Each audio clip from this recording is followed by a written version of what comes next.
on earth would make something like that? Fans. Crazy Titanic fans. No way. Do you even know how much money that would take? No idea. But all they've got to do is break even, you know? Break even? Yeah, they could use it as a cruise ship.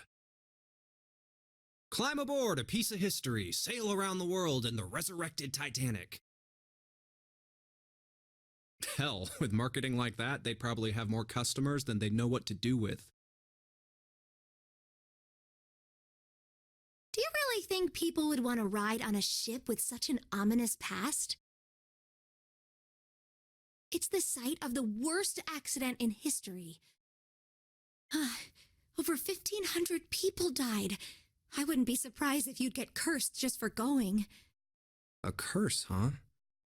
Jumpy, do you believe in that sort of thing?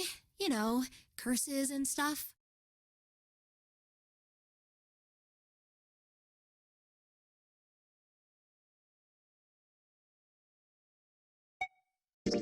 Sorry, but I can't really say I believe in that kind of stuff. What about you? Nah, I guess that's kind of a dumb question. Yes, I do believe in curses.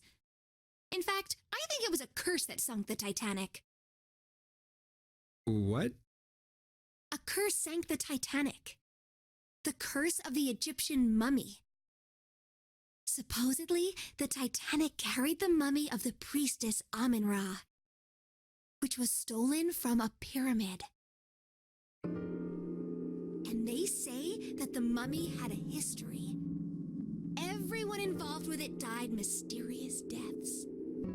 Come on, I'm sure you've heard of it before. Those who open the coffin will be forever cursed. Haven't you ever heard that one? So you're saying the Titanic sunk because of that curse? That's right! That's stupid. I don't buy it. It's true. How can you be so sure? That mummy wasn't just a normal mummy. It was really mysterious, totally unbelievable. What is so unbelievable about it? Well, supposedly, she was really pretty. Pretty? Yes? But she was a mummy. That's right. She wasn't all shriveled up or rotten or anything. She almost looked alive. Oh, okay, I get it. Okay, it's that thing. I don't remember the name. Where your body turns into some kind of wax? Yeah? The fat in it turns into something kind of like candle wax, right? And... Yes, saponification, but that's not what it was. Huh? That's not it. She wasn't wax. Then what was it? They say that she was frozen. What? Frozen? That's right. The whole body was frozen solid. You know how a human body is more than 60% water? Well, all of that water was frozen. The story says that from the time of its discovery all the way through to when it got put on the Titanic. Even though it was carried through the desert, her body never melted. That's crazy. I think so too, but maybe it's true and we just didn't know about it before. I didn't know? Yep. Maybe it's common sense to eat shaved ice in the desert because it lasts forever. Huh? Nah, that seems too silly to be true. But maybe it isn't. It just appears that way because you didn't know it was true. Well, yeah, ice that doesn't melt, even in the desert? Does something like that really exist? No, even if it did, it wouldn't really be ice anymore, would it?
Junpei, you got a minute? Here, take this. A bookmark? What is this for? Do you want me to read a book? I found it in between some of the cushions on the sofa. Pretty sure it ain't gonna be any help to us, but I figured we might as well hang on to it anyway. Then why don't you hold on to it? You know what I hate most in the world? I got 4 things. Hope, faith, love, and luck. Hope, faith, love, and luck? Damn straight. And you hate these things? Yeah, you got a problem with that? Not really, but what does a bookmark have to do with any of that? Well, see, each leaf on the 4-leaf clover has a meaning to it, okay? And that meaning is pretty much those 4 words. It's like a flower language. Well, I guess it's not a flower, is it? So, leaf language, I guess? Yeah, you could call them leaf words. Leaf words. Hope, faith, love, and luck. The meaning of the leaves on a 4-leaf clover. So, yeah, I want you to take it, okay? Just touching it gives me the creeps. Take the damn thing, all right? Here.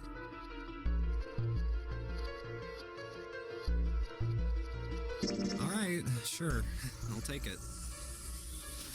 Oh, man, I feel a lot better now. That thing was a real pain, you know? Do you really hate those 4 words that much? Yeah, well, they can all betray you, you know? Hope, faith, love, even your destiny. Well, that's not my only reason. What? That's not the only reason I hate the 4-leaf clover. I just can't bring myself to like the number 4. What, worried about the 4 horsemen? Nah, come on, man, that's just silly. Maybe back in the Dark Ages that kind of crap scared people. This is the 21st century, and I'm a 21st century guy. I'm a little insulted. Then why do you hate 4 so much? 'Cause it's a half-ass number. Not the best or the worst. That's why. What? 9 is a way better number. So what if it's last place, right? At least it's not some lame-ass middle number.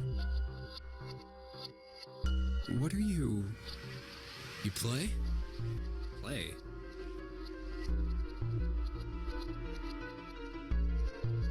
You mean like gambling? Yeah, of course. What else would I mean? In Baccarat, the best possible hand totals 9. They call it Le Grand. But the lowest, most worthless cards, the zeros, they call Monkey. Just like the guy in charge of this game, huh? Zero's a monkey. What?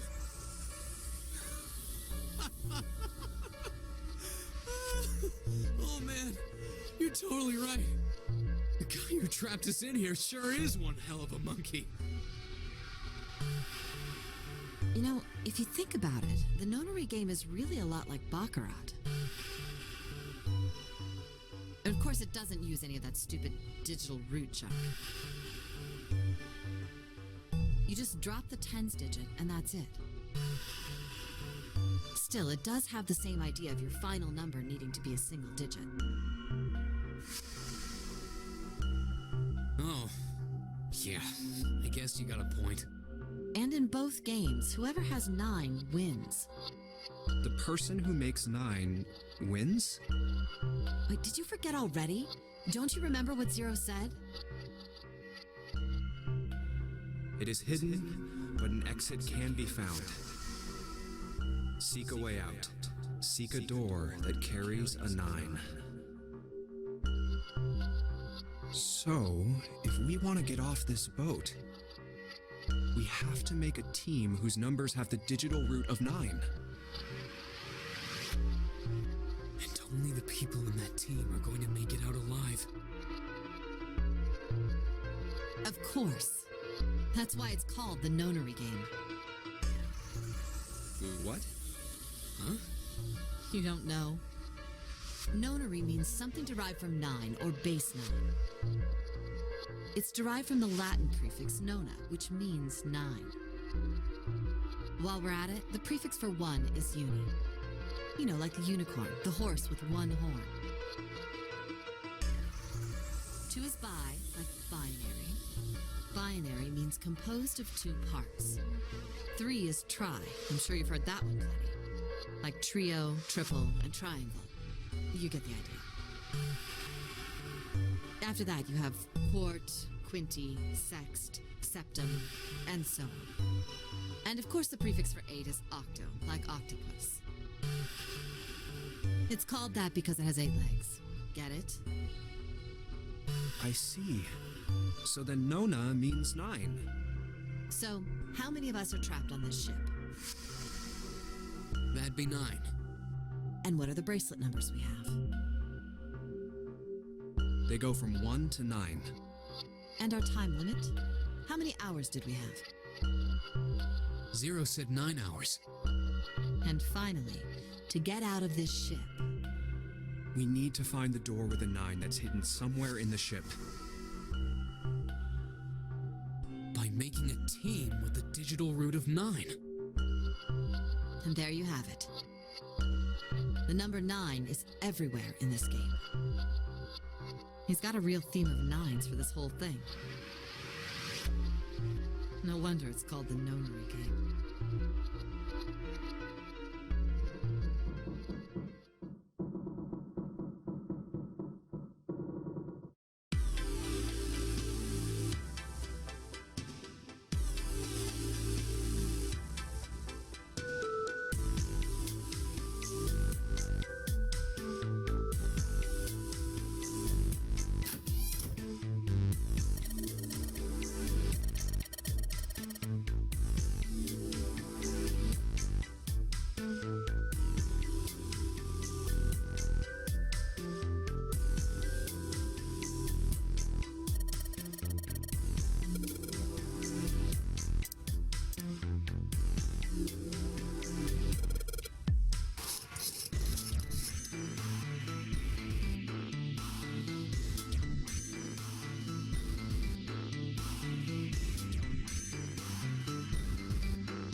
I've seen this picture before. Where? In a book. There's a British biochemist named Sheldrake. He has a rather interesting theory. I saw this picture in his book. What's this interesting theory? Morphogenetic fields, which relies on the theory of morphic resonance. Man, I can't deal with this. Just listening to you talk about it is giving me a headache. It's not a difficult concept to grasp. In essence, he states that the shape of living organisms and their behavioral patterns are transmitted through a field not visible to the eye. What part of that isn't difficult, exactly? All right, how about this? Theory of the telepathic mechanism. Telepathy? Yes, telepathy. Well, perhaps not exactly telepathy, but it's close enough for a simple approximation.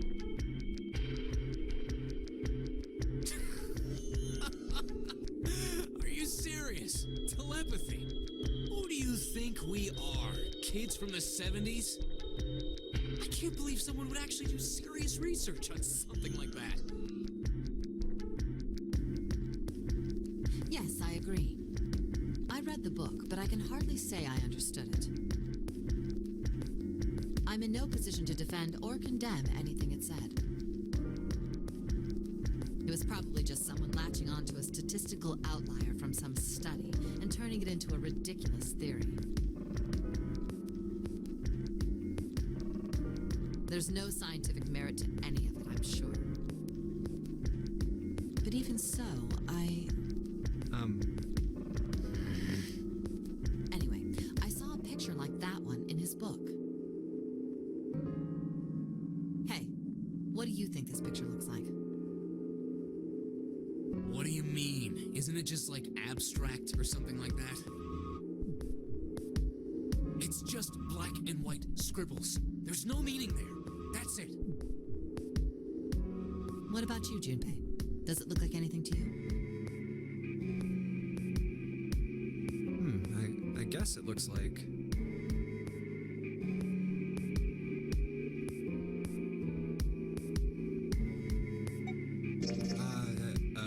a Funyarimpa. See? I mean, this totally looks like one. And here, and here. What the hell is a Funyarimpa?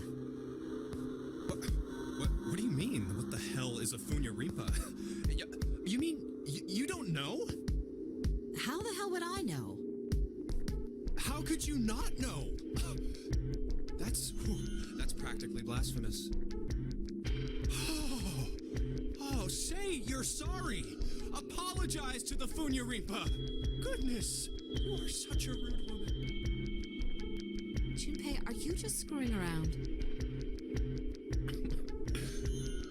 Forget it. I'm just gonna tell you. This is a dog. See? Like this.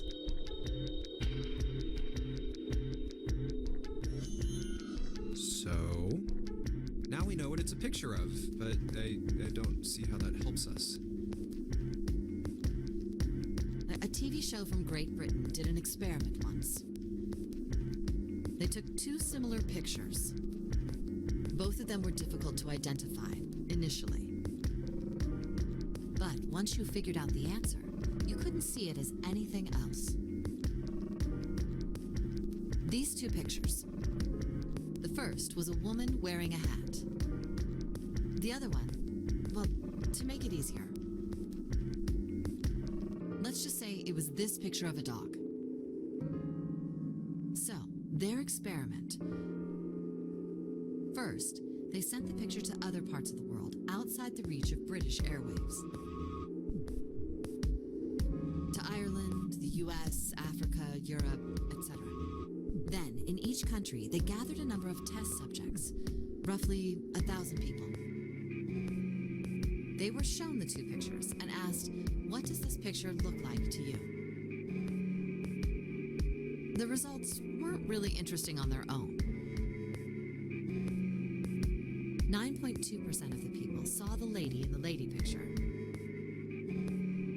3.9% saw the dog in the dog picture. Then, 2 days later, they aired a new program on their show.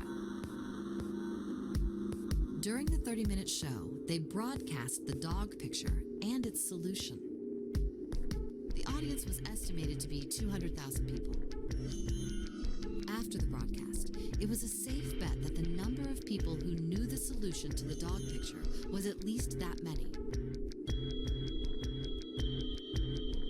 After another 2 days passed, they gathered more research subjects from areas outside the reach of British TV and radio. This time, they only found a sample of roughly 850 people. Naturally, none of them had participated in the first test. They were, however, given the same test and the same 2 pictures. The results were startling. 10% of the people saw the lady in the lady picture. The previous test sat at a 9.2% success rate. Not much of a change statistically. The dog picture, however, produced a very different result. The percentage of people able to successfully find the dog, it went from 3.9% to 6.8%, a very significant increase.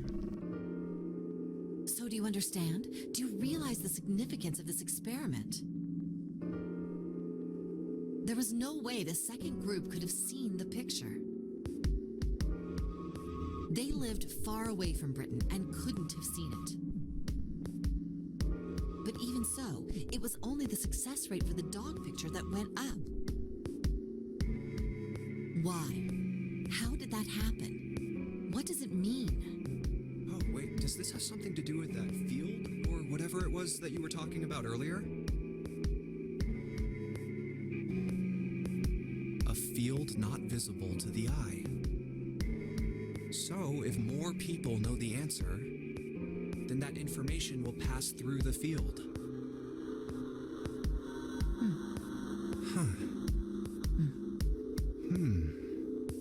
Psych! I was just kidding. You really shouldn't take me seriously. Well, I mean, the things I just told you about are true. They really did happen. But the results of that experiment really aren't anything to go by. They could have easily falsified them. In the end, I'm sure they were just in it for the ratings. They are a TV station after all.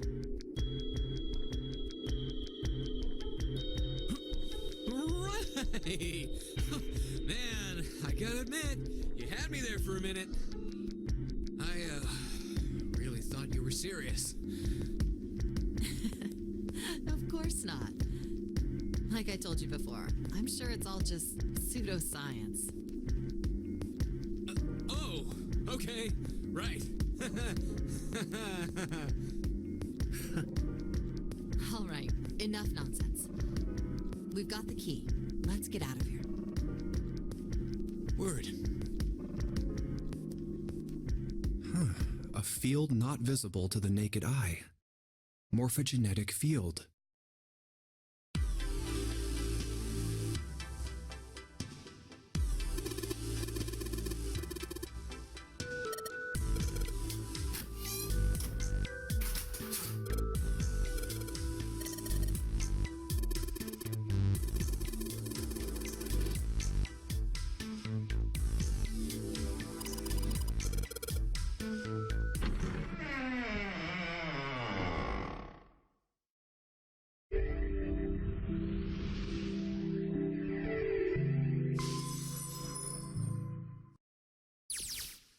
Another hallway. Come on, open! It's not going to open because you rattled it, you know. Damn it! Look over here! Elevators. And the buttons? Of course they don't work. The power must be out here too, just like by the staircase. That leaves this door. Well, looks like we don't have any choice. Yeah.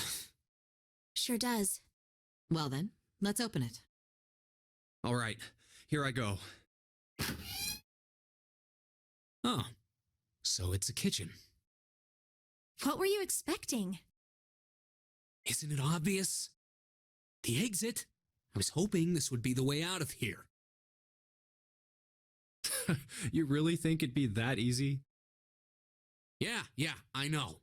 Still. If we can just get through this door, we should come out on the other side of that grate we saw earlier.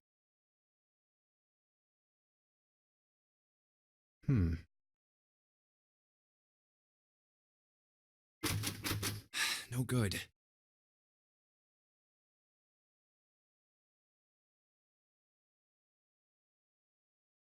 Anyway, let's take a look.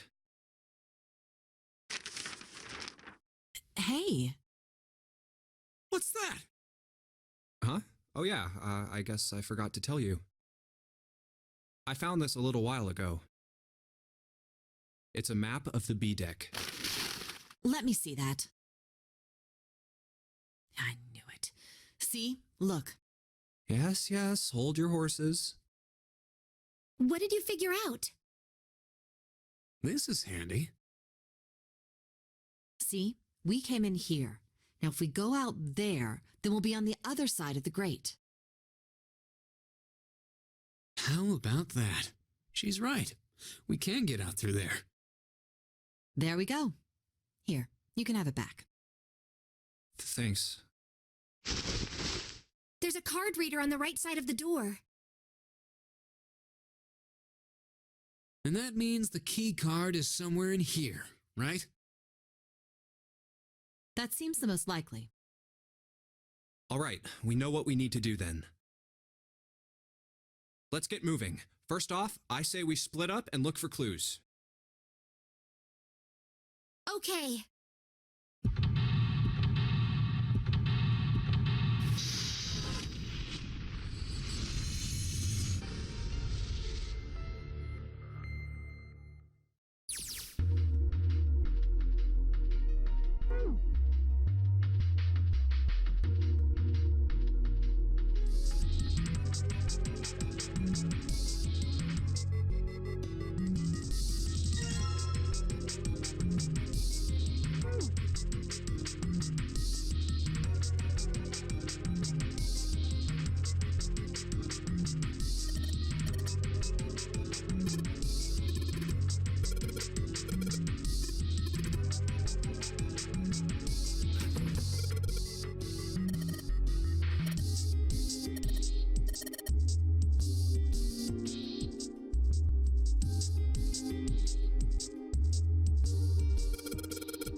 A rusty knife?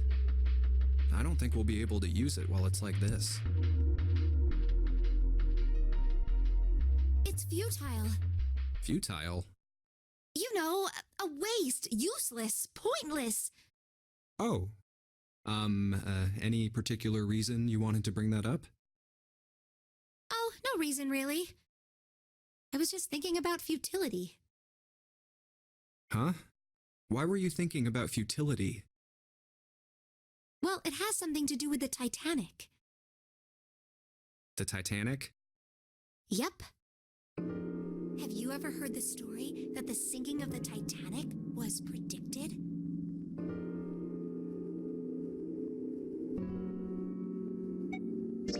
No, I haven't. What is it? In 1892, 14 years before the Titanic sank, a novel was published. It was called Futility. It was written by an American novelist named Morgan Robertson. The story was about a big cruise ship colliding with an iceberg and sinking. Of course, if that was the only similarity, there wouldn't be any reason to mention it. It wasn't, though. The name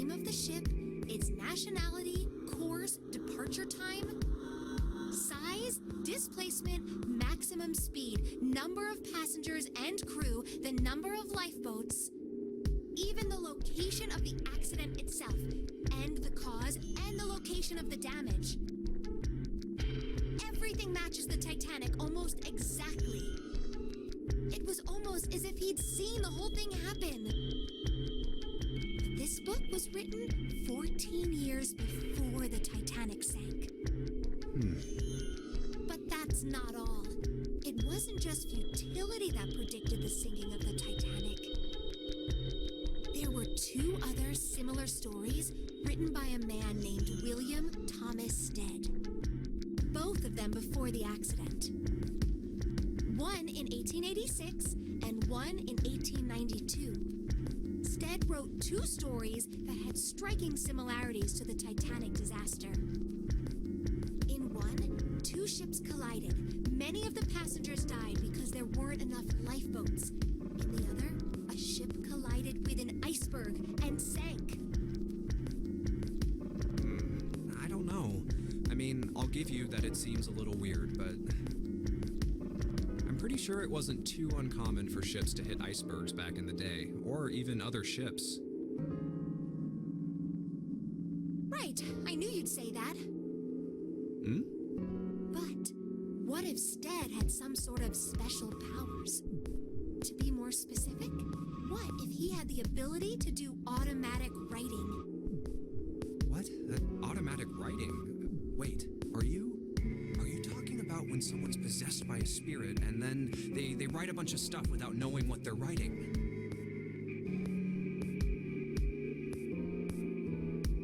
Yes. What do you mean, yes? That stuff's a load of bull. Okay, let's say, hypothetically, that automatic writing isn't a total load. These guys still couldn't have predicted the sinking of the Titanic. When this Stead dude wrote his thing, nobody had died on the Titanic yet. So if automatic writing is about being possessed by dead people, who the hell possessed him so he could write that stuff? That's not it. What's not it? Stead wasn't possessed by a spirit. He was doing the possessing. What are you smoking? William Thomas Stead was a passenger on the Titanic. He just wrote down what he saw with his own eyes 20 years before it happened.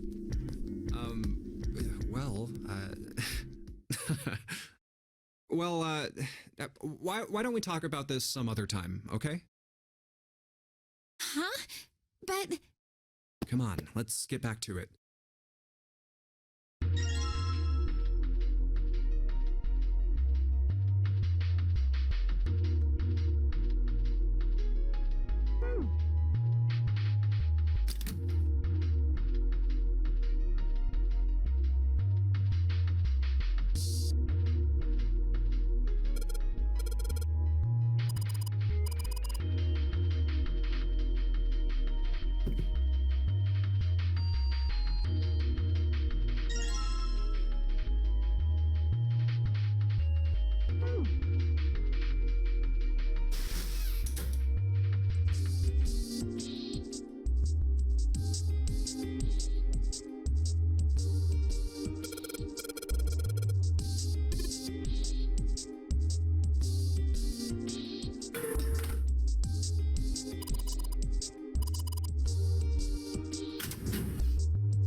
Cold in here.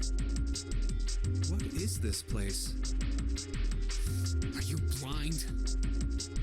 It's a freezer. Oh, no way. That's way too cold for me. I'll freeze solid in seconds. Sorry, but I'm afraid I'll have to pass on this one. I'm going to leave the rest to you. Oh, whoa. It's really cold in here. Hey, you don't need to be in here. You had a fever just a little bit ago. You should stay outside. We got this. No, I'm fine. My fever's gone now. But... Huh?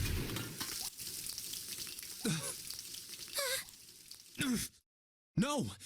Why did it suddenly close? Ah! The knob's frozen!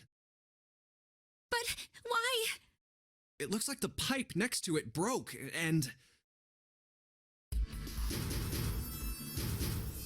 Hey, Lotus!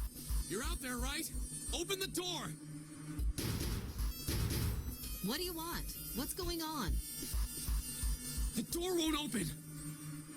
Try opening it from that side, please! Oh, fine. Like, if you say so. Hold on.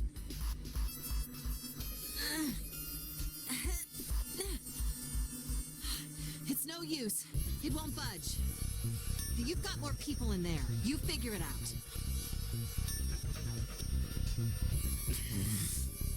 Oh. God damn it. Anyway, let's find a way out. If we don't get moving, we're gonna be permanent residents. Two heads are better than none. I'm sure we'll figure something out. Yeah, you're right. Let's just take a good look around this room, okay? Right.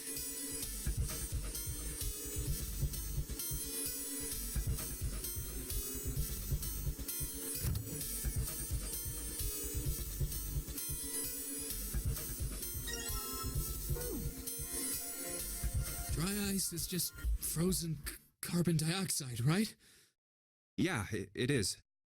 I wonder how warm it has to get for it to turn back into gas again. Hell if I know. How is that gonna help us anyway? Oh, well, I figured we might be able to use it to get out of here. Carbon dioxide sublimation point is negative 109 degrees. Any warmer than that, and it'll turn into gas. Any lower, and it becomes a solid. Oh, how do you know that? Despite my looks, I'm the the queen of random knowledge. Looks bad to mess up when you're showing off.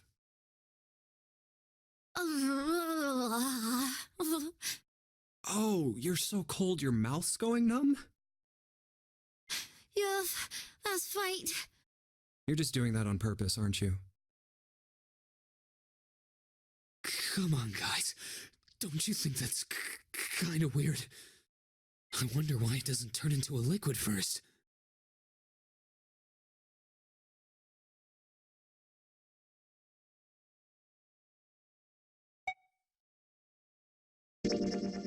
It is kind of weird. But it can turn into a liquid. Carbon dioxide turns to liquid if you put it under high enough pressure. But at 1 atmosphere, normal air pressure...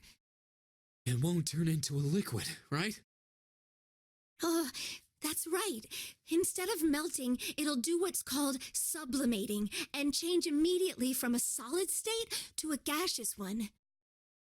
See, that is weird. Water's a liquid between 32 degrees and 212 degrees. So why isn't that the case for carbon dioxide? There's a kind of ice that doesn't turn into liquid when it goes above 32 degrees. Hmm? Huh? I heard about it. Its melting point is 96 degrees. Ice with a melting point of 96 degrees? You mean there's water that freezes at 96 degrees? Yeah, well, you could also look at it as ice that won't melt until it's 96 degrees. So what's this ice with a melting point of 96 degrees called? I heard it's called Ice 9. Ice 9? Originally, Ice 9 was a made-up substance invented by a science fiction author. But recently, scientists have discovered that such a substance actually exists. Wait, hold up. So is this thing called Ice 9, or is it water? Like I said, if the ice is over 96 degrees, it'll be liquid. If it's under that, it'll solidify. So you could think of it as a polymorph of H2O. Here, think of it like diamonds and graphite. They're both made of carbon, right? But depending on the structure of the crystallization, the hardness and structure are completely different. So you're saying normal water and this Ice 9 are like that? Yup. Have you heard the story about the crystallization of glycerin? For 150 years after the discovery of glycerin, people cooled it, warmed it. They did all sorts of things to it. But whatever they did, it never crystallized. However, one day in 1920, some glycerin on its way to England by ship was discovered to have crystallized during the trip. Scientists around the world wanted to research this new crystallized form of glycerin and asked for seeds. Oh, a seed is a sample of the original crystallized substance. With a seed crystal, further crystallization of glycerin would be easy. However, something very strange happened. Not only did the glycerin encouraged by seed crystals begin to crystallize, even the samples nearby did, even though they were tightly sealed. And it didn't end there. After that day, it doesn't matter where in the world it is. All glycerin crystallizes naturally when cooled to less than 64 degrees. Before that day, no matter how glycerin was cooled, it refused to crystallize. But once the crystallization had begun, it was almost like, how do I put it? It was almost like all the glycerin in the world was communicating. Communicating in some way that we can't sense. And now it's happening everywhere. Wow, that's pretty interesting. But, what does that have to do with Ice 9? What she's saying is that it's a lot like Ice 9. What happened, I mean. A lot like? Oh, that would be bad. If water everywhere started freezing at 96 degrees? Man. It'd be the end of the world. At any rate, we're not gonna have to worry about the end of the world unless we can get out of here pretty damn quick. Alright guys, I think that's enough of that. I didn't think we'd get quite this far off topic. I mean, I know I'm kinda at fault here, but we can't be screwing around anymore. Seriously. I might go by the name Santa right now, but I didn't grow up in Iceland. I freaking hate the cold. So let's get cracking, alright? We gotta find a way out of here. Selfish, isn't he? Ice 9 is interesting and all, but we can discuss it more once we get out of this freezer.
Put water into the bottle with dry ice. And make sure the lid's closed. Now I just have to put this makeshift bomb on the doorknob. All right, that's set. So, what do we do now? We just need to give it a little, tap. The bottle's already about to pop. If we just throw a rock or something at it, it'll go off all on its own. A small rock. Huh. A small rock. All right, this ought to do the trick. Ah, some dry ice, huh? Not a bad idea. All right, guys, stand back. Actually, we should probably hide somewhere. Where exactly do you expect us to hide, genius? There isn't really anywhere big enough. Yeah, there is. Look, right here. We can hide in there. Come on, get inside, quick. All right, here I go. 3, 4, 5. You're counting the wrong way. Oh, oops. That is a really sad excuse for a joke, man. Sorry, dude. All right, for real this time. You guys ready? Yes, whenever you're ready. Just throw the damn thing. All right, here I go. 3, 2, 1.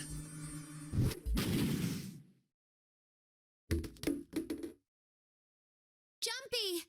The ice on the door! Is it gone? Yeah, it's gone. The blast must have shattered it. Yes! All right, let's see if it opens. Hooray! We're out! Move! Oh, god damn it! Hot, hot, hot, hot, hot, hot, hot. Fuck! Well, you did just grab the grill. What did you think would happen? Hey, where's Lotus? Welcome back. I was starting to get tired of waiting for you guys. What were you doing? What do you mean, what was I doing? I was waiting. We were gonna die. Oh, yeah? But you didn't. So everything worked out all right, didn't it? What the hell?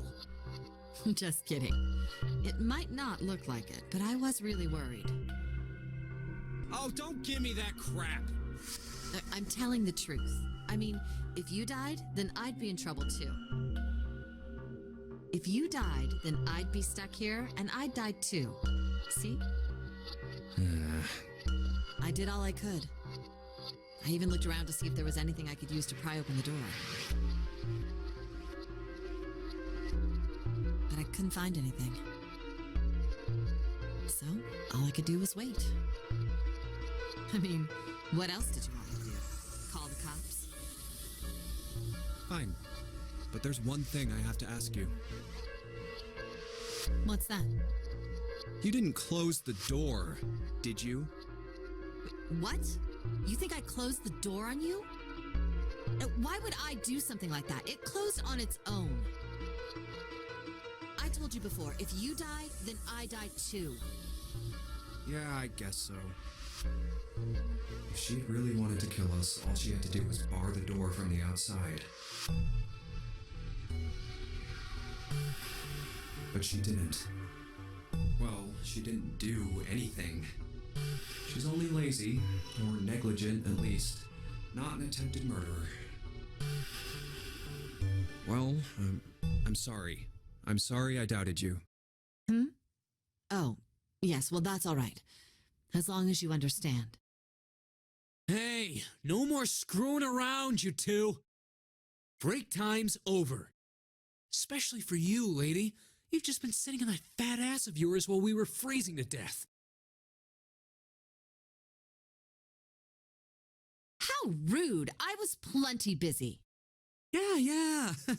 How about you put all that energy into something besides bitching? Let's go.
I think we've been here before.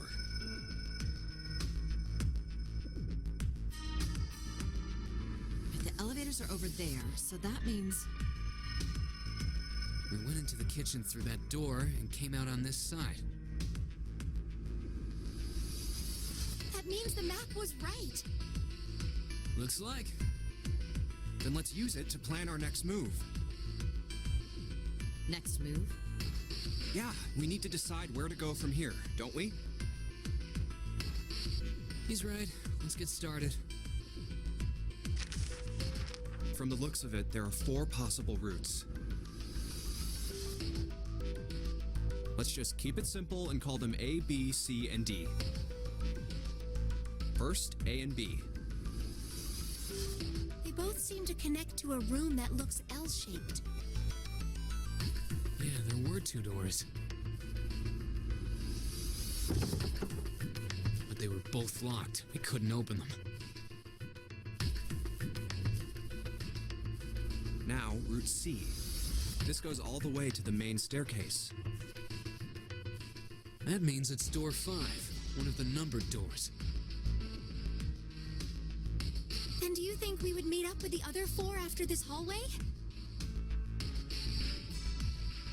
No, I don't think we will. Why not? Look, there by the stairs. See how the gate is opened? When we went into the kitchen, it was closed. But it's open now. What do you think that means? They opened it. Most likely. And if we take Route C, we're going backwards. That would be pointless. Then that means... Route D, then. D it is. Yup, Route D. Then we're set. Everything looks okay here. Let's check the next deck just to be sure. Yeah, just like I thought. D-Deck is totally underwater. Just like the bottom of the central staircase. At least the water level hasn't really changed. Small comfort. May as well head back to C deck. What else is here? There are 2 elevators over there at the top of the stairs. Just like the floor above. Hold on. These are kind of different. See? There's a card reader on the side. Another strange mark. Hey, look, it's Lotus's symbol. Huh? See? It's the woman symbol with horns on it. That seems like... Oh, ouch, ouch, ouch, ouch, ouch, ouch. What was that about the mark again? Nothing. This is a Mercury symbol. The horns symbolize the wings on Hermes' staff. Hermes, herpes, whatever. If we can't get this thing to work, these elevators aren't going anywhere. In other words, we need a key card with the Mercury symbol on it. Probably. I guess we can't get on then. Let's just disregard the elevators for now. How about this hallway on the left? Whoa, there's so many doors. Damn it. If we try and search all these, the sun's gonna go down before we've done half of them. I think the sun already set. I have a feeling this ship is the only thing that's going to be going down anytime soon. That's even worse. Well, we can come back to this hallway later. Let's check the hallway on the other side, shall we? Time to head back to the stairs. And now the right hallway. There are doors here too. Well, I guess it's just 4 this time. Let's open them. All right, let's start with this one. Huh, it isn't locked. I'm going to open it.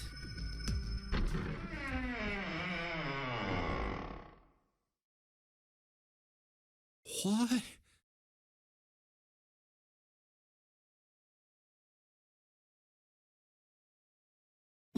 What the hell is this? This place is huge. Oh, there are beds everywhere. Is this a hospital? It definitely has the smell. Could be. I see medicine cabinets and surgical tools. Hey, look there. The 4 doors at the end. The left door says 3. The second door is blank, but the third has a 7. And the rightmost door is 8. There's no doubt, they're numbered doors. Why is the second door blank? That seems kind of strange, don't you think?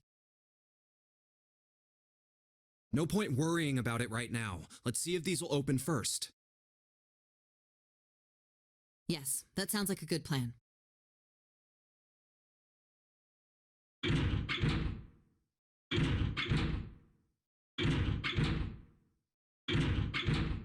Oh, it's no use. Well, of course. If it was that easy to open these doors, what would be the point of the notary game? We have to activate the red, or the numbered doors won't... Wait a minute.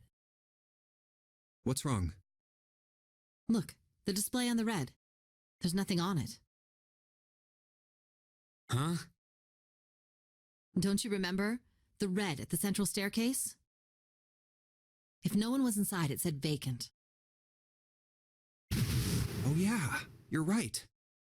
But this one, There's nothing on it. right? I wonder if it's broken. Only one way to find out.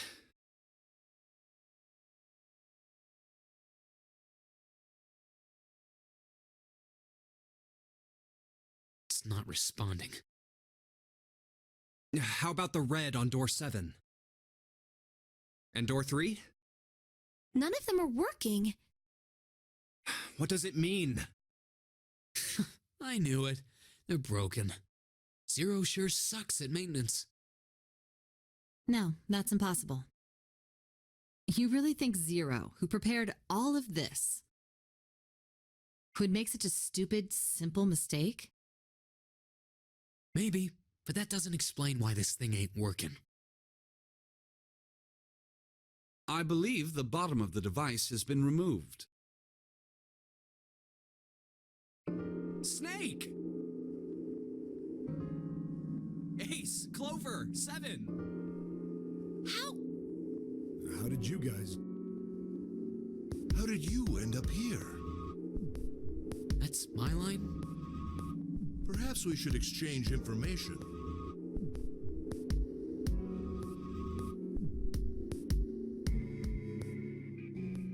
There you have it. Our half of the story. Okay, let me see if I got all this straight. When you guys got here, the bases for the Reds were already gone. And you looked all over this room, but you couldn't find anything. So you figured that there might be something in the hallway with all the doors. So you went and had a look? Yeah. And while you were looking around, you heard voices. Uh-huh. So you followed the voices and came back here. Indeed. And that was how we found you. Why don't we check those 3 Reds again, just in case? You're right. Junpei, which door do you want?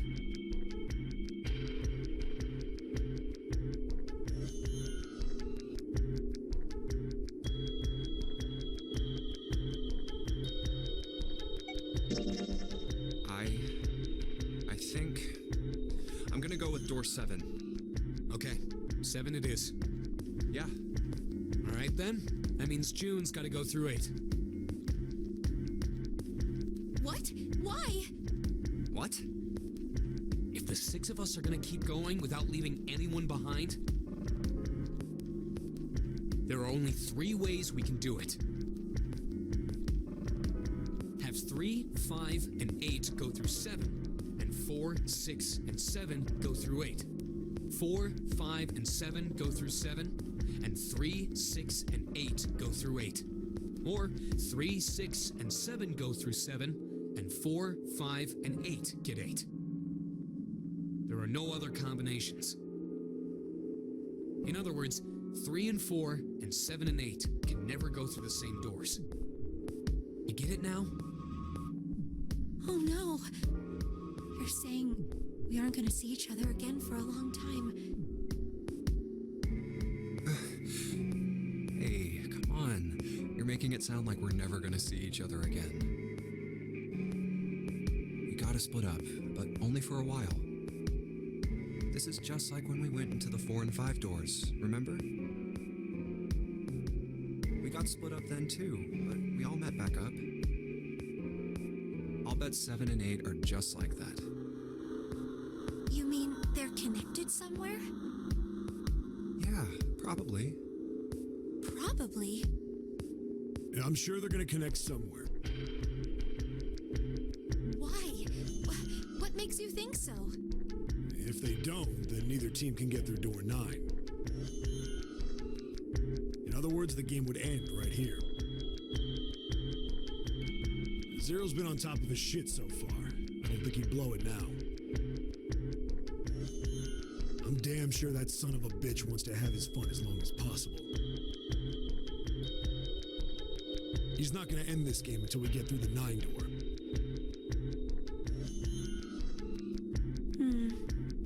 Everything's gonna be fine. We're gonna see each other again. I promise. Yes. Promise? You guys are done, right? Anyway, that's pretty much it. Clover and I will both go into separate groups. I figure I'll take 8 and Clover can take 7. Any problems with that, Clover? Whatever. All right, we're ready to go then. Let's move.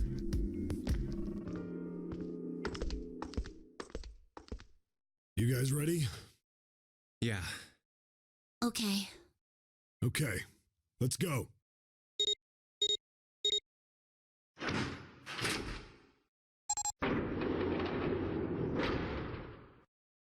It's open. Let's do this! Hurry!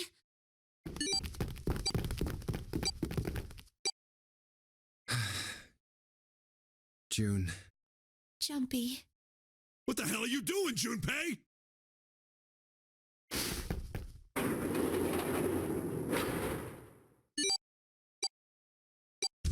Only 81 seconds left. No time to waste, guys. Let's get moving. Look! The door on the left! I can see the dead!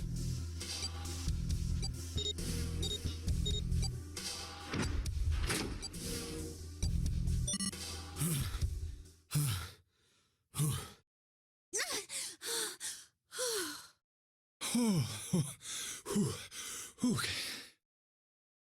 It stopped. It stopped.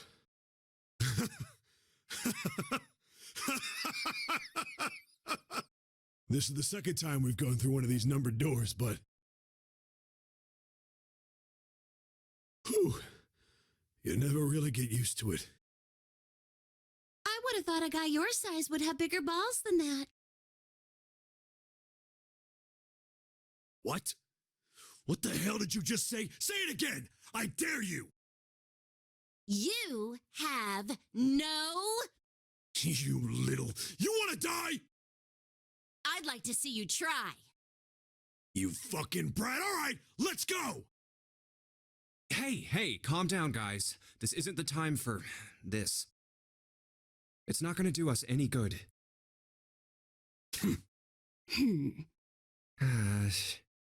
Wait here for a minute, all right? I'm gonna go see if there are any other doors. We just came through this door. And of course it's shut tight. There's a short hallway on the left here. And an iron wall. I doubt I can get through it.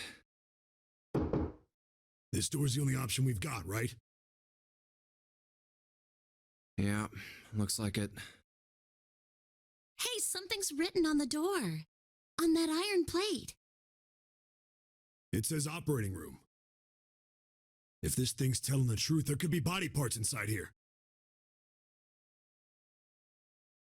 Well, this is probably not going to be pleasant. Well, there's no point to standing around.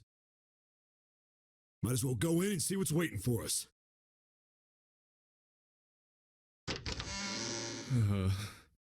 What's wrong? No, it's nothing. Let's just go. Huh? What the hell is this? Why don't we take a look? Hey, Clover!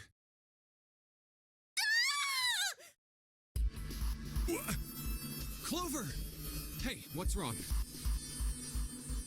What the hell is this? Is this a corpse? We should probably take a closer look. Yeah. This is...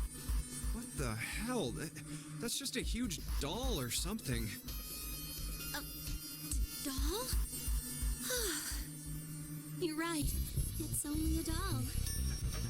Man, it really scared me. Well, I guess it would have been weird if you actually had any balls.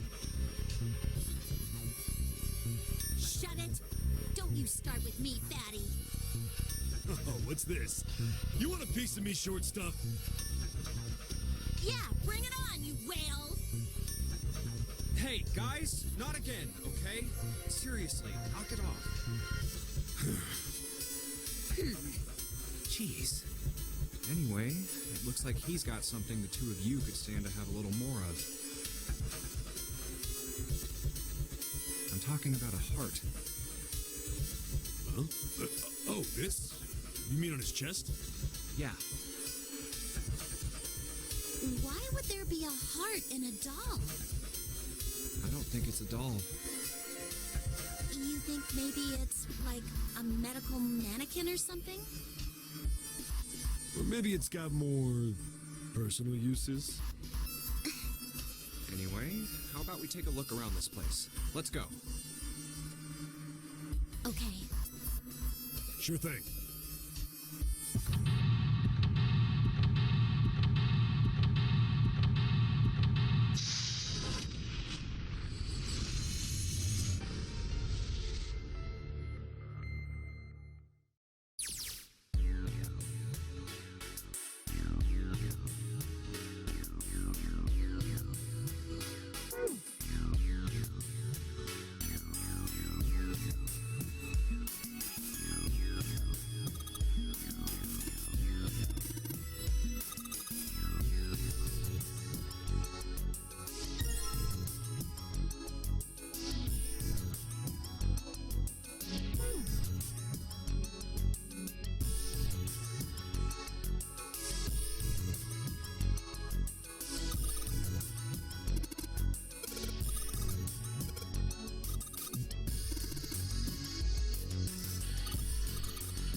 You think we should go back? Yeah, I think that's probably best.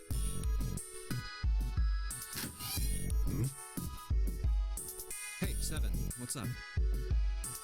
Oh, well, Is that a medicine bottle? I got curious about it. Here, Ethylene diamine tartrate? yeah, that's right. CDT. What kind of medicine is that? It's not medicine. I think it's an industrial strength detergent. Why would they have something like that here? Well, probably to clean stuff up. Clean what up? Fuck if I know. Still, it looks like it's cleaned my brain up. You remember something? Yeah. Well, I remember a story about EDT. Happened about 50 years ago. There was this factory somewhere in America making big old EDT crystals. They were making it to sell as an industrial strength cleaner, like I told you before. But a year after the factory started up, something strange started happening with the crystals they were building. Water molecules started attaching themselves to the EDT crystals. This made them into a sort of mutation of the original crystals, called a hydrate. Once the crystals turn into a hydrate, though, it's useless as a cleaner. The factory had to just dump the crystals. As a hydrate, they were useless. But it didn't end there. After that day, the same thing started happening in EDT factories everywhere, even ones nowhere near that first American factory. They've been making crystals the same way, the same materials and the same equipment and environment. But now, all of a sudden, every single crystal they formed turned into a hydrate. In fact, ever since that day, no factory anywhere has been able to make a pure EDT crystal. Even in EDT research done years before, they'd never gotten a hydrate. But after it happened at the first factory, it just spread. It was like, man, how do you say it? Like the molecules were communicating with one another. Transmitting information in a way humans couldn't perceive. This phenomenon spread throughout the world, right? Yeah, that's it exactly. But how did you know? I heard another story, kind of like that one. When? In the freezer? What? The freezer? Yeah, June told me. Ice that doesn't melt at room temperature, huh? That sounds familiar? Yeah, hold up. I feel like I can remember something. It's right there. Do you?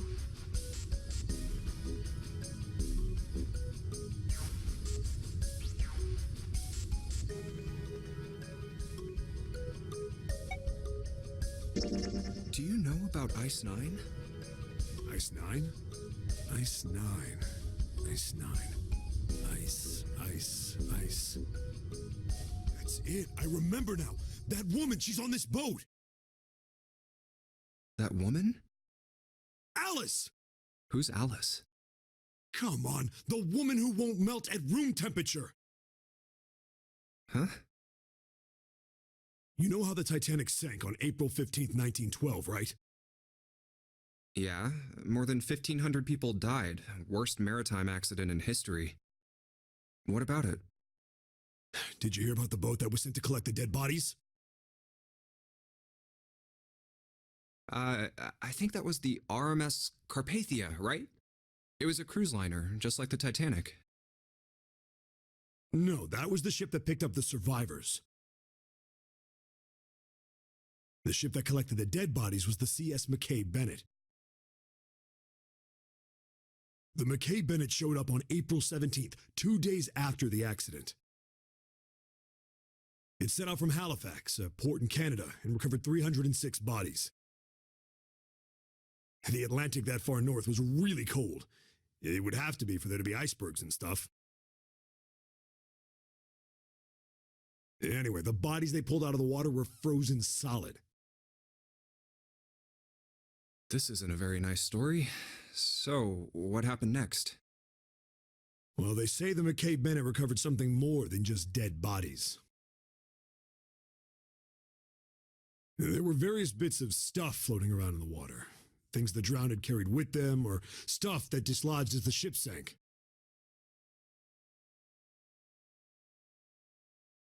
One of the things they found was a coffin. A coffin? Yeah, a wooden one. The craftsman who made it must have been pretty skilled. It wasn't just a wooden coffin. It was all wood, no nails, no reinforcements, no gaps in the wood anywhere. The thing was airtight. The crew got pretty curious about what might be inside it and opened it up. They had to get a wedge and hammer it open. It was so well made. Inside, they found a woman. Or, I guess you should say, they found the dead body of a woman. Her hair was thick and black, and her skin rich brown with no blemishes or signs of decomposition. They say that she looked gorgeous, like a goddess. She was obviously dead, but everyone who looked at her said she just looked like she was sleeping. Her skin was so lifelike, she looked like she might wake up any minute. And she didn't, though. Like the rest of the bodies they found, she was frozen solid.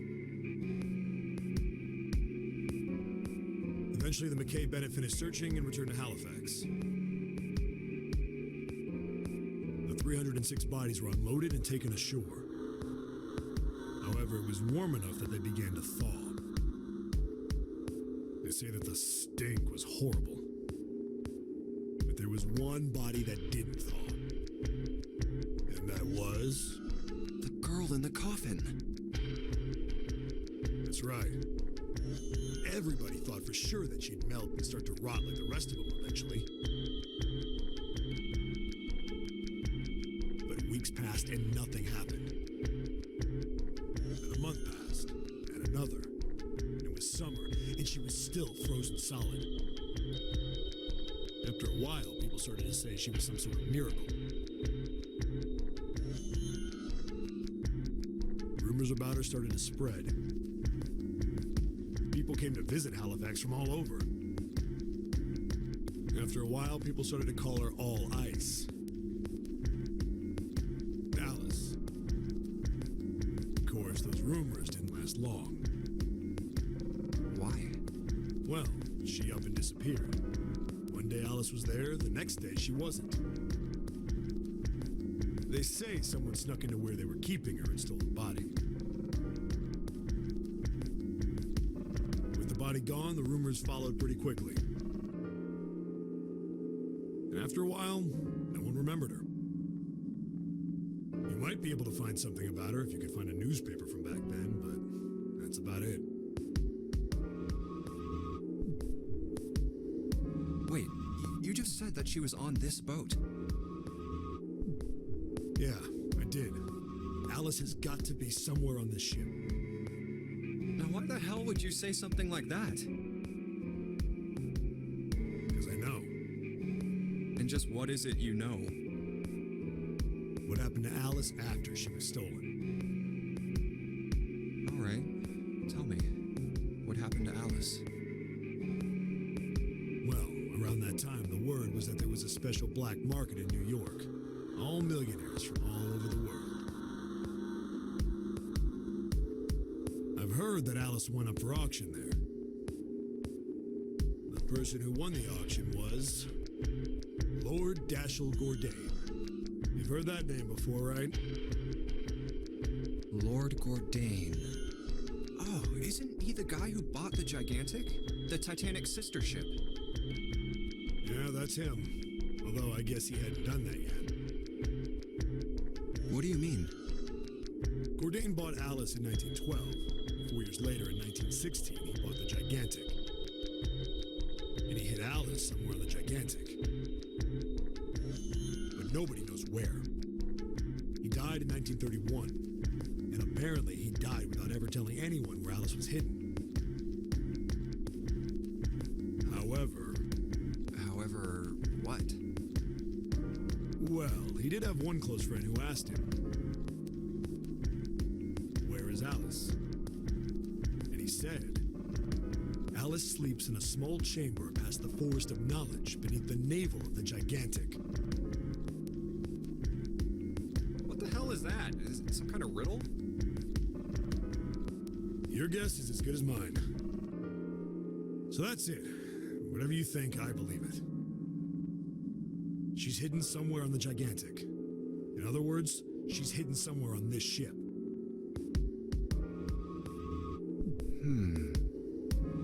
Hey, what are you two doing over there?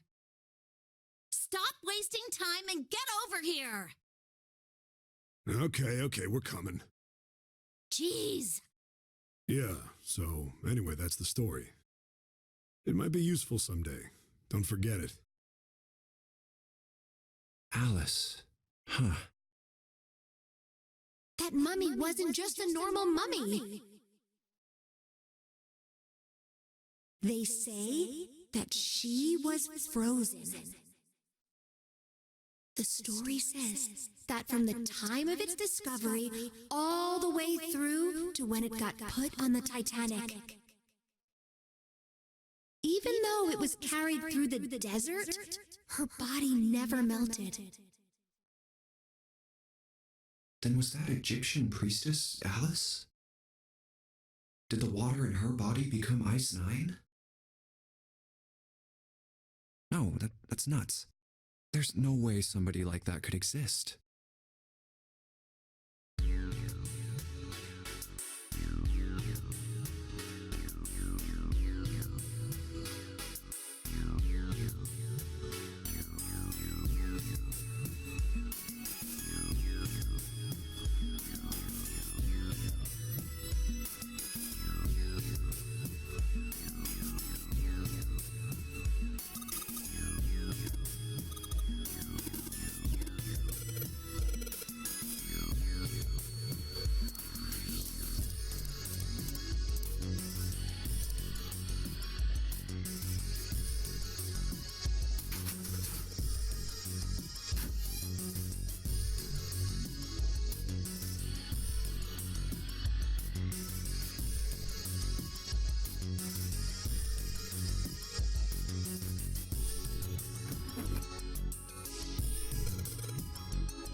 Hey, hold on. Oh, what's up? Where's Clover? Huh? Oh, god damn it. Where the hell did she go? Okay, just hold on a minute. I'll go get her. Sure thing. Hey, Clover, what's wrong? Come on, let's get out of here. What are you doing? Did you want to come back here and say goodbye to John? Hey, Clover, can you hear me? My brother might be dead. Huh? That's why we couldn't find him. If he's dead, I'm going to be next. What are you talking about? What's wrong with you?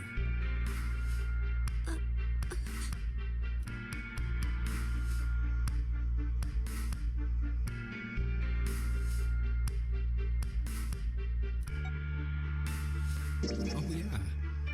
It's in my pocket somewhere. Here it is.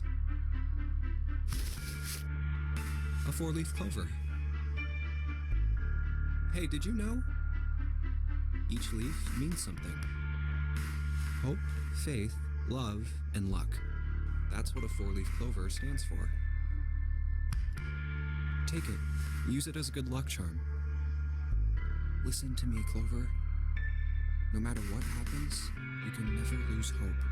You have to remember what's most important, and that's to have faith and to have love. If you can remember all of those, that'll bring you good luck. Snake, I mean, your brother, he's not dead. He's alive somewhere. I'm sure of it. You've just got to believe in that.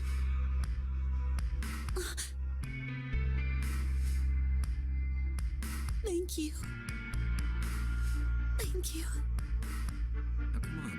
Seven's waiting for us at the exit. Wait, before we go, there's one thing I want to ask you. What's that? What do you think when you hear the word experiment? What? Oh.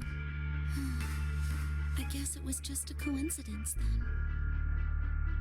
I mean, that you knew about the 4-leaf clover. Look, I'm sorry. I don't want to be a jerk, but you are making less than no sense right now. Oh, no. It's nothing. Just forget about it. Oh, don't give me that. You really think I could just drop this? What is this experiment you were talking about? You promise you won't tell anyone? Cross my heart. Really? Really? I can trust you, right? Of course you can. Okay then, I'll tell you. I'll tell you what happened on this ship 9 years ago. Wait. On this ship? Yeah, this ship. It was an experiment to test some sort of psychic thing. Communicating through these fields that you can't see. Fields that you can't see? Like, think about this. This is John, right? But is he really John? Huh? Isn't this like Locke's socks? Or the ship of Theseus? You don't know? You haven't heard of those paradoxes? No? Really? Okay, well pay attention then. This is how Locke's socks works. Let's say I've got a pair of socks. They're my favorite socks. One of them gets a hole in it. What would you do if that was your sock, Junpei?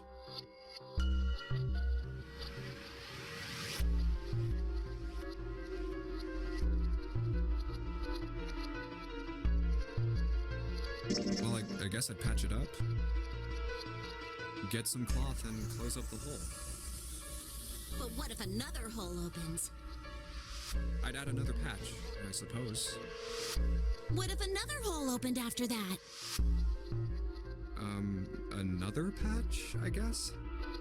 Well, let's say you just keep adding new patches. Until eventually, the original cloth of the sock is totally gone. Once you get to that point, can you really say they're the same socks you started with? Well, that's tough. So, that's the locked socks thing? Yeah, the ship of Theseus is a lot like it. The ship of Theseus. If you keep fixing the damaged parts of a ship, eventually it ends up with none of the parts it started with. Can you really say that ship is the same one you started with? And what if you took all the old parts from the first ship and built another one somewhere else? Then which ship is the real ship of Theseus? The one you repaired, or the one you built with all the original parts? Hey, do you think it's the same? What's the same? These guys.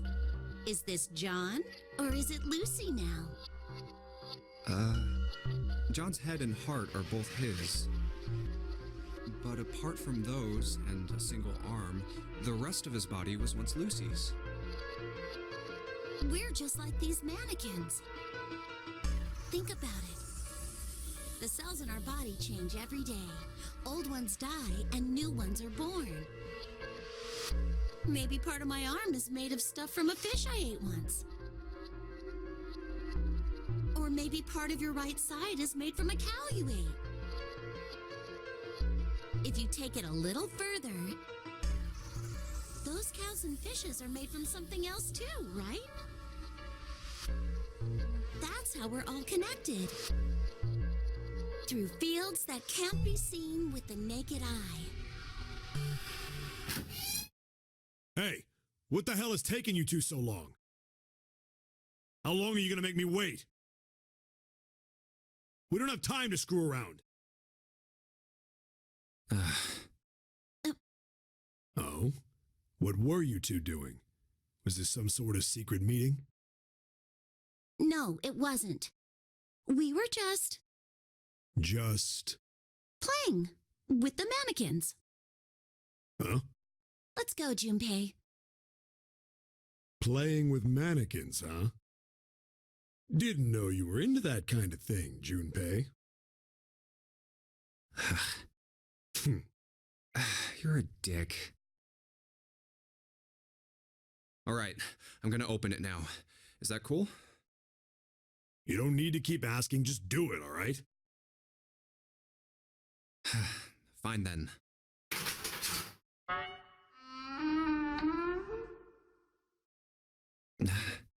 All right, let's get going. Hey man, what's up with you? You're so serious, you know? Can't you sound more happy, get a little excited? Not really. My brother might be dead. I'm going to be next. Like hell I can. Not after hearing something like that.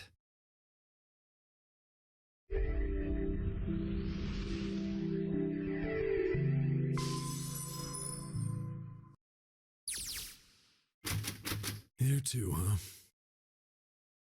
Every door in this place is locked up tight. How about that one? May as well give it a try. Jumpy! Huh? June? And Santa? And Lotus too? Whoa! What the hell is this? What are you doing here? What? But we didn't... Hey guys, could you come take a look at this? Look on the wall here. A map of the ship's interior? It says sea deck. So it's the map for this floor then? door 7, and door 8. Yep, they both eventually end up at this hallway. Yeah, isn't that what I said? We aren't going to be split up permanently till we find door 9. We might get separated for a little while, but we'll see each other again.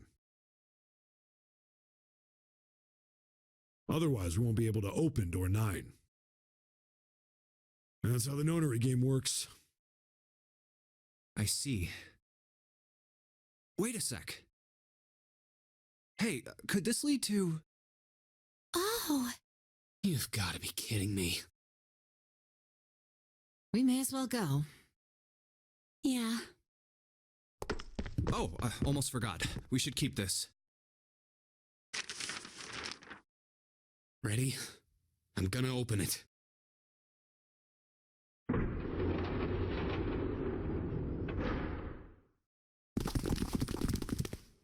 I knew it. We're back. In the hospital room. To go through.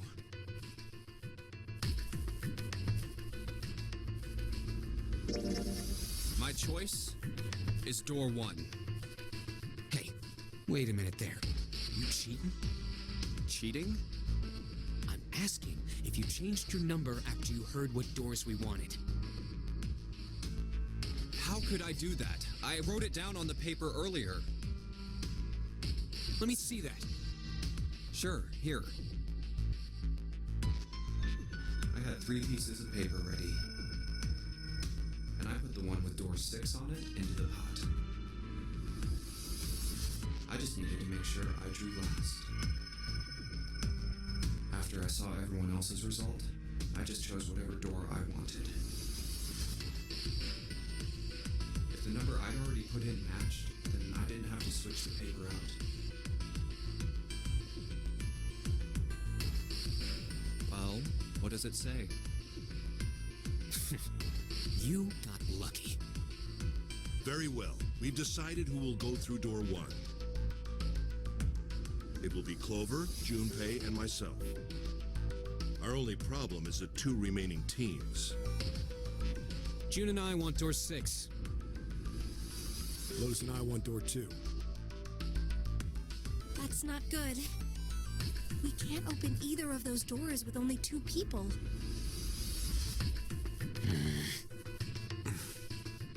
Aw.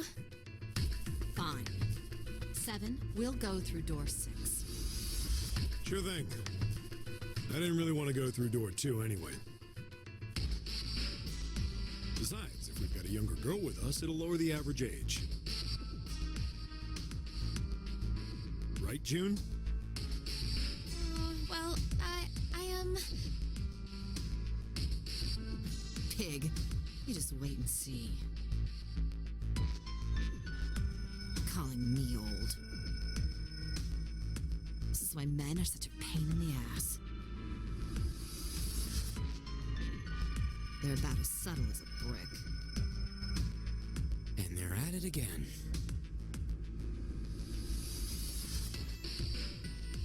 I'll see you later, June. Jumpy. Don't make that face. It'll be like what 7 said. We aren't going to be split up permanently till we find door 9. We might get separated for a little while, but we'll see each other again. Otherwise, we won't be able to open door 9. And that's how the notary game works.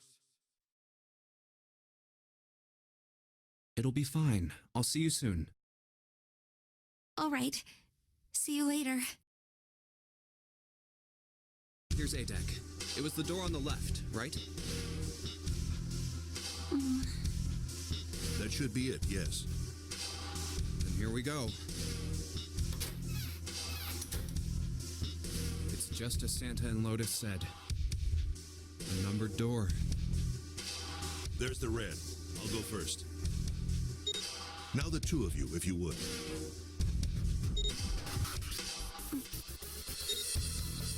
Now. Are you ready? Shall I pull it? Yeah, anytime.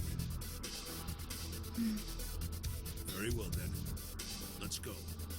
3, 2, 1.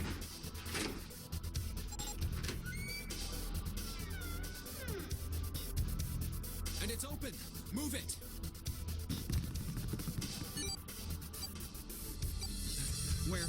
Where is it? There it is! Over there!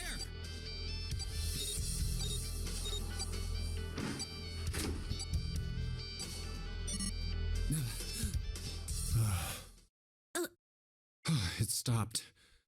Yes, it did. Whew, I don't believe I'll ever get used to that.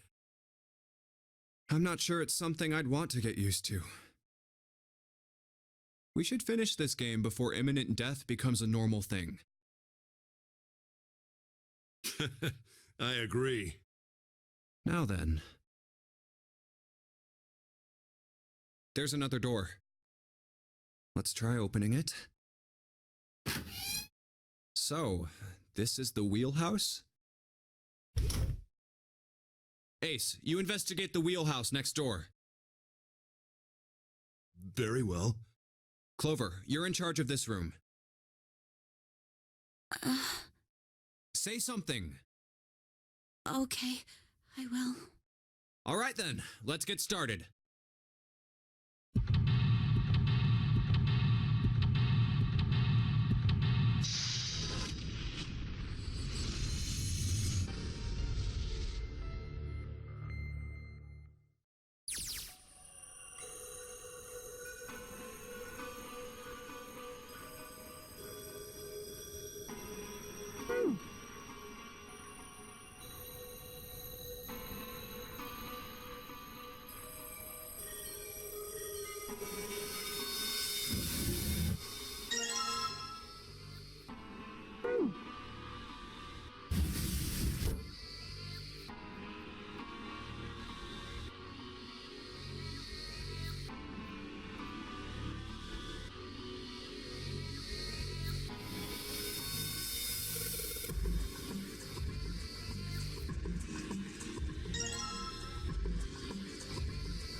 Oh, pocket watch.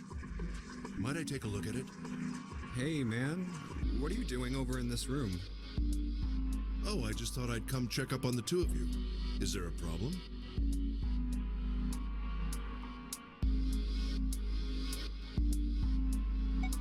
Well, not a problem, but... That's a lie. I wanted to get rid of Ace. I sent him to the wheelhouse at the beginning for a reason. I wanted to talk to Clover alone. There's something I want to ask her. I don't want anyone to overhear us. I'm pretty sure Clover won't talk if there's anyone else around. I'm a little desperate to send him back, quick. He has to leave.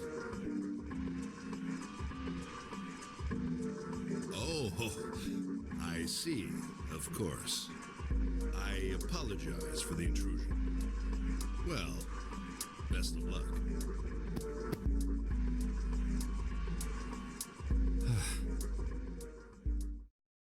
What was that about? Why are you looking at me like that? Oh, no, it's not like that. What's it like then? I just wanted to hear the rest of that story. I didn't get a chance to ask you about it until now. What story? About the experiment, remember? The one you started to tell me in the operating room? You said something about an experiment that happened here 9 years ago. I'm sorry, but I don't want to talk about that right now. I'm just not in the mood, okay? You understand, right? I keep thinking about my brother. I can't stop. I mean, who would do something like that to my brother? I can't forgive them.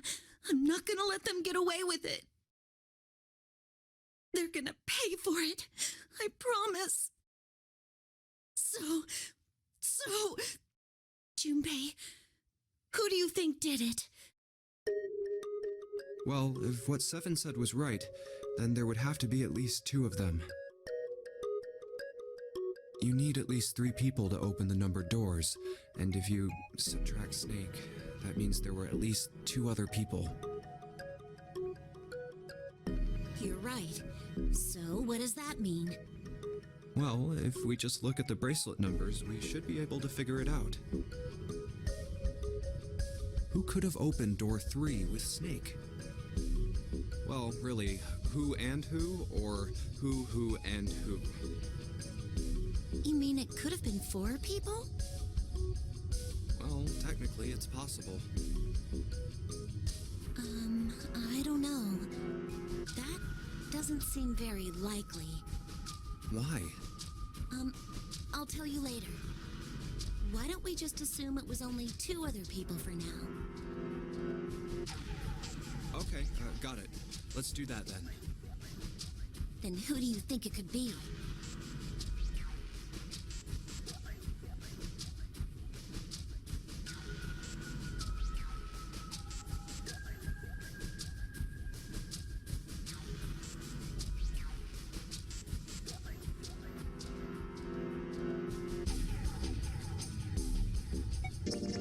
Would it be Santa and Seven? The digital route for Snake, Santa, and Seven is 3. Wait, hold on. Are Santa and Seven the killers? What's wrong? Well, I thought about it, and... That's what I thought. Santa and Seven. If it was 2 people, then that's the only combination that works. Hey, wait a minute there. Don't you think it's a little too early to be jumping to conclusions? Well, all I said is that those 2 would have been able to open door 3 with your brother. There might be other possibilities. Well, what other possibilities? Are you saying you think that it was 3 or 4 people? I really don't think that's likely. Why not? Can I borrow your pen and paper? Yeah, here.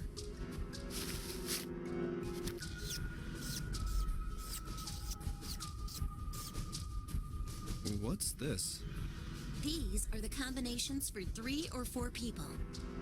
These 8 combinations are the only possible ones. Oh, I see. Junpei, Yeah?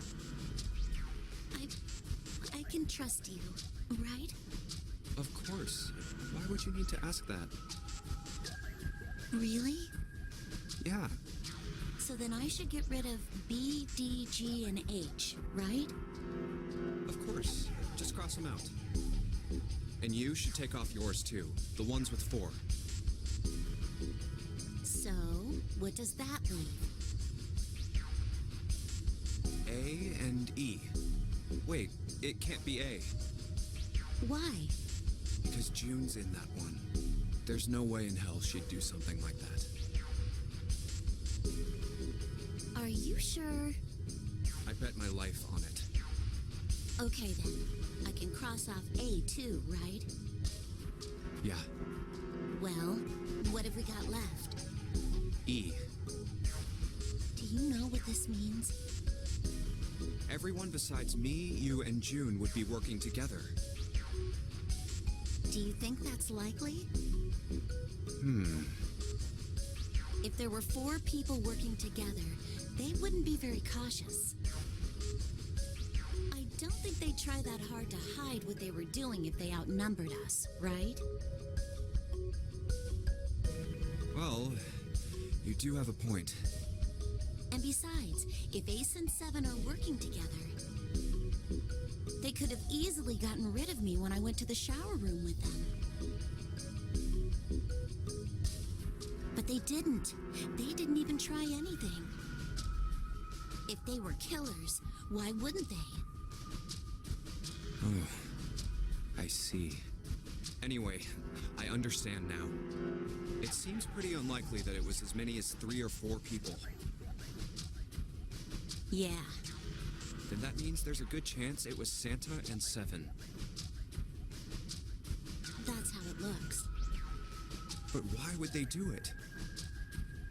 Their motive. Have I interrupted something? What is it? There was something I wanted to speak with you about, Junpei. Could you come with me for a moment?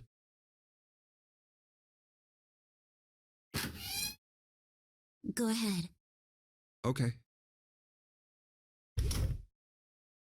What did you want to talk about? There was something I wanted to check. Yeah? What's that? If you'll excuse me. Hey, what the hell are you doing? I'm just checking. No, stop! Just as I thought. What exactly are these pieces of paper hiding in your pocket? You switched them, didn't you, when we voted? Well, I can't say that I care. I managed to get through the numbered door I wanted, despite your mischief. Then why did you... Oh, simple curiosity. I hope you won't think ill of me for it. Damn.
Oh, a hallway.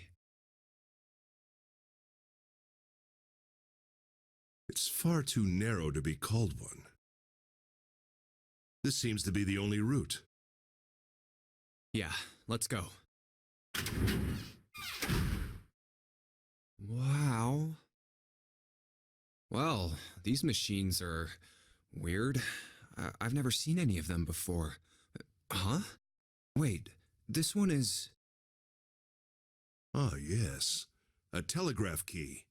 These were used to transmit Morse code a long time ago. This must be the communication office. And that door? Captain's quarters. Huh.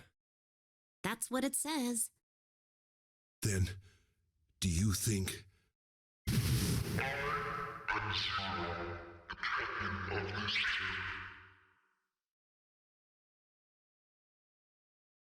Well, we won't know if we don't open it.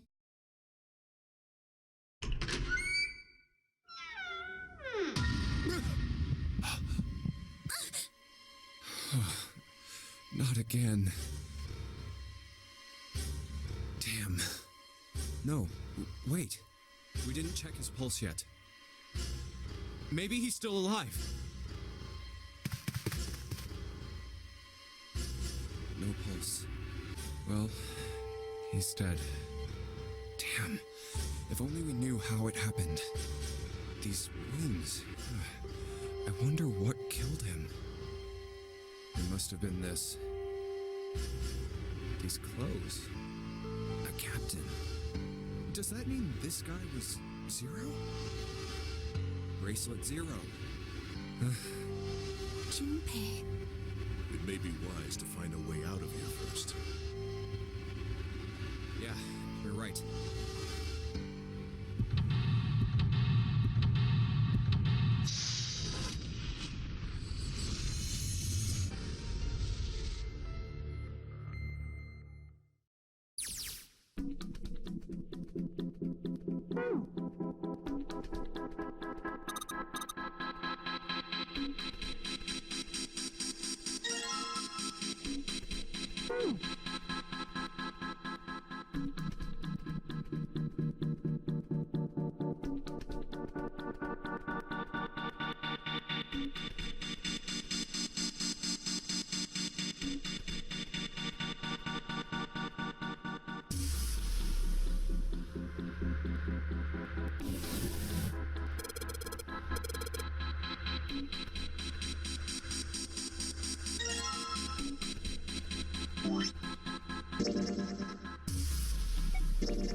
Zero, huh?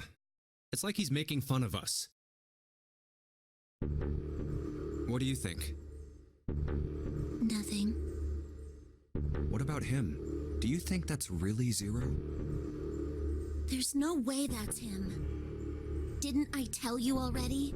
Zero is one of us. Yeah, right. Well, even if he wasn't one of us, there's no way that man could be Zero. Huh? Don't you get it? The letters that spell Zero on the TV screen, the captain's clothes he's got on, and of course, the bracelet with a 0 on it. It's too obvious. Look, this is Zero right here. This dead body is Zero. Isn't that kind of fishy? You're right. Only an idiot wouldn't see through something like that. No, that's not the point. So I'm not trying to make fun of them for thinking a trick like this would work. I'm sure they didn't think it would work, which makes me wonder. I think this is a challenge. A challenge from the person who's really behind all of this. He's making fun of us. Don't you get it? If whoever killed this guy really wanted us to think this corpse was Zero, they'd never have put a bracelet on him. Walking around with a Zero bracelet would be like hanging a sign around your neck that said, "I did it!" Anyone with a brain would be able to see that this guy is supposed to look like everything Zero is supposed to be. Just like we did. The killer must have known we wouldn't think he was Zero and put the bracelet on him anyway. Do you know why? Why? Like I said, he's mocking us. Too bad, suckers, this isn't Zero. Where's the real me then? See if you can catch me. It's the same bad joke a lot of criminals like to play. They'll just sit back and watch people run in circles. That's really twisted, but it almost seems kind of childish. Yeah, you're right. It's really childish. It's like it's just a game to whoever this person is. That's what seems funny to me. All right, let's get back to the point. Who killed this man? I don't know. And what's this guy's deal? Who is he? How would I know that? If I knew anything, I would have told you. You have no idea who he is. Why would I? We should check and see if he's got anything on him that might tell us who he is. Give me a hand here, Clover. Huh? We gotta flip him over. How else are we gonna search his pockets?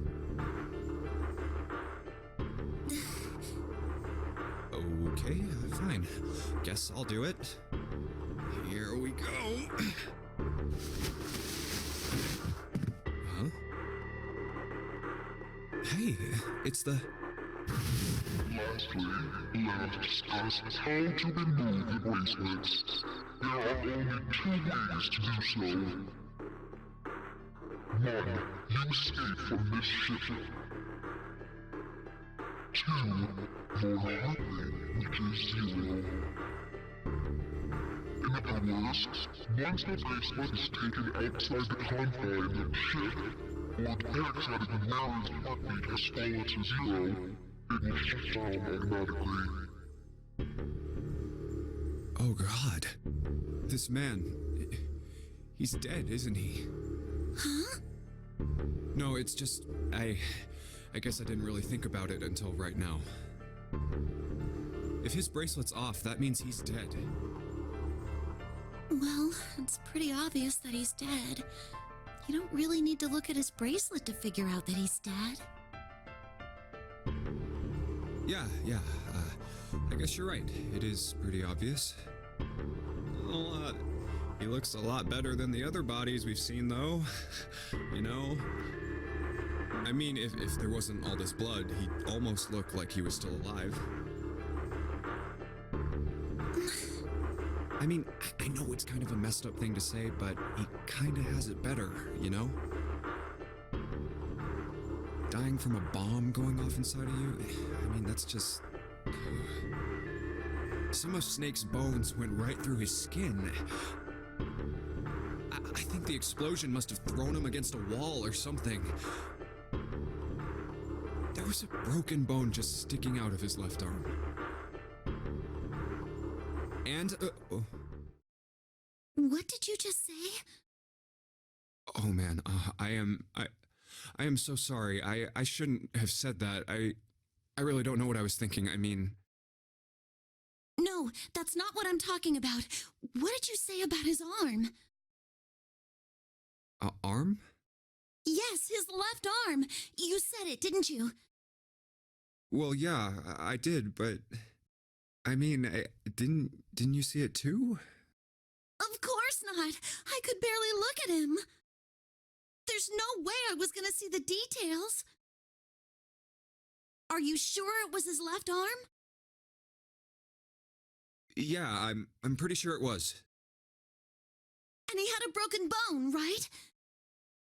What the hell are you getting at here? Just shut up and answer me. Yeah, he did. It was pretty bad, too. The bone was sticking out of the arm. Clover? What's wrong? Look, I'm sorry if I said anything. Thank you. Huh? What are you... Thank you so much, Junpei.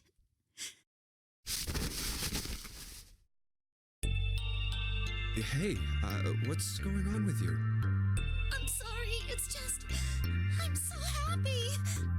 Why? The body in the shower room, it isn't his. It isn't my brother. Huh? It's not Snake. Why on earth would you think that? Because his left arm is... I'm sorry. I really shouldn't be talking about this. But he's still alive. I'm so happy. I'm so glad. Huh? Junpei, you were right. Huh? No matter what happens, you can never lose hope. You have to remember what's most important, and that's to have faith and to have love. If you can remember all of those, that'll bring you good luck. That's... I only made it here because you gave me this. I was suspicious of everybody. I was angry and miserable. But because I had this four-leaf clover, because of what you said to me, Yeah. Thank you so much, Junpei. Oh, if you really want to thank somebody, you should be thanking Santa. Santa? Why? Well, he was the one who gave me that thing. And the words for each leaf, I got that from him too. Oh.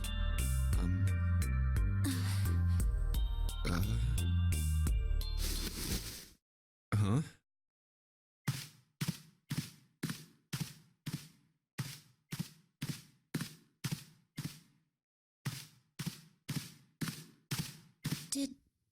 Did Santa really tell you those things? Yeah, he did. Did I, say something wrong? Oh no, not at all. In fact, this could be really good news, I think. You think? Santa knew about the words and the clover. The only people who should know about that are the other subjects. Subjects? The other people who were in the experiment 9 years ago, with my brother and me. But he's blind, and I was part of the Nevada test group. So neither of us would be able to recognize the faces of the people who were on this boat. Whoa. Okay, time out. Let's just calm down for a second, okay? Start from the top. Don't start with the end and then jump to the middle. You gotta start with 1 and then move to 2 and 3 and 4 and so on. If you don't tell me stuff in the right order, I'm never gonna be able to figure it out. Okay. All right, let's start with this experiment. What happened on this boat 9 years ago? Do you know about morphogenetic fields? Morphogenetic fields. All right, how about this? Theory of the telepathic mechanisms. I think Lotus mentioned something like that. Telepathy, huh? Well, that's not really it, but I suppose it's similar. So they were testing telepathy on this ship? Yeah, I guess so. So, what exactly did they have you guys do? The same thing that we're doing now. Exactly the same thing. What? The nonary game. 9 people were put on this boat, and 9 others were put in the building in Nevada, and the game started. Look, I'm sorry, but I don't get it. What do the nonary game and some telepathy experiment have to do with each other? Am I missing something here? The ability to access a morphogenetic field is affected by a couple of things. The first is epiphany, and the other is danger. You know how sometimes when you're up against a really tough problem, and then the answer just kind of pops in your head? That's an epiphany. And what you learn from the epiphany can be transmitted with telepathy. When you add danger to that equation, then it gets easier to transmit that information over telepathy. So you're saying the nonary game was supposed to introduce that element of danger? Yeah, but it couldn't be just any old danger. It had to be life and death. It had to be life and death. And someone did actually die. A girl. Huh. She was on the boat with my brother. I was in Nevada. I never met her, but I did hear her name. Her name was... Oh, my apologies. I seem to have disturbed you. Ace! You two must have strong stomachs. I can't imagine how you could stay in this room for so long.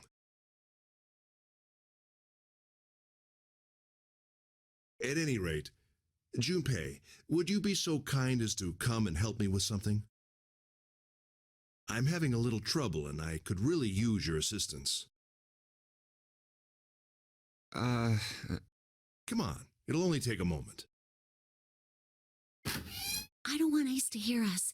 We can talk about this later. Huh? Hey, wait! Junpei, what are you doing in there? Hurry up!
Looks like there's something on the cover. ALLICE. All ice. Alice. Does this mean... What the hell is this? They are hieroglyphs, a form of writing used in ancient Egypt. Ancient Egypt? That's right. Can you read them? Of course. I can't. What would make you think I could? What the hell? Whoa, the whole thing's like that. Huh? What's this? Oh, a key card. Uranus. That's the Uranus symbol. Something's written on the bottom. Bottom deck library. This must be the key to the library then. So it would seem. Bottom deck library. Oh. 7 said something like. Alice sleeps in a small chamber past the forest of knowledge beneath the navel of the gigantic. Could beneath the navel mean the bottom deck, and the forest of knowledge is the library? Then could Alice be in a room somewhere beyond the library? What's wrong? Something on your mind? Yeah. I just remembered something. Is that so? What about? Well, don't laugh, okay? The Egyptian priestess and Ice 9. Interesting. And the woman who wouldn't melt, who was recovered from the Titanic disaster? They called her All Ice, which eventually turned into Alice. And she was purchased by an English millionaire who called himself Lord Gordain. According to 7, this ship is where he hid Alice. And you think that he hid her in a small room beyond the library on the bottom deck? Yeah. Well, I mean, it is just a theory. Junpei, have you ever heard of the term CAS? Cass? It stands for Cells Alive System. It is an advanced technology for freezing and preserving organic matter. Put simply, it is a technique that allows one to freeze things without the formation of ice crystals. Normally, if you freeze something fresh, water within its cells expands as it crystallizes, damaging the cell membrane. CAS, however, works differently. The object to be frozen is supercooled using magnetic fields, and then frozen instantly and uniformly, giving ice crystals no time to form. It was originally developed for the preservation of food, as an alternative to the normal freezing process. Now, however, there are rumors that it can be used for other things. What do you mean, other things? Well, there are obvious medical uses, but perhaps also space travel. Space travel? Are you serious? Surely you've heard of suspended animation, cryogenic freezing? It's a fairly common idea in science fiction books and films. People are sometimes frozen for especially lengthy journeys through space. Whoa, wait a minute there. Are you saying that Alice was frozen using that CAS thing? Well, I'm sure the possibility is quite low, but it is a possibility. If this special ice you call Ice 9 does indeed exist, and CAS were used to freeze her into that sort of ice instantaneously. You think she could be alive? Well, I can't say for sure, of course. I'm only talking about possibilities. The melting point for Ice 9 is 96 degrees, right? If she were put somewhere where she could reach that temperature... That's nuts. Are you really saying she could have defrosted and started walking about? You're quite right. It does sound unbelievable. But if she had, then we would have an explanation for the man we found dead on the floor. You mean the guy dressed like a captain? Yes. He was dead when we found him. Clearly, he was murdered. But if he was murdered, then by whom? It couldn't have been one of us. That would be impossible. In order to enter the captain's quarters, one must first open door 1. That door that requires the Earth key prevented us from accessing door 1. Who was it that opened that door? Santa and Lotus. Right. Clearly, the two of them could not have opened door 1, or any other door for that matter. Who else then could have done so? Nobody. After Santa and Lotus used the Earth key, they turned back and met up with me and June. Then we returned to the large hospital room and found Ace, Seven, and Clover. While we'd gone into the shower room, Ace, Seven, and Clover had stayed behind. But it's impossible for those 3 to open door 1. But what about when June and I took the elevator to door 2? No, this still won't work. We were only gone 5 minutes. No human being could have run to the captain's quarters and killed that guy in there and run back that fast.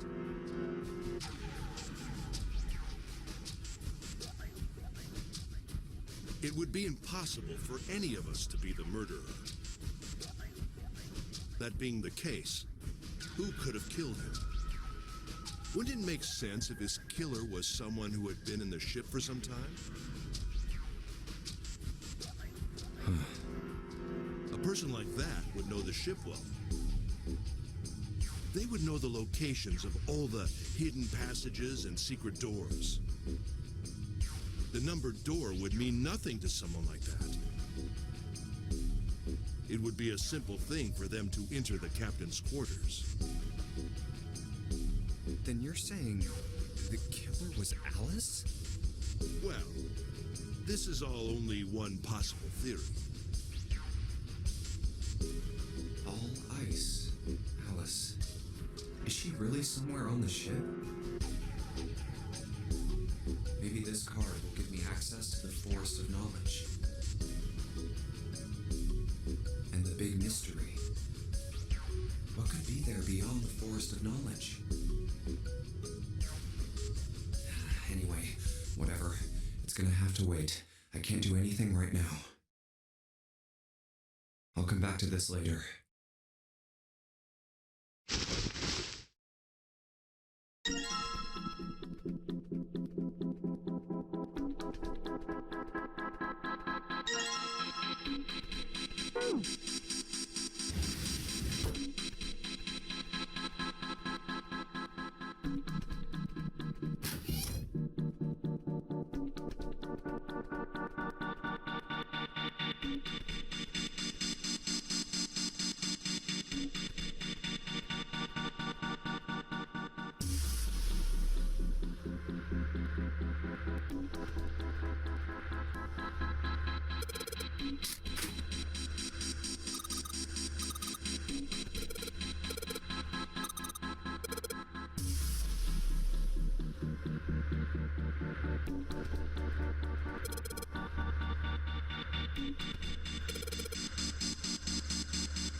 All right, let's go.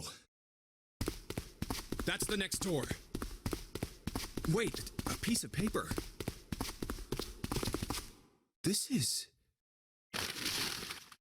Map of the ship's interior for A-Deck. What's wrong? I found a map for this floor. I see. Well, that was anticlimactic. I should keep this, though. Hey, where's Clover? Damn it, what the hell is she up to? Clover! Huh? What the hell are you doing? Nothing. What do you mean, nothing? What the hell is that? What? You've got something in your pocket. What is it? Oh, this? This is a note. A note? Yeah, I found it in the pocket of the guy with the captain's clothes. It said something about the darkness of the sinister hand or something. What the hell? Let me see it. No, not right. Hey, Junpei, Clover! What are you two doing? Hurry up! He's getting mad. I'll show it to you later, all right? Come on, we gotta hurry. From the look of that pocket, it doesn't particularly look like just a note. Jeez, what are you thinking? For crying out loud.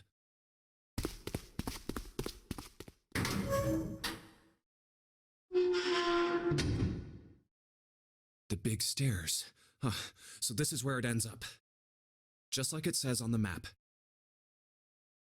Ace, did he head down? Oh, there he is.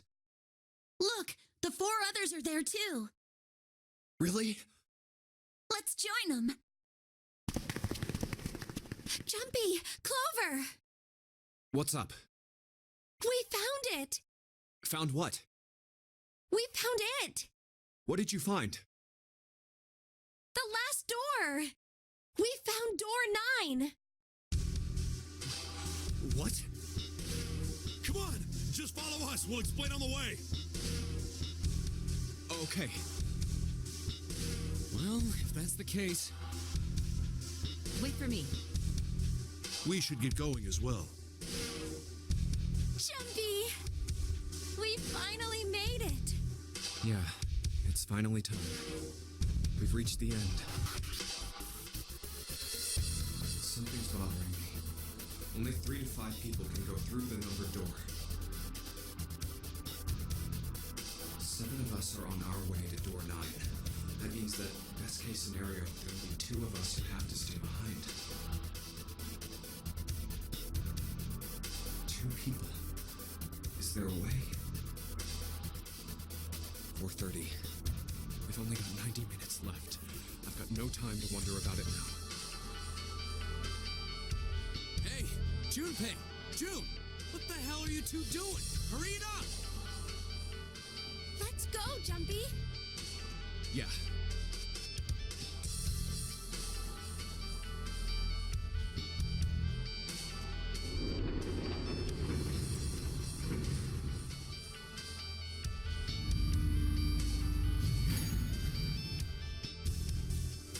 I know I told you I'd explain it earlier, but honestly, there ain't much to explain.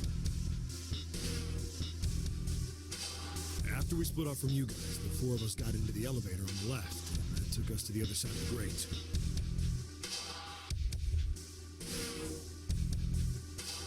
After that, we headed down another hallway. It took us toward the bow, and eventually to the number 6 that you two found earlier. We opened it and kept going. There was another locked door behind it, like usual, but this time we had to complete 2 different areas before we could unlock it. Once we were through that door, there was another hallway that went the other direction, toward the stern. So, on your way, you found the elevator. That's right. So, in other words, you kinda did a lap, huh? You came from that side to this side. Yeah, So, where's the number 9 door? over here. Follow me. By the way, you know, it's because of Santa that we're all here right now. Huh? That all 7 of us are going to door 9. What? You don't get it? Santa, 7, and Lotus. What's their digital route? 9. It's 9. That's right. They could have just left me behind and kept going if they'd wanted to. But they didn't. Yes, because Santa wouldn't let them. He said, we can't leave June and the others behind. That's why we went looking for you guys. And then you got on the elevator and went back to the central staircase. That's right. Well, I wouldn't have called that one. That Santa would be the one to stick up for you. Oh, don't get me wrong. I don't mean that 7 and Lotus said they wanted to leave me behind. We were just talking about it, and Santa objected to it first. Is that so? We're here. So, is this... Yeah. There's no other place for us to go. Nope. Just look around. There's a big old iron wall at the end of the hallway. The other hallways on the left and right are blocked by metal grates. I see. All right, let's get moving.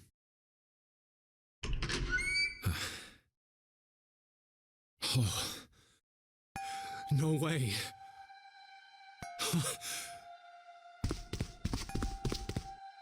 The 9 door. We're finally here. No doubt about it. This is door 9.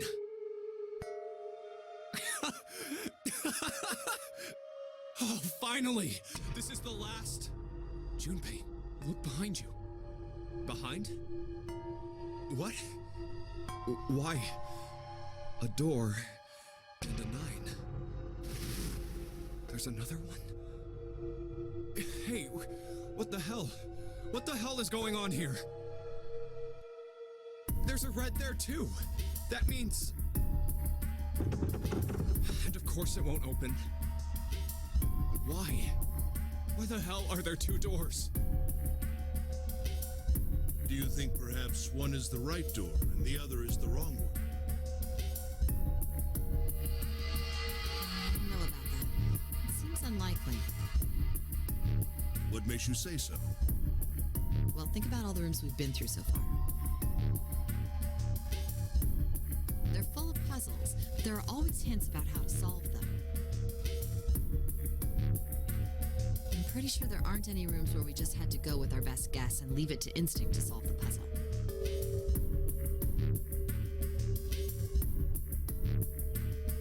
Do you really think that at the very end of the game, Zero's going to suddenly throw in something that depends entirely on luck?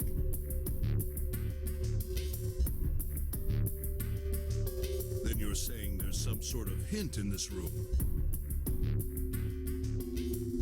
No, I don't think there's a hint anywhere in here. I searched it very well when I was in here before. I didn't find anything that might have been a hint, though. Well then, that means... Yeah, both of these are the right door. I mean, if you think about it, Zero never actually said there was only one door with a 9 on it. It is hidden, but an exit can be found. Seek a way out. Seek a door that carries a 9. So if there are 2 number 9 doors, if we split it up right? That's not gonna work. You've got a notebook and a pen, right? Can I borrow them? Yeah, here.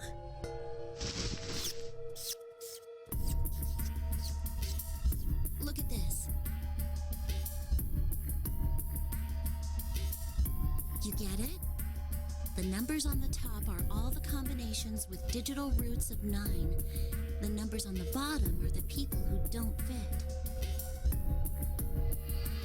There's only 8 possibilities if we split up into 2 groups of 3 or 4 people. So... If 3 people go through the door, then 4 are left behind. If 4 go through, then 3 are left behind, right? yeah. No way.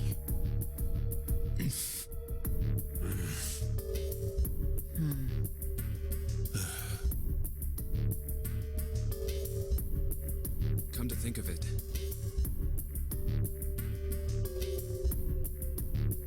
what is this room? It looks like it's set up for some kind of ceremony. But what kind?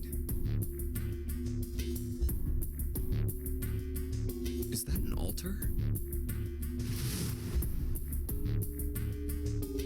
A coffin? No, it couldn't possibly be. Okay, I give up. I give up. I figured if we sat around here long enough, someone would volunteer. But I guess nobody's got the guts to do it.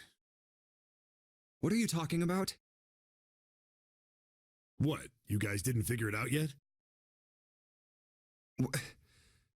Fine, let me enlighten you.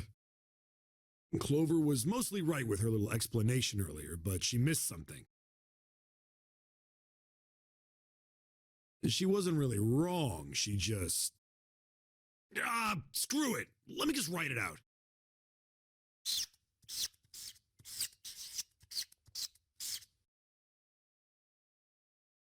If you're trying to leave with a group of 3 and a group of 4 and get everybody out, Clover's right.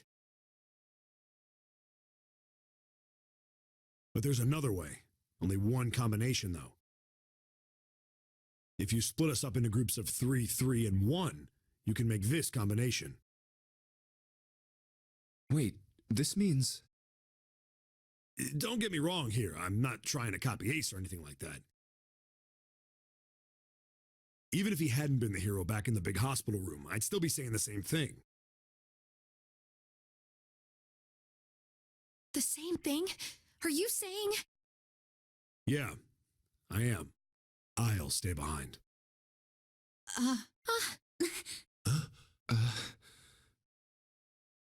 Why are you acting so heroic all of a sudden? Are you some kind of idiot? No, I am completely against this. I'll be goddamned if I'm gonna have to owe you for getting out of here.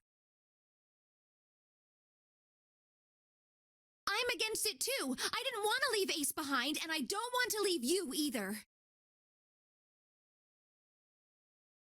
I don't like that idea. There's gotta be other options. I disagree as well. I can't say I care much for you being the hero. Well, there you go, 7. Proposal denied. Clover's right. There's gotta be a better way than this. Doesn't make any sense. Whoa, hold on a minute. I haven't said anything yet. Are you agreeing? You want to leave him here? Nah, I'm against it. I don't want to leave 7 here alone. Then I don't see how it matters. I said alone. Huh? I said I don't want to leave 7 alone. What the hell are you... What? You don't get it? I can't leave just one person. I need 2 more. 3 people, including 7. I'll be leaving behind 3 people. That's my proposal. No, those are my orders. What do you mean, orders? What the hell makes you think you can order us around? Who the hell's gonna listen to you? You all will. In 3 seconds, you won't have a choice. What? 3, 2, 1. See? I told you. Huh? What? Why? What the hell is that? The gun's from the other room. What room? One of the rooms behind door 6. I should have known he was gonna do this. I should have taken the gun. It's too late now, fat ass. Damn it.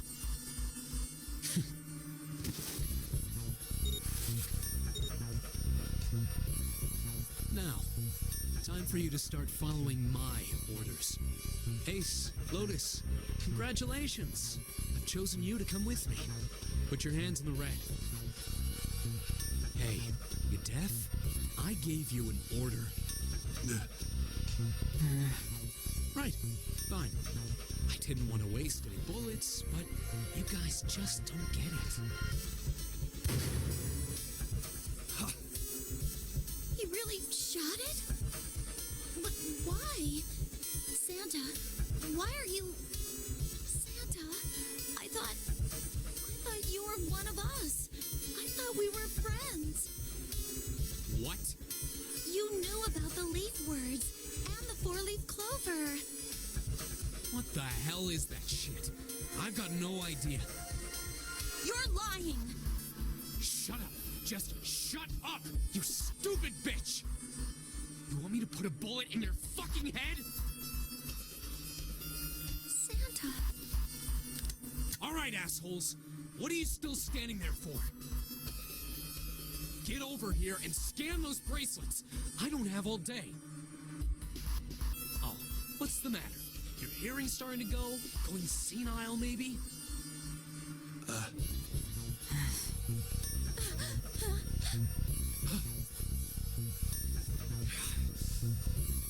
That's it. It's the only way. Please, go. Huh? No way. Jumpy, what are you saying? If you stay here, you're going to be stuck, Jumpy. And so will Clover and Seven. I know. But you don't need to worry about us. We'll figure something out. Right, Seven? Right. You just leave it to us. It's gonna piss me off to do what Santa says, but... Don't worry about me either. There's still something I have to take care of. No, no, you can't! Ace, Lotus, don't come over! Don't worry about me, please! Please.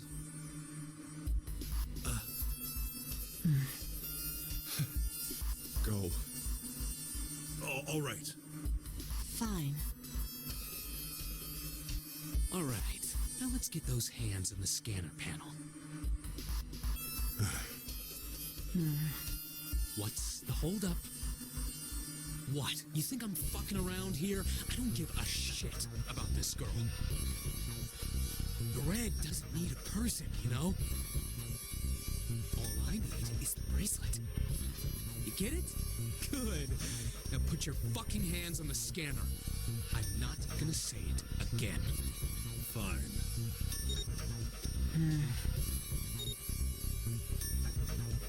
Good job. Now, Lotus, pull that lever. As soon as the door opens, you get your ass in there. Try anything stupid, and you know what happens, right? Damn it.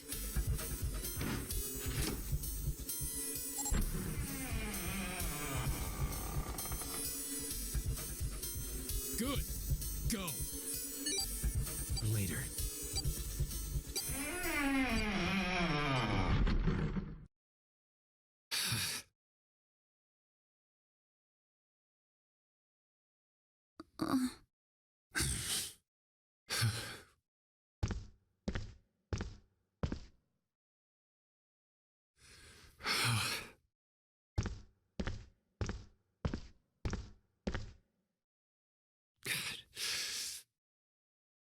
June. So, what do you want to do, Junpei? What do you mean, what do I want to do? What can we do?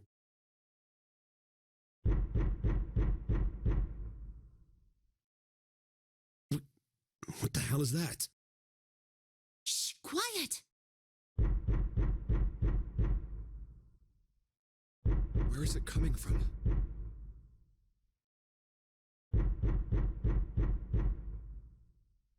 Could it be? Hey, I think it's coming from this coffin. You're right. Let's open it. But how? What are those muscles for? For show?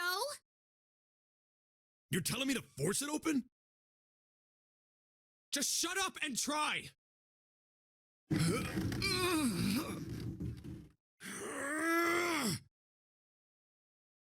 Damn it! It won't even budge. Not another one. Yeah, looks like it. Do you think we have to put in the right password or it won't open? I think so.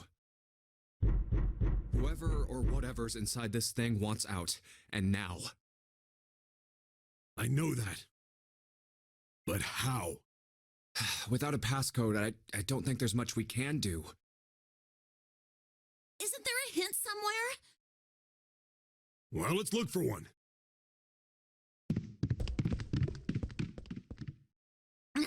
There's nothing here. Not making this easy, are they?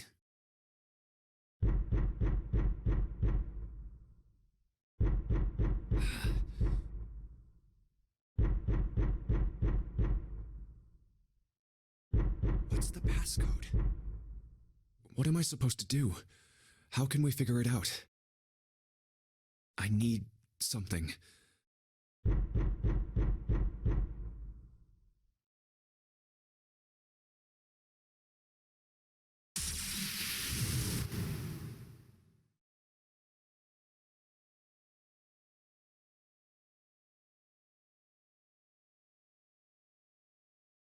Wait, what the hell was that?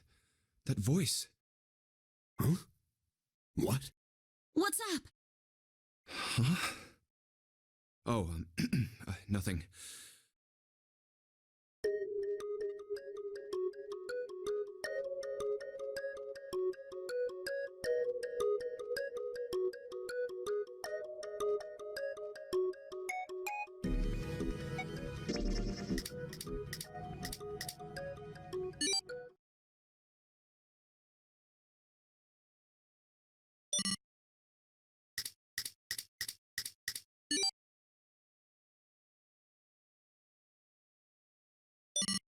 One 4 3 8 3 4 2 1. Huh? Huh? Hey, what the hell were those numbers? Oh my gosh. Are those... 1 4 3 8 3 4 2 1. 1 4 3 8 3 4 2 1.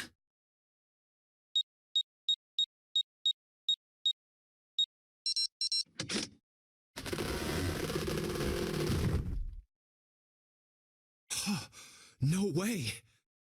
What? Why are you...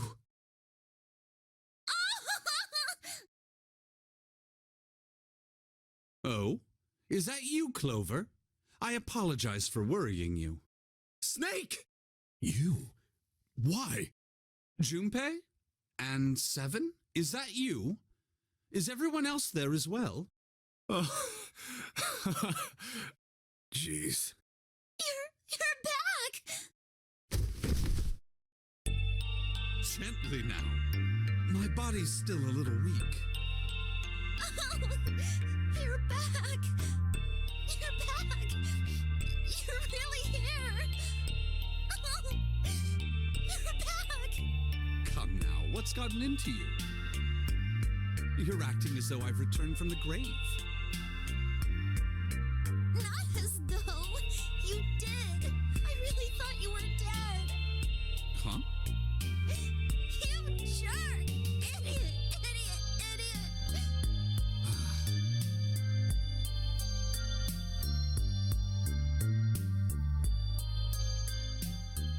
I see. I believe I understand things rather well now, thank you. In the shower room, there is a dead body wearing my clothes. Because of that, you thought that I was dead, correct? Yeah. You also discovered a corpse in the captain's quarters, and Santa turned on you here, in this room. Do I have it straight? Well, the dead body in the captain's quarters is a surprise. Sorry, there wasn't a good time to tell you. Don't worry about it.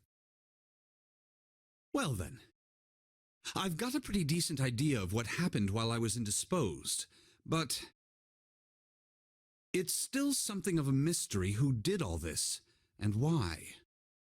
The corpse in the shower room that looked like me, and the corpse in the captain's quarters. Why were they killed in the way they were? You don't know? No. Why would I? The guy in the shower room. We don't know who he is, so let's just call him Mr. X. Anyway, this Mr. X is wearing Snake's clothes. But you're wearing some kind of weird robes. That means someone took your clothes and put them on Mr. X. We need to figure out who that was. I apologize, but I have no idea who might have done this to me. I only just now woke up. I was unconscious during all the events you just described to me. They must have undressed me and changed my clothes during that time. When were you knocked out? When we split up to look for the red. Where did they get you? Do you remember? It was a small room in one of the hallways on C deck. What happened? The same thing that happened to every one of us when we were abducted. A canister releasing some sort of gas was thrown into the room. I believe the gas is some sort of incapacitating agent. Then that means it was... Zero. Looks that way, huh? There's nothing else I have to tell you. When I woke up, I was in this coffin. Why? Why did Zero make Mr. X wear Snake's clothes? How would that benefit Zero? I don't get it. What the hell does any of it mean? And I have no idea how I got the passcode for the coffin either. Truth had gone, and truth had gone. Where did those words come from? Why did I feel compelled to push the buttons on the bracelet after hearing them?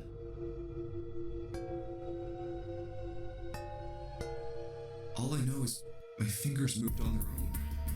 It was like I did it subconsciously. I don't get it. What the hell does any of it mean?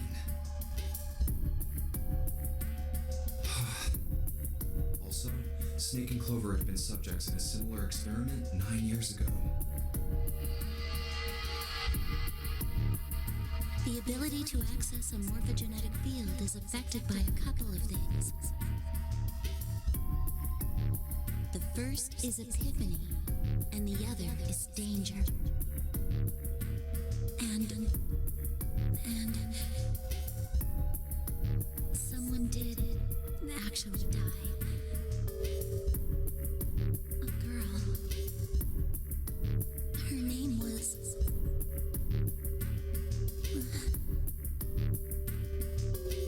There had been another experiment conducted on this same ship 9 years ago, and a girl had died during it.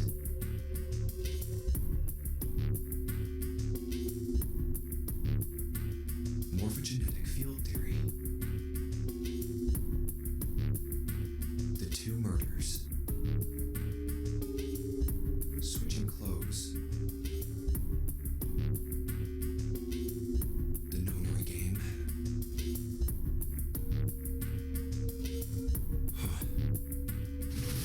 Zero. He's the ringleader.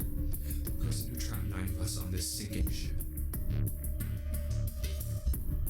Zero should know everything. If we can uncover Zero's identity, all of our questions will be answered.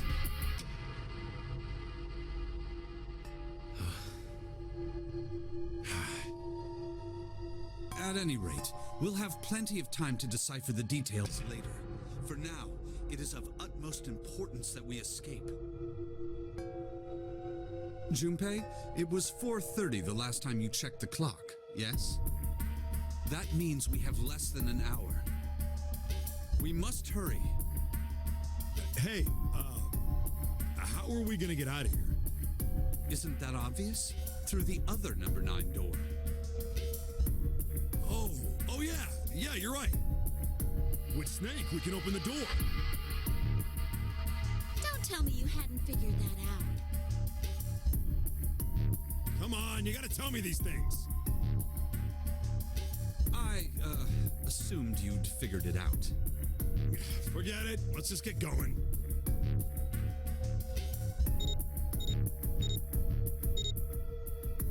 All right. You guys ready to go? Yes. Yep. Not yet. Huh? Before we go in, I'd like to check something. You want to check something? Yeah, but before I do, 7, could you pull the lever? I want to make sure we can verify with just the 4 of us. What do you mean? We don't need. Just do it, all right? But if the door opens, don't go in yet, okay? Please, this is really important. I really need to check this, okay? Work with me here. Fine.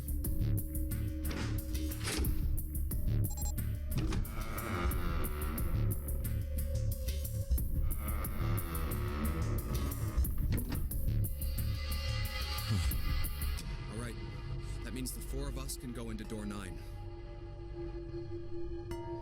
So, we knew that already. It's obvious. Obvious. Yeah, you're right. It is. Now, what happens if we add Zero's bracelet? What?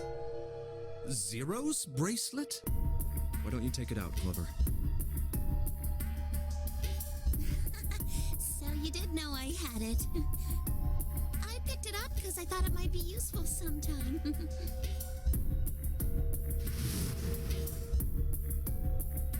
This was on the left hand of the corpse in the captain's quarters. If you look at it, you can see it's got a 0 on the face. Just to make this a little easier to talk about, I'm gonna call the guy we found dead in the captain's quarters, Cap. Then I should be able to open door 9 with just me, Clover, and his bracelet. Though the big question is, if Cap is the mastermind of this game, would he really put one of these bracelets on? Anyway, let's just give it a shot. Clover, give me your hand. Okay. Now the captain's bracelet. And pull the lever. I knew it. Now, what does this tell us? Maybe the bracelet has to be on your wrist in order for it to work? No, that's impossible. Did you see how the panel showed a 3rd asterisk when I scanned Cap's bracelet? Whether or not it's on your wrist doesn't matter. All you have to do is put the bracelet near the panel for it to register.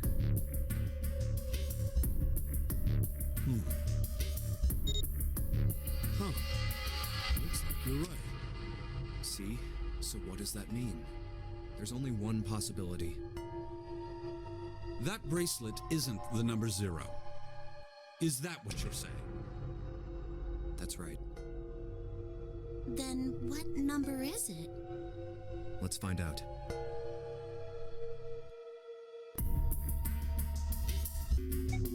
Let's try 7, me, and Cap. If this combination opens the door, then Cap's bracelet is number 6.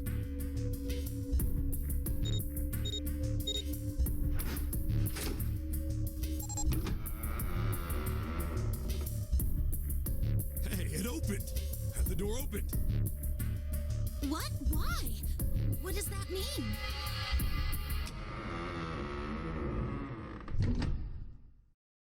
Isn't it obvious? Cap's bracelet is number 6. But doesn't it say 0? This isn't a 0. The symbol on here isn't a number 0. It's a letter O. Oh. Whoa, wait a minute. I don't get it. I mean, we figured out that Cap's bracelet is 6, right? Yeah, Does that mean there are 2 people with 6s? There is most likely only one person with a 6. But I don't get it. What about June? Well, this is only an educated guess, but I think June's number was never 6 to begin with. Her bracelet was flipped. In other words, June's real number is 9. That seems the most likely. Then all this numbered door stuff was just a load of crap? Why would you say that? Because if June is 9, then the numbers wouldn't match up. Here, look. list of all the numbered doors June's gone through. I'll let you know what I'm writing, okay, Snake?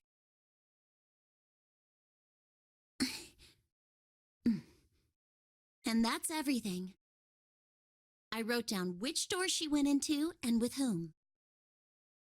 And I wrote what all the numbers were. So if you switch 9 in wherever there's a 6, the numbers don't work. If the digital root is 7, then you can't open door 4. If the digital root is 2, then you can't open door 8. Clover, do you notice anything interesting on that list? What do you mean? You're talking about 3, right? 3? Santa's always in the room with her. That's what you're saying, isn't it? Yes, that's right. What about it? That's quite simple, really. You told me that the first time you came to this room, Santa was the first to refuse to leave June behind. Now, doesn't that beg the question why? Why would Santa do such a thing? The answer is easy. Because Santa can't open door 9 with only 7 in Lotus. Of course, there's only one reason for that. His number isn't actually 3. Santa's real number, 7? Would you be so kind as to modify my sister's equations? Yeah, sure. This is what you were getting at, right, Snake?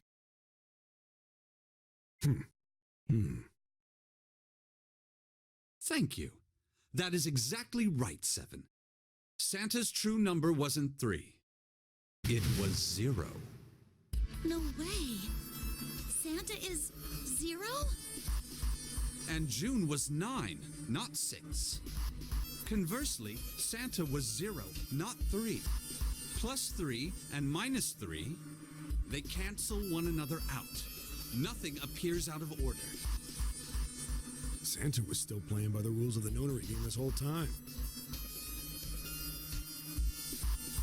Precisely. So you're saying Santa planned this whole thing? I'm not sure if he acted alone or not. But I think it is safe to conclude that he is 0. If my hypothesis is correct.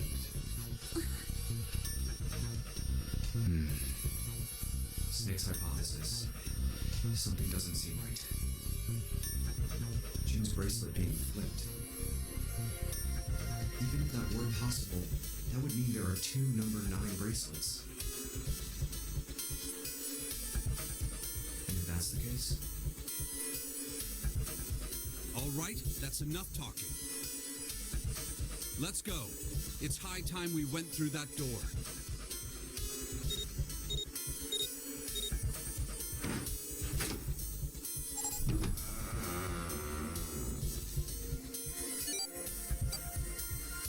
It's right there.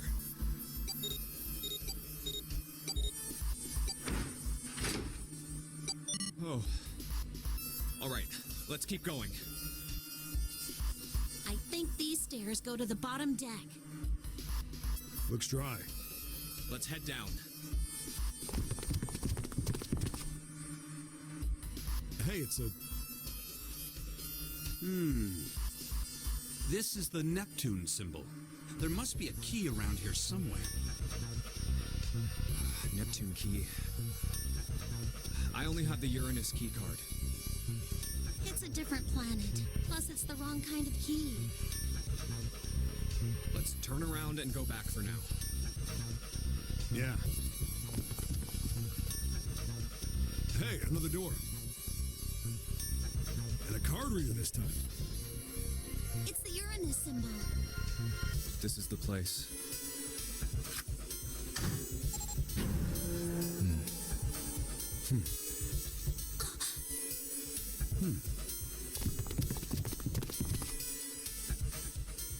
Wow! It's totally full of books!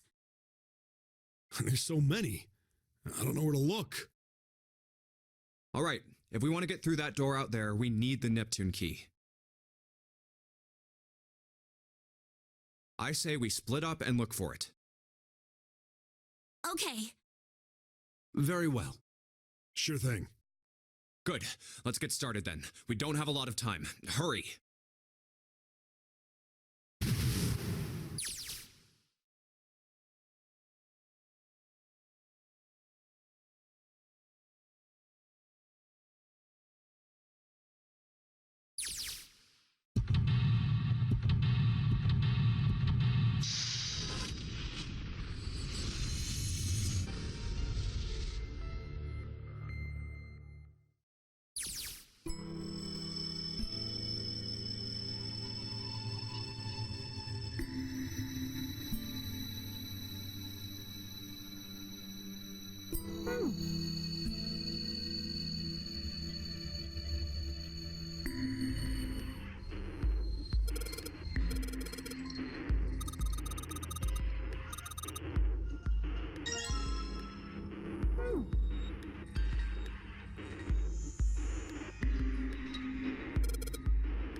Sheldrake 5? I think I saw the rest of his collection somewhere. Yeah, I think it was somewhere around here. Let's go take a look. Okay. Sheldrake. Have you heard of him? Sheldrake, I mean. Yeah, Lotus told me about him. There's a British biochemist named Sheldrake. He has a rather interesting theory. Morphogenetic fields, which relies on the theory of morphic resonance. Really? From Lotus, huh? Well, Clover also said something to me about that stuff. She did? Yeah, what was it? The ability to access a morphogenetic field is affected by a couple of things. The first is epiphany, and the other is danger. That girl. I told her not to tell anyone. You did? Why? Well... Look, man, I didn't push it because we're in a hurry, but I'm kind of sick of this. How about you just tell me, okay? Tell you what? Don't give me that. About the experiment. Ugh. Very well, fine. I'll tell you everything. But not here. Let's move to the top floor.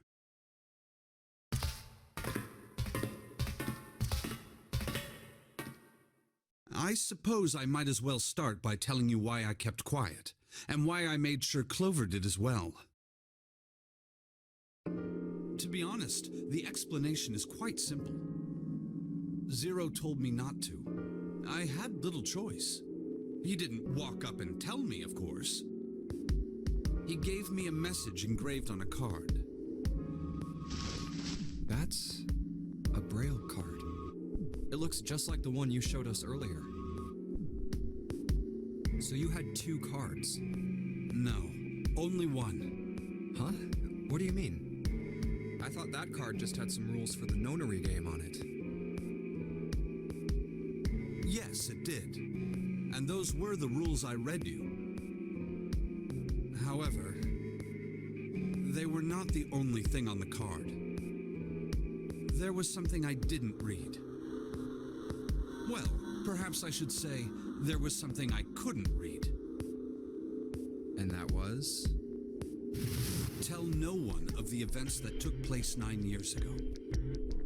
Tell, and I activate your sister's detonator. It's a threat on our lives. Oh. Well, what about Clover? Did she get a message from Zero too? I don't believe she did. But doesn't it strike you as strange that Zero would shut my mouth, but not hers? Yeah. To be on the safe side, however, I told her it was best not to tell anyone.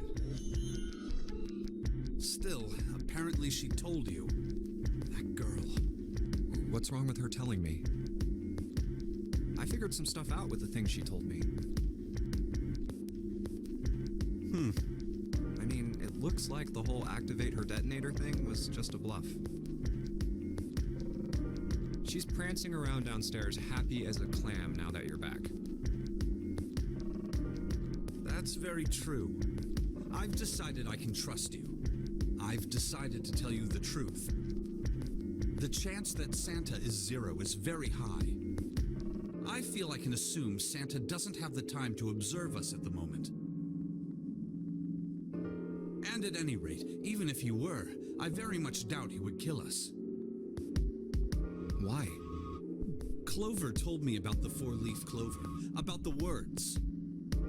If he knew about that, then he was in my group during the first experiment. I'm sure of it. He wouldn't kill us, no matter what the situation was. Hey, Snake? Yes, I know. You want to know what happened during the experiment. Yeah. How much do you know? Clover told me about... I see. the morphogenetic field in the experiments 9 years prior, how the experiments had taken place simultaneously at 2 locations, one being the ship and the other being a building in Nevada. And the girl that died during the experiment. She told you all that, did she? At any rate, I now know how much you've learned. All that remains for us to determine Is who did this and why, right? yes. Can you tell me what happened? Yes. The people who organized the initial experiment were from a company called Cradle Pharmaceuticals. There were 4 of them running the show. Gentaro Hongo, Nagisa Nijisaki, Teruaki Kubota, Kagechika Musashido. Hongo was the CEO of Cradle Pharmaceuticals. Nijisaki was his right-hand man and did the lion's share of the planning. Kubota led the company's research and development division.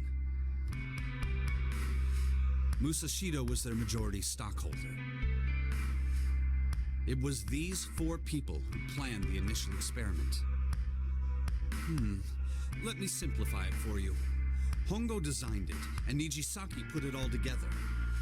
Kubota developed the technology required, and Musashido provided the cash. So it's Hongo, Nijisaki, Kubota, Musashido. Of course, more than 4 people were required to conduct an experiment of this scale. To that end, they organized a top-secret team to assist them with their research. All in all, they gathered 10 people or so. Those 10 completed their team, and they were able to begin the project. They named it the Nonary Project. The purpose of the experiment was to research the prospect of controlling a human mind through sheer will. The vessel, I suppose you could say, for this control was the morphogenetic field. Why did the glycerin suddenly begin to crystallize?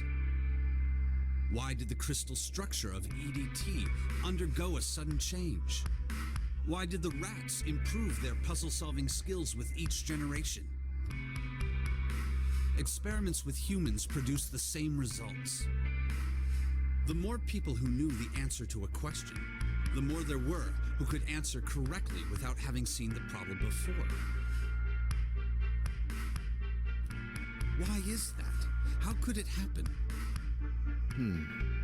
The answer is that the shape of the answer has been stored in a field invisible to the naked eye.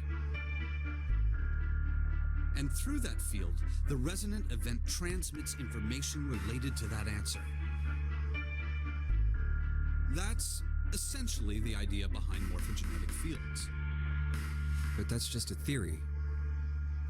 Can't bring yourself to believe it? Yeah. Let's say someone killed another person because the devil told them to do it. Whether the devil exists or not has no relevance to the murder. They believe the devil exists. Whether or not he does is immaterial. So what matters here is that Hongo believed in the morphogenetic field. That's right. But I still don't get it. You said they wanted to figure out how to control people. Right? That is what you were saying. Yes. So how are they going to do that with a morphogenetic field? I'll keep it simple. Let's suppose 10,000 people have solved a certain problem. The chance of you knowing that answer, even if no one has told you, will go up. Let's have another example, shall we? Say 1 million people were to do a handstand right now. Tomorrow, the chances of you doing a handstand would be higher, even if you had heard nothing of this hypothetical mass handstanding. Mankind's thought process and actions are all part of a resonant event. All all of the resonant events encoded in the fields are projected onto you. Of course, this assumes you believe in this theory. Do you follow so far? Yeah. Now, if there was a person who had the same effect as those millions of people, what would happen? If that one person were to do a handstand, other people would find themselves wanting to do handstands as well. Can you imagine what a person with powers like that would be able to do? Come on, there's no way. I'm not done. Imagine another scenario. Imagine another person. This is an ordinary person. Let's say he does a handstand. What if there was someone who could grab the resonant event he created by doing that and use it to make other people do handstands? What would happen then? A person who has the power to write to the field, and someone who can read from the same. You could think of them as the writer and the reader, or the transmitter and the receiver. What would the world be like if there were people with abilities like these? So the transmitter's resonant event can be transmitted through the field and sent to the receiver. And then the transmitter can control the receiver however they wish. That's what you're saying, right? Yes, close enough at least. Come on, that's just crazy. Well, if you want to prove that, then you'll have to test it first. At least, that was how they thought. That was why they decided to do their experiment. That was how the Nonary project began. By the way, Junpei, have you ever heard of the Gansfeld experiment? No, I haven't. You place a pair of subjects in separate rooms. Then you show one a picture and ask the other what they see. In theory, it is supposed to test for the existence of telepathy. Oh. So, why did you bring up the Gansfeld experiment? It was used to screen subjects for the Nonary project. The hospital in a remote town was affiliated with Cradle Pharmaceuticals. Hongo used it to conduct experiments on visiting children in secret. Some of them, he found, had potential. He began to gather children that showed promise. Children that seemed as though they might be able to access the field. Of course, none of them volunteered. They were kidnapped. There were 9 pairs of siblings taken, for 18 children total. For reasons that were not fully understood at the time, each pair had 1 transmitter and 1 receiver. They were split perfectly. As such, the 18 children were split into 2 groups of 9. The children who were put into Group Q were the ones who excelled at transmitting.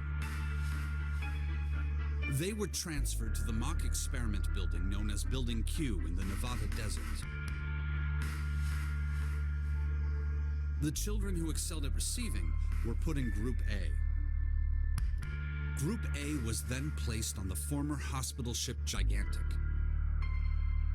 From the experiments he had conducted so far, Hongo had learned the following. There are 2 things that can increase one's resonance with the fields. The first is epiphany. The other is danger. Have you ever been faced with an especially difficult problem and thought about it very long and very hard until finally an answer suddenly appeared in your mind? It may seem obvious to say so, but that is what is meant by epiphany. The information obtained through that epiphany can be easily transmitted through the fields, where it can be easily interpreted. Adding danger to that equation allows for even easier field access. That's where Hongo came in. They set up a number of puzzles across the Gigantic. The participants had to solve each one before they could move to the next room. Of course, he hadn't forgotten to include danger. He had detonated a bomb on the hull of the Gigantic. The children in Group A were forced to play the nonary game as the ship sunk. By forcing the children into a life-or-death situation, Hongo hoped to increase the likelihood of their tapping into the fields. The children from Group Q, on the other hand, were confined to the mock experiment building, Building Q. Building Q duplicated the interior and puzzles of the Gigantic exactly. Every detail was exactly the same. Hongo explained the situation to the children in Group Q. Solve the puzzles you find throughout the rooms. When you have the answers, transmit that information to the children in Group A.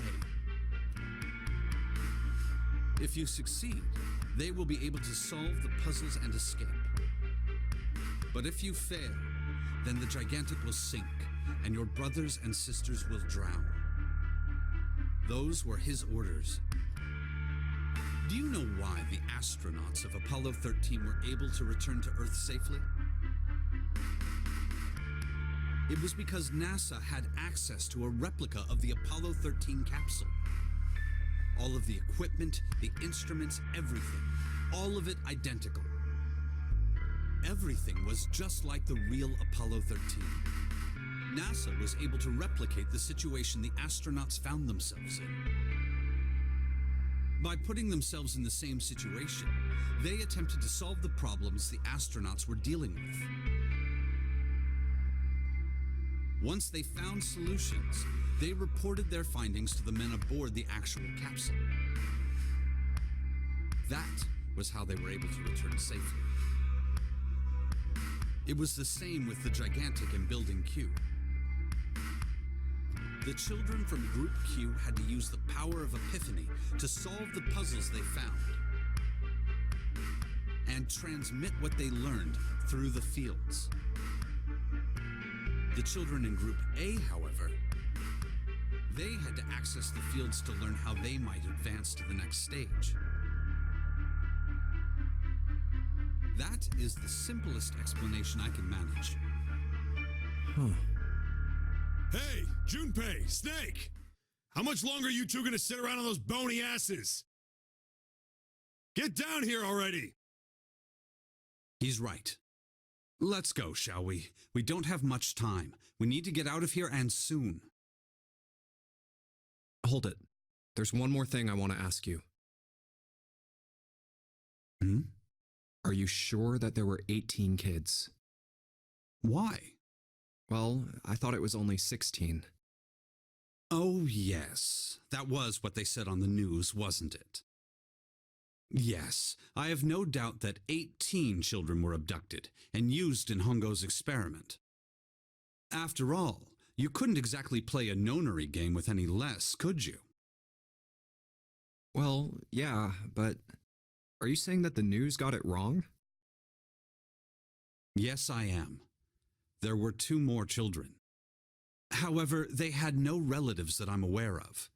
I imagine no one filed a police report when they went missing. They were brother and sister, like Clover and I. The brother's name was Aoi. The sister's name was... Her name was Akane. That was the girl who died. Akane Kurashiki died 9 years ago? Then, who is June? No. That's impossible. Can't be true. Akane isn't that uncommon of a name. If Snake had known her last name, that's a different matter entirely. So they share a name. A lot of other people do too. It doesn't mean anything. There's someone else. Of course it does. It has to be. Is something wrong, Junpei? Your breathing sounds strange. Oh, no, it's nothing. I'm fine. Let's get back down there, all right? I couldn't do it. Why didn't I ask? What's her last name? I just couldn't get the words to come out.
All right, this is the next.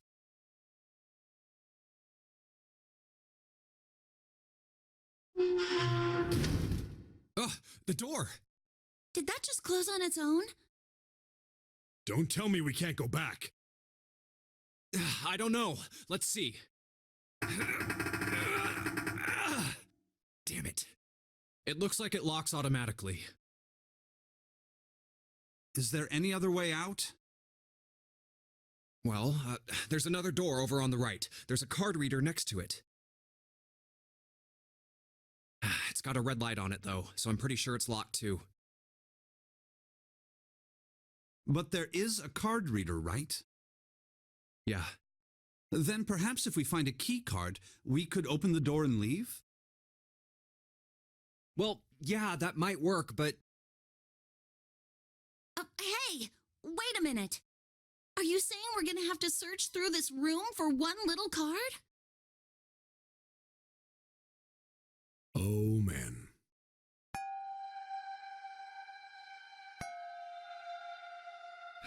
Looks that way. No way. For real? Well, we can sit down and wait to die if that's what you prefer. I rather doubt that, however, so it would be wise to start looking. We haven't much time. Let's find that key card. Oh, and the Neptune key as well. We won't be able to get through the hallway without it.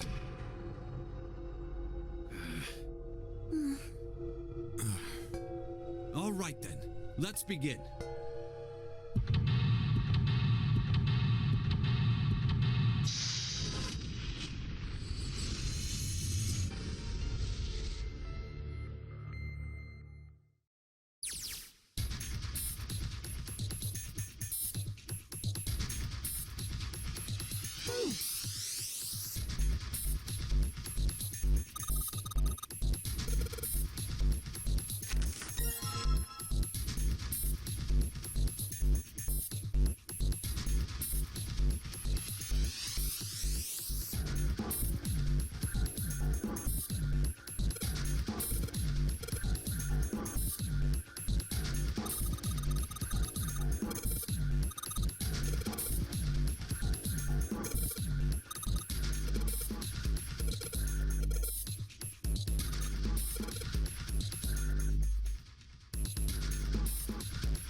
Picture?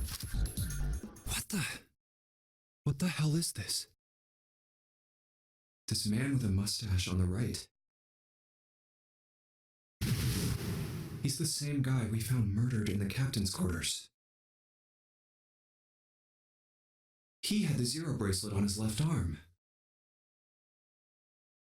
And the second man with the glasses and a doctor's coat.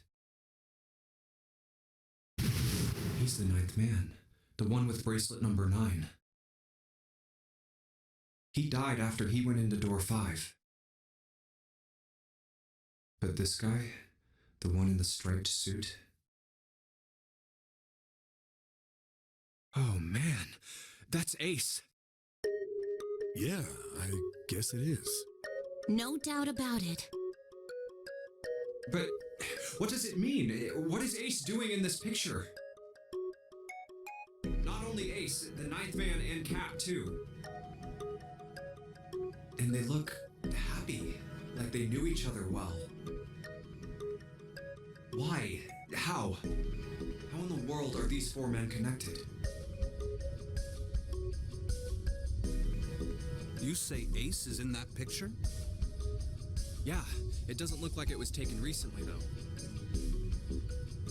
Ace, the ninth man, and Cap all look about 10 years younger.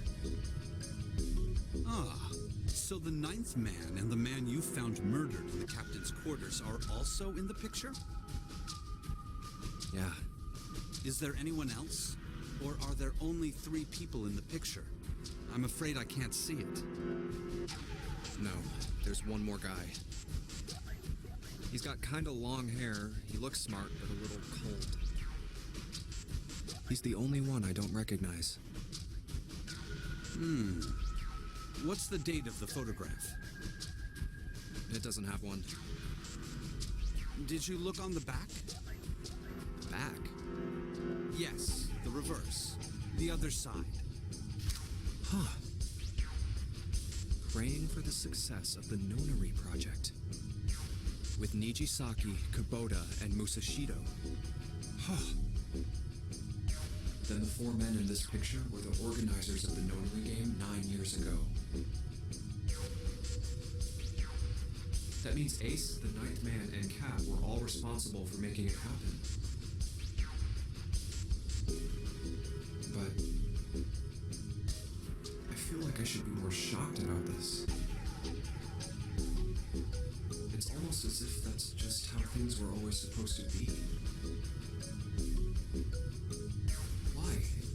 Why am I not surprised? Ace was the one in charge of the Nonary project, but why? Why am I so calm? It's like I already knew. Ah, of course. I understand now. Ace was the CEO of Cradle Pharmaceuticals. He was the one who invented the game 9 years ago.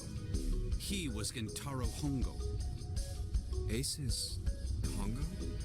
I had my suspicions from the beginning. Their voices were similar. Too similar to be a coincidence. I could never forget his voice. It was the voice of the devil. I couldn't be sure, though. After all, I had no way to check. I certainly couldn't ask him. Even if I had known, however, I would never have told you. Zero made it quite clear what would have happened if I did. Oh my gosh, I had no idea. Huh? I didn't know that Ace was Hongo. Oh, yes. I suppose you wouldn't have. 9 years ago, you were in Building Q in Nevada.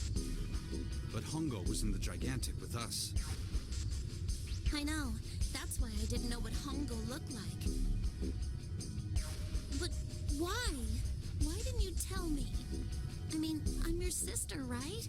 You could have told me. I'm sorry.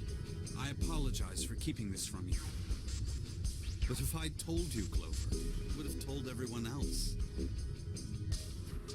And if you did, then I would have been forced to tell them about what happened 9 years ago. I had to prevent that.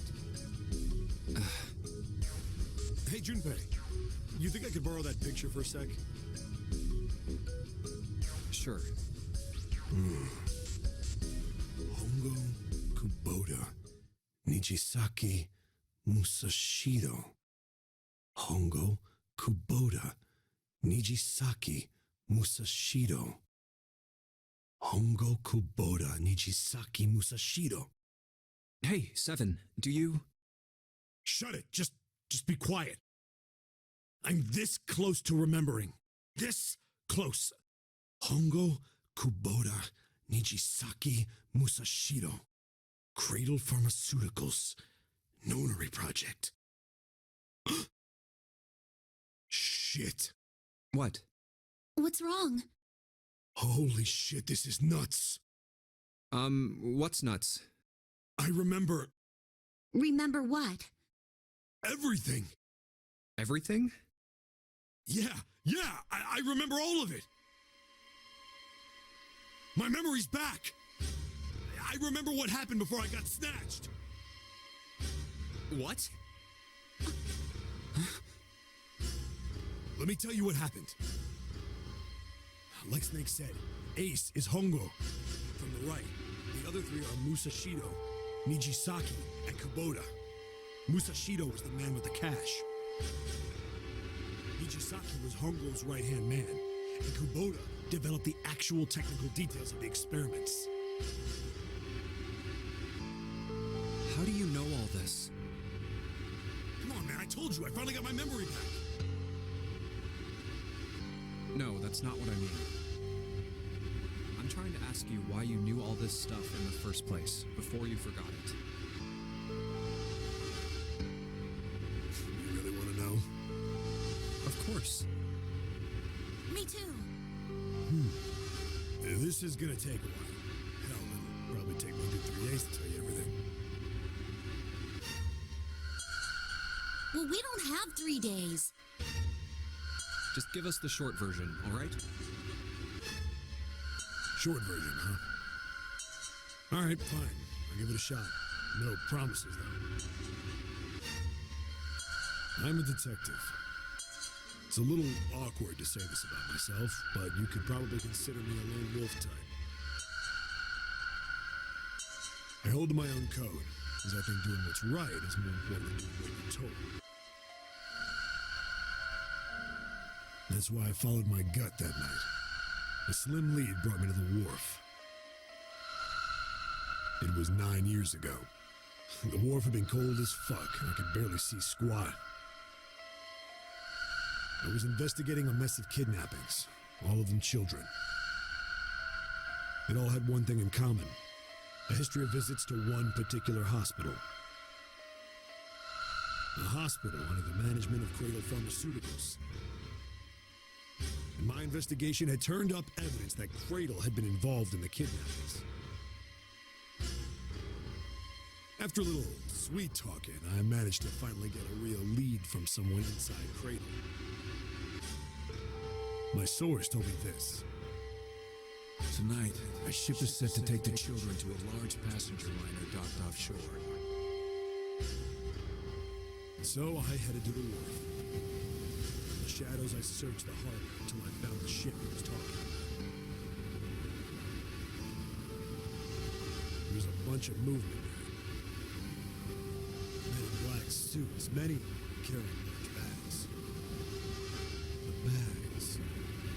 There was something about the way they moved as they were carried. No doubt about it.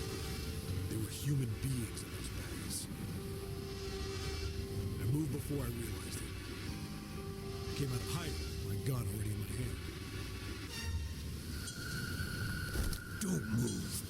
I felt metal touch the back of my head. Drop the gun.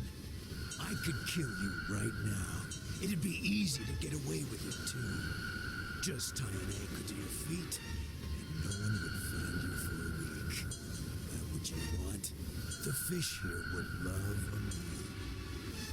He kept digging the cold metal thing into my skull. There was nothing I could do. I did what he said and laid my gun on the ground. Then suddenly, there was a sharp pain in my neck. A needle. A drug? That was my last thought. My face hit cold concrete. I was out like a light after that. I woke up on a hard floor. Damn it. Shit, my head hurts. I did a quick once-over of the room. Where am I? A small, shabby bed, a dirty sink, a toilet with no privacy. I'd seen it countless times as a cop. I'm in a cell, huh? Facing the toilet was a door set into the wall. I was still pretty woozy, but I made my way over to it. I pushed and pulled on it, but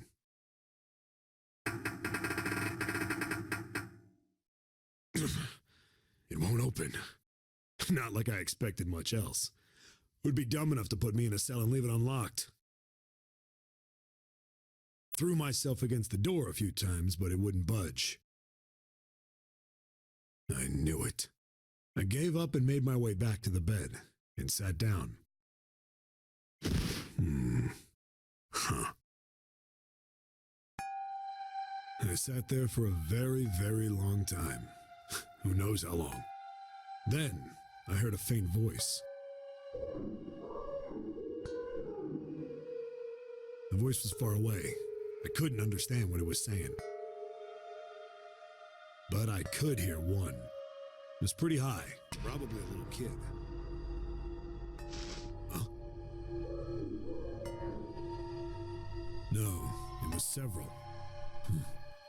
I hear 5 or 6, maybe more. Where? Where are they coming from? I pressed my ear to the wall and tried to listen through it. No, that's not it. Left. It's coming from under the bed? I hauled on the metal frame and flipped the thing over.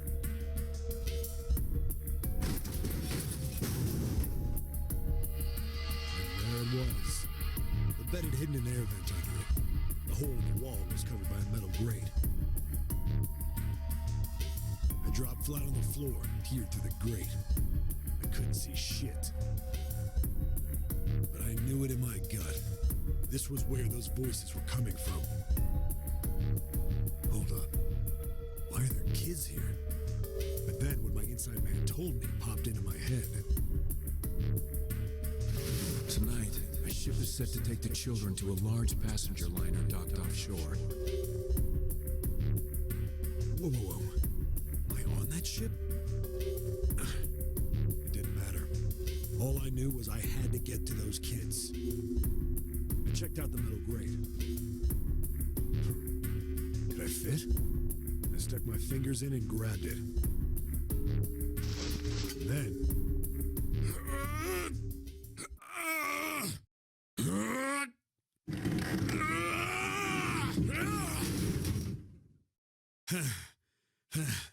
Yeah!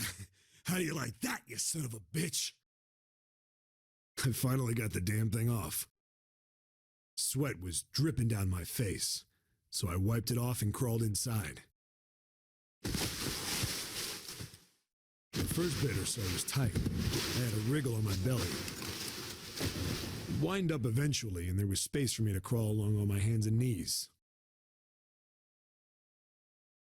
I went from crawling like a worm in dirt to skittering like a bug. Couldn't say it was much better, but I'd take what I could get. And when I'd been in the thing long enough to start wondering where it'd take me, a massive sound nearly scared the piss out of me. It was like a heavy metal door had just been slammed shut. Then there was a voice.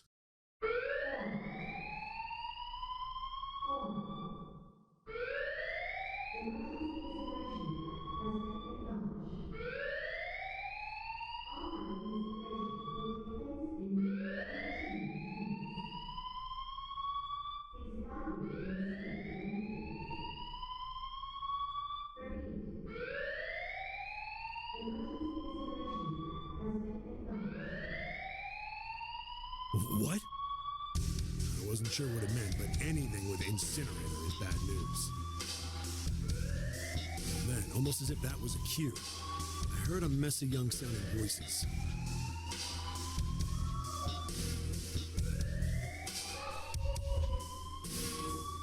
A bunch of them were straight up screaming in terror, and all the sounds together made a howl that made the hair on my neck stand straight up.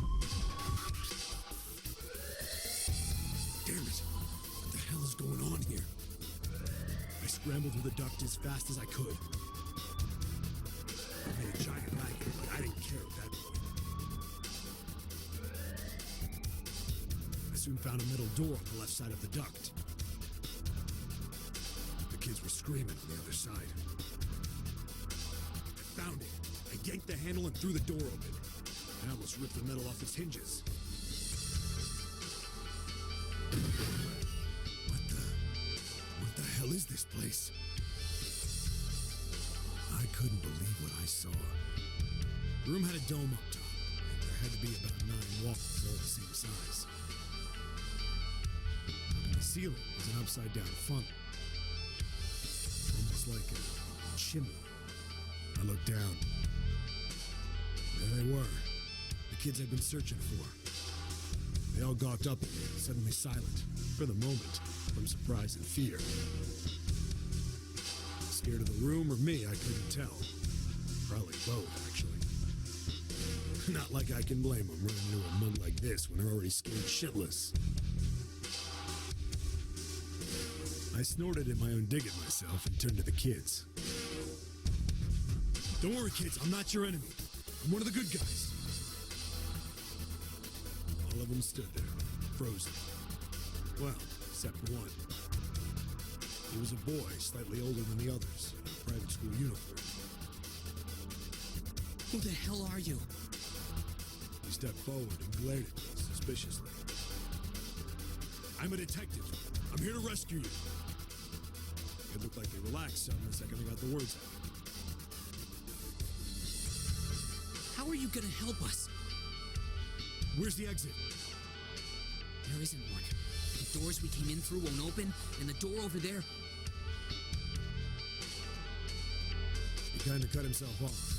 I think he was considering something before he changed his mind. Anyway, there's no point. We can't all get out of here. If we don't get out of here, we're gonna be burned to death. Burned to death? Can't you hear it? That voice said the incinerator's gonna start up soon. So...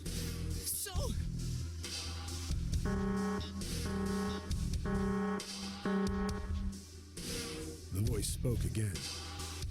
Incineration will begin in 15 minutes. They only had 15 minutes. I looked back down at the kids. It's like a good 20 or 30 feet to the floor. No way I could pull them up. Too big of a distance for any of us to reach. What the hell was I gonna do? But then I got an idea. Wait right there. I'm gonna be right back. What? Where is he going? Are you just gonna leave us here? They just got frightened again. I'm not the best at that kind of thing, but I tried to reassure them with a smile. Don't worry, all right? I'll be back, I promise. So just stay calm and wait right there. Got it? I didn't wait to hear them respond. There wasn't time.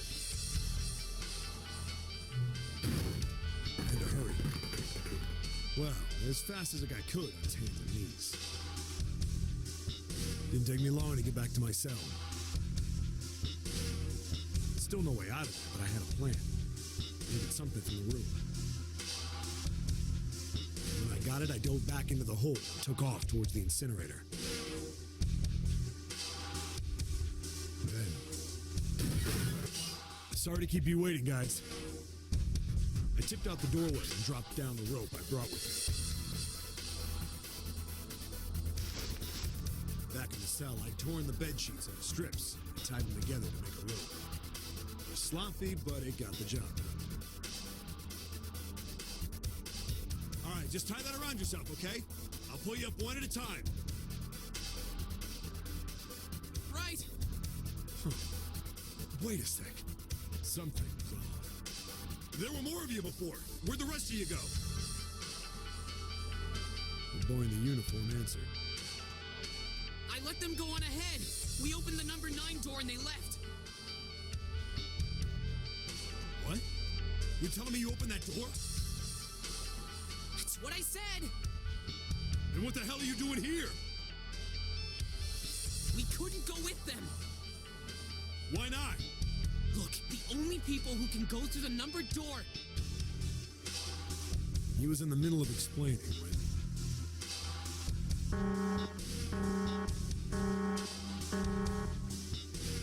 Incineration will begin in 5 minutes. The wall shook a bit from the voice bouncing around. Look, that can wait, all right? Just get us out of here. Right! Grabbed onto the rope. First one I pulled into was a girl with a ponytail. Next was a girl with a red necktie. A boy in a jacket came after. He said he'd climb up on his own. The boy in the uniform was the last up. Like the other kid, he climbed up the rope himself. Looked pretty scrawny, but I guess he was stronger than he looked. He moved fast, but when it was almost to me, we heard some knocking. Everyone looked at the door. It had a thick, square window set into it. On the other side, an angry face was staring in. God damn it! What's going on here?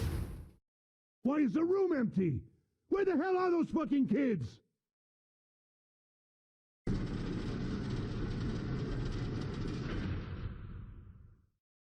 The door opened, and a man stepped in looking half mad with fury. I recognized his face. I saw him many times in photos during my investigation. The man's name was Gintaro Hongo, the CEO of Cradle Pharmaceuticals. Hongo saw the boy hanging from the rope. It was like he was an animal. He lunged for the rope. Hurry! I know! The boy in the uniform broke it up the rope. You son of a bitch! Get back here, you little shit! 15 feet. 10. The second I could reach the kid, I grabbed him. I hauled him up and tossed him into the duct behind me. No! Hongo had lost it. His face didn't even look human. It was like the bastard pulled off his fake face. He was really a terrifying devil or some kind of damn monster. I quickly reeled in the rope, leaving a furious Hongo yelling at me on the floor. You fucking bastard! You won't get away with this! How dare you compromise this experiment! Experiment? What experiment?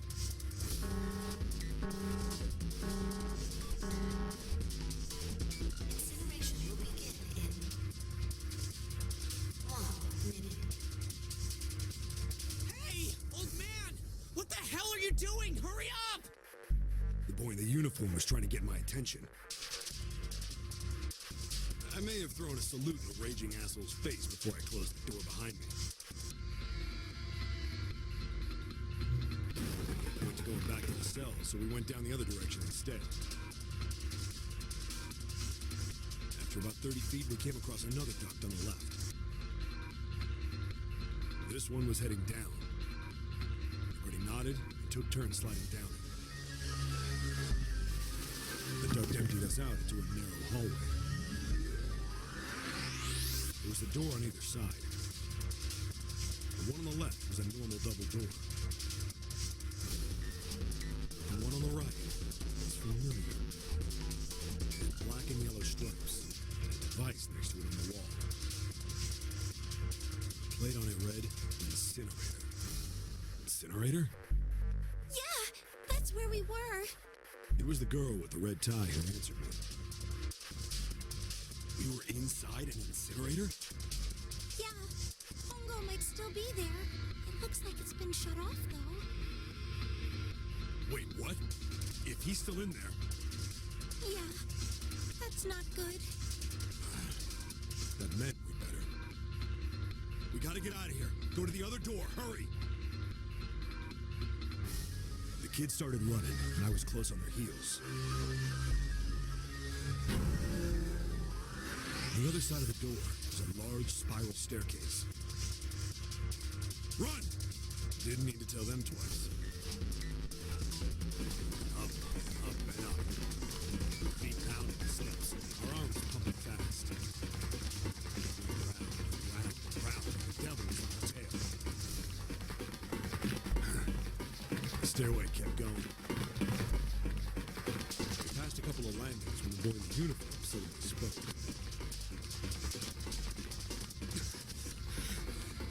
Something's up. Akane's not catching up to us. Akane? The kid's sister. The girl with the red necktie. Akane. It's strange. I didn't remember seeing that name on the list of missing kids. Hey! Akane! He kept his hands around his mouth and yelled. Maybe we outran her. The boy in the uniform skidded to a stop. stopped too. So did the other two kids. When did we do that? Well, we passed a couple big rooms on the way here. Maybe she took a rest in one of them? No, that's impossible. Sorry, Grandpa. You keep going. I gotta go look for her downstairs. We turned to go. Hey, kid, wait! God damn it, I said wait! I don't think the kid even heard me. Fuck! I spun around to the boy in the jacket, the girl with the ponytail. I'm going after him. You two keep going, all right? Got it? The girl nodded and ran up the stairs. The boy. I'm going with you. I didn't have time to argue. I just nodded and took off down the stairs. I could hear him following me. We ran all the way to the bottom floor and called for her. Connie was nowhere to be found. God damn it, where the hell did she go? I could tell the kid was frustrated. And then suddenly, Help me! Somebody help me! we heard a girl's voice. Akane! The boy in the uniform threw open the door and leapt into the hallway by the incinerator. We rushed in after him. I couldn't for the life of me believe what we were seeing. That bastard Hongo had Akane by the arm and was forcing her into the incinerator. Come on, goddammit, move! No, I don't want to! Let me go, please! Let go of me! She planted her feet squarely on the floor and was struggling to get away. Hongo was bigger and stronger. She wasn't gonna win. Akane! Her brother roared with anger and charged toward Hongo. Help me! Ah! You're too late, idiot! Hongo lifted Akane bodily into the air and threw her, still fighting him, into the incinerator. Before we could even blink, Hongo had leapt through the door after her. We saw him land inside.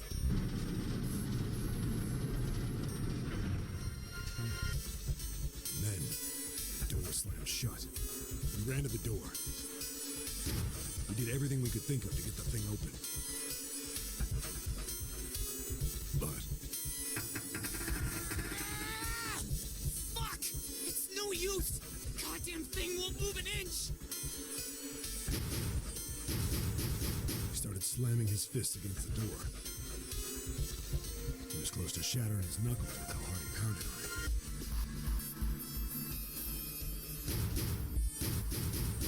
Akane! Akane! Are you okay? You came back! Her voice was muffled, but all of us could hear the sheer terror in it. What should I do? I think I'm trapped in here! Where's Hongo? He went out the other door! What? Warning. Warning. Emergency incineration command has been acknowledged. Automatic incineration will take place in 18 minutes. Please evacuate the incinerator immediately. Repeat. Emergency incineration command has been acknowledged. You fucking kidding me? It's the same damn thing! Are you there? Yeah, we're here. Just hang on, all right? We're gonna figure out a way to save you. His words would have seemed like a sick joke to her if she'd been able to see how white and bloodless his face was right then.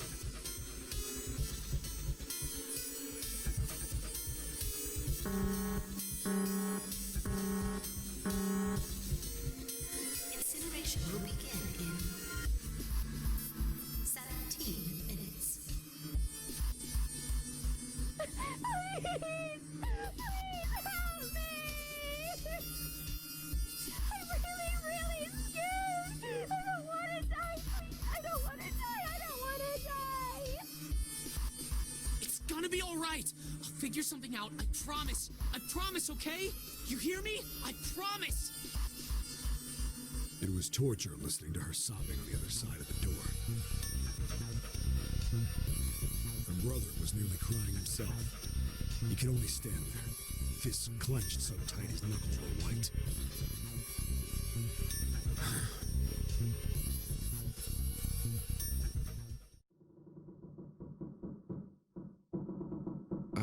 What happened then?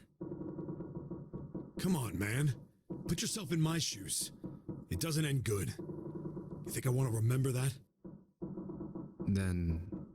Yeah. Shit. If I'd known it was gonna be like this, I almost wish I hadn't remembered. Hey, are you sure? Huh? Look, I don't want to ask this either, but... There's something I don't get. So if you could just tell me, did that girl, Akane, really... Yeah, I'm sure. There wasn't anything we could do. After a while, the countdown ended. And we heard something... burning. The fire stopped, but we still didn't move. Me and the jacket kid were frozen. The boy in the uniform collapsed as if he couldn't hold himself up anymore. A few minutes passed. The door opened.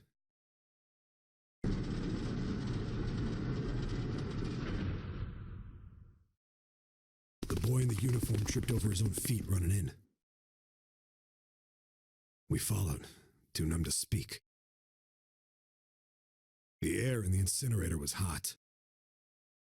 Every breath made my lungs feel like they were on fire. It was like standing on hot asphalt.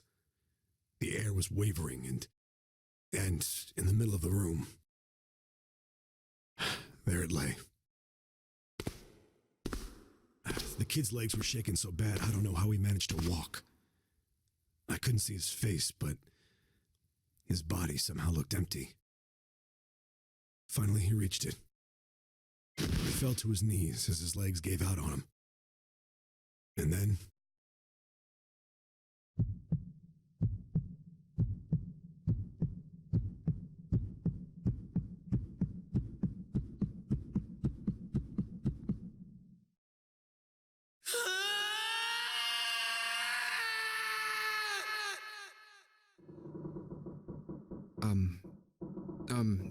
Can I ask you one more thing? What's that? The girl, Akane. What was her last name? What does it matter to you? Just tell me, okay? Please? Kurashiki. Her name was Akane Kurashiki.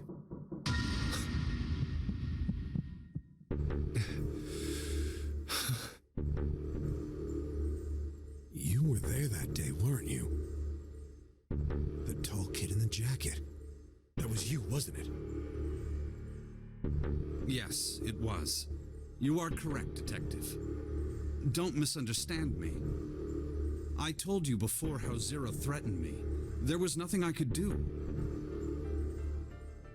I couldn't say anything about what happened 9 years ago. So you're saying you're not working for Zero, right? Of course not. Clover, what about you? Hey, come on! You really think I'm working with Zero? I told you before, you idiot. I was in Nevada in Building Q. I did hear that a detective rescued the kids on the boat, but I didn't know it was you. Well, I guess I believe you. All right, let me ask you another question. Santa's real name is Aoi Kurashiki. He's Akane's brother. You know that? No, I didn't. Did you? Well, yes. I know Aoi Kurashiki was her brother. But I didn't know he was Santa. At least not from the beginning. 9 years ago, he was in the middle of puberty. His voice is entirely different now. I'm ashamed to say that even my exceptional hearing wasn't able to make that connection. As such, I had no reason to think Santa was Aoi. When did you figure it out? Clover told me that Santa might have been one of the subjects of the initial experiment. It was only a short while ago, while we were leaving the library. When she told me that, I had a feeling. Santa is Aoi? Akane Kurashiki, June's brother? There's still a lot we don't know. I mean, like a lot. But there is one thing I think we can say we know. What's that? The body we found in the shower room. It had to be Nijisaki, dressed up to look like Snake. What? Come on, man, what kind of detective are you? You didn't figure that out already? Hey, go easy on me, man. I just got my memory back, all right? Cut me some slack. Well, if he is, the 3 murders make sense then, don't they? Yeah, that's right. Murder. Kubota blew himself up, but that was murder too. So why did these murders take place? If Junpei is correct, and the body in the shower room was Nijisaki's, that means all of the people who were murdered were involved with the creation of the Nonary Project.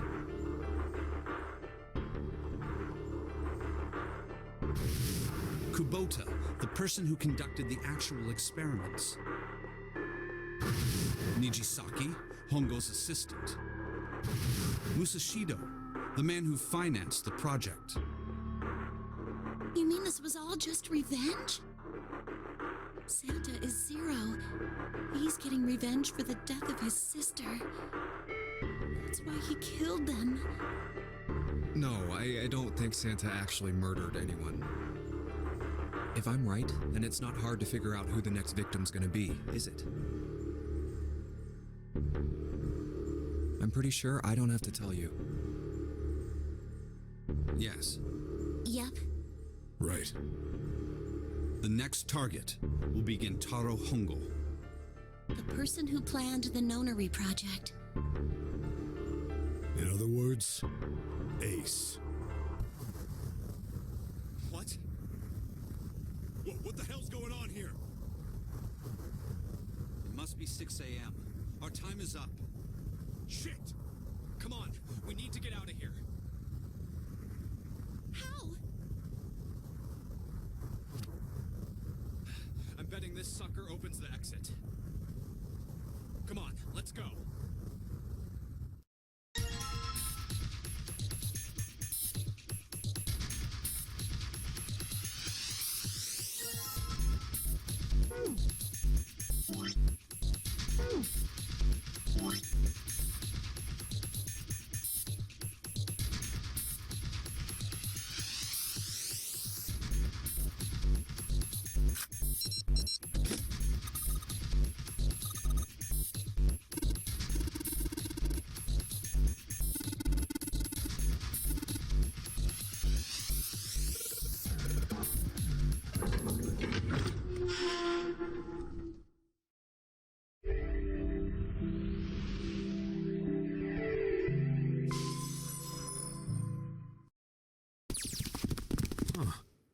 I think the shaking stopped. It would seem so, but we are yet to be out of danger. You're right. Let's hurry. This exit needs the Uranus card, too. Hey, Junpei. Yeah, I know. All right, it's open. Let's go. Okay, Neptune Key, let's see if you work.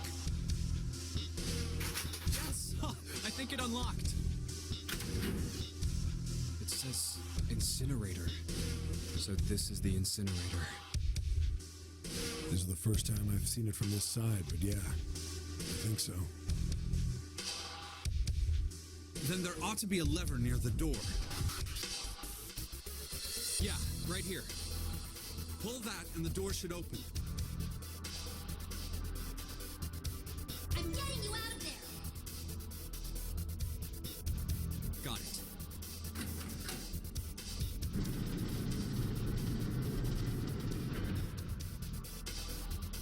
let's go.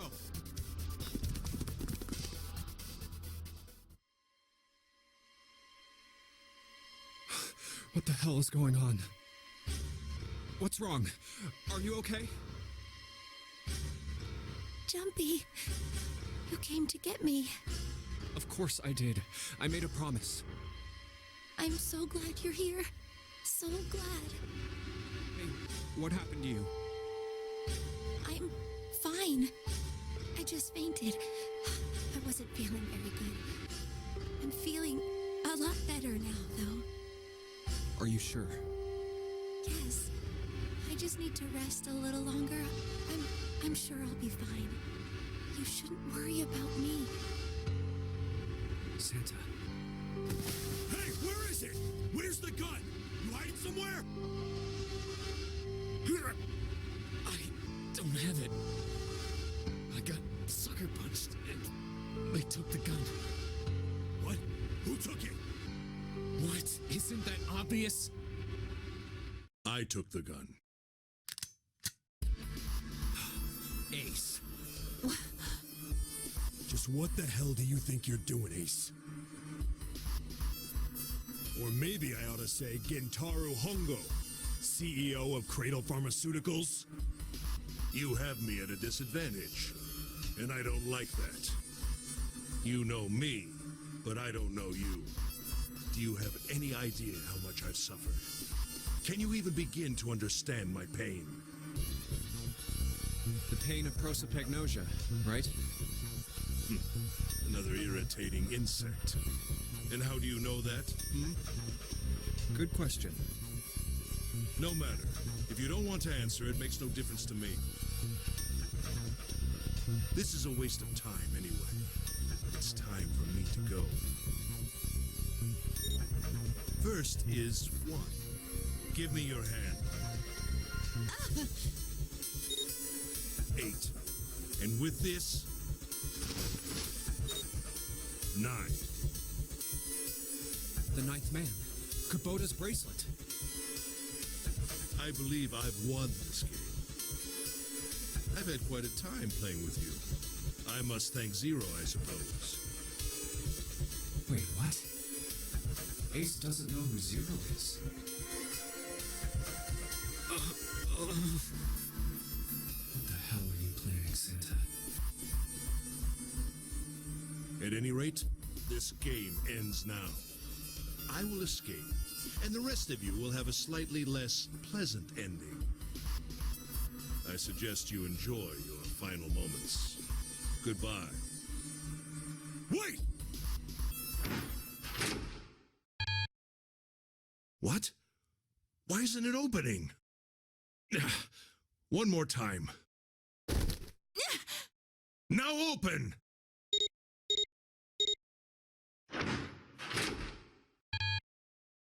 No!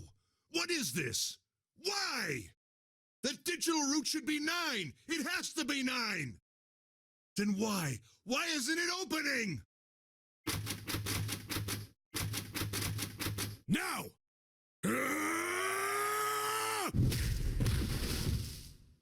No! Ugh. Oh, that was close. Too close. Thank you, Seven. Don't mention it. Just one punch ain't enough for this piece of shit. After what he did 9 years ago, I ought to rip him to pieces. But if a suspect can't talk, they ain't much good. Once he's locked up in a cell, we're gonna have a little chat. 9 years ago?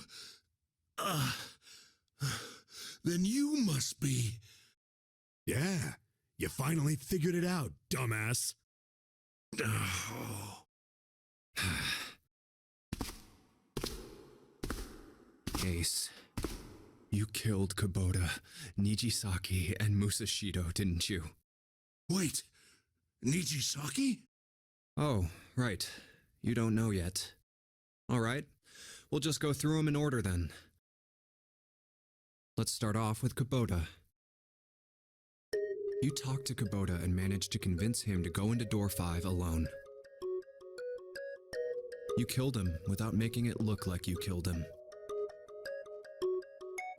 The way I figure it, you had 4 motives. 1. In the nonary game, the number 9 is dangerous. Whoever had the 9 bracelet could join whatever team they wanted. Adding 9 to any number doesn't change the digital root. Which means that number 9 could do whatever they wanted. You wanted to remove that threat as soon as possible. 2. You wanted the number 9 bracelet for yourself, so that you could make use of its power. In fact, you did use it in the murder of Nijisaki. 3. Even if his number hadn't been 9, Kubota was a problem. He knew your past. He knew what had happened 9 years before. You needed to silence him before he told anyone. 4. But last, and perhaps the most disturbing, you used Kubota as a test. You wanted to know how serious this nonary game was. Was it truly life or death, or simply a harmless prank? You convinced him to break the rules so you could see what would happen. That was why you killed Kubota, but he was only the first. Next was Nijisaki, while everyone was off looking for the missing parts for the Reds. You ran into Nijisaki near the big hospital room. However, because of your prosopagnosia, you didn't realize he was Nijisaki. Chiefly because, when you met him, he was dressed like Snake. That was why you thought Nijisaki was Snake. No, that's not... That was Nijisaki? Why? How did... I'll get to that. Anyway, you thought he was Snake. Snake was one of the kids in your experiment 9 years ago. You remembered him because he was the blind kid. But his presence made you think. Snake was one of my subjects 9 years ago. He probably hates me. But if that's true, why isn't he saying anything? Is he keeping quiet because he can't see? Or perhaps he's working with Zero to get revenge on me. Whatever the reason, anyone who knows my past is a threat. Before he tries anything, I need to get rid of him. That was when you decided you had to kill him. The murder weapon was Kubota's bracelet. You just waved it over the red.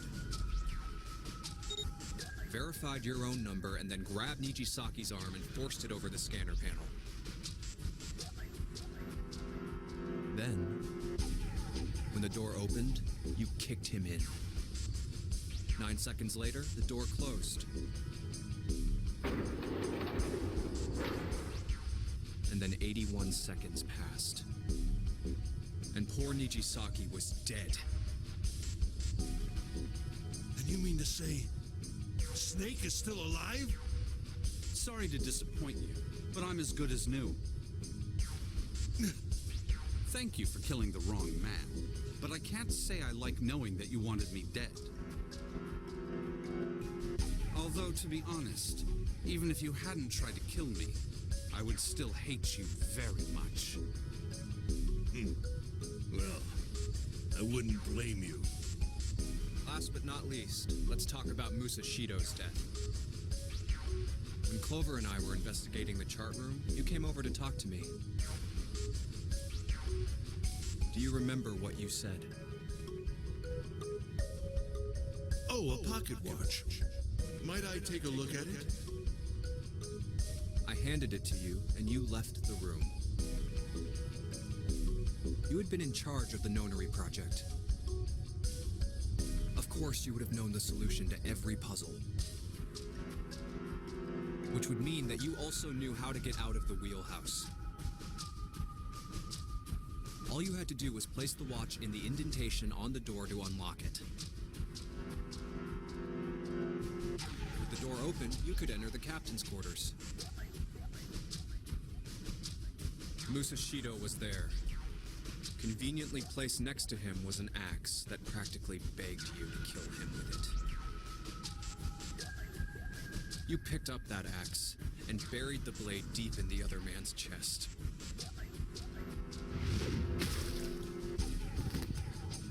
One blow was all it took. And then you returned to the chart room as if nothing had happened. There was something I wanted to speak with you about, Junpei. Could you come with me for a moment? I had no reason to say no, so I followed you to the wheelhouse.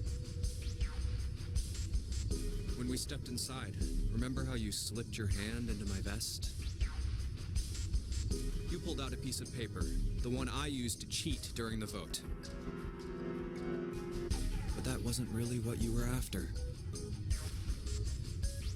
Your true purpose had been to slip the watch into my pocket.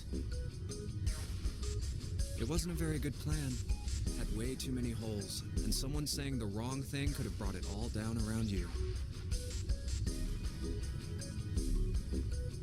You must have been desperate. But what made you willing to risk it all to do it? Ace, Musashido's murder is the only one I don't understand. You obviously did it, but why? Because of this.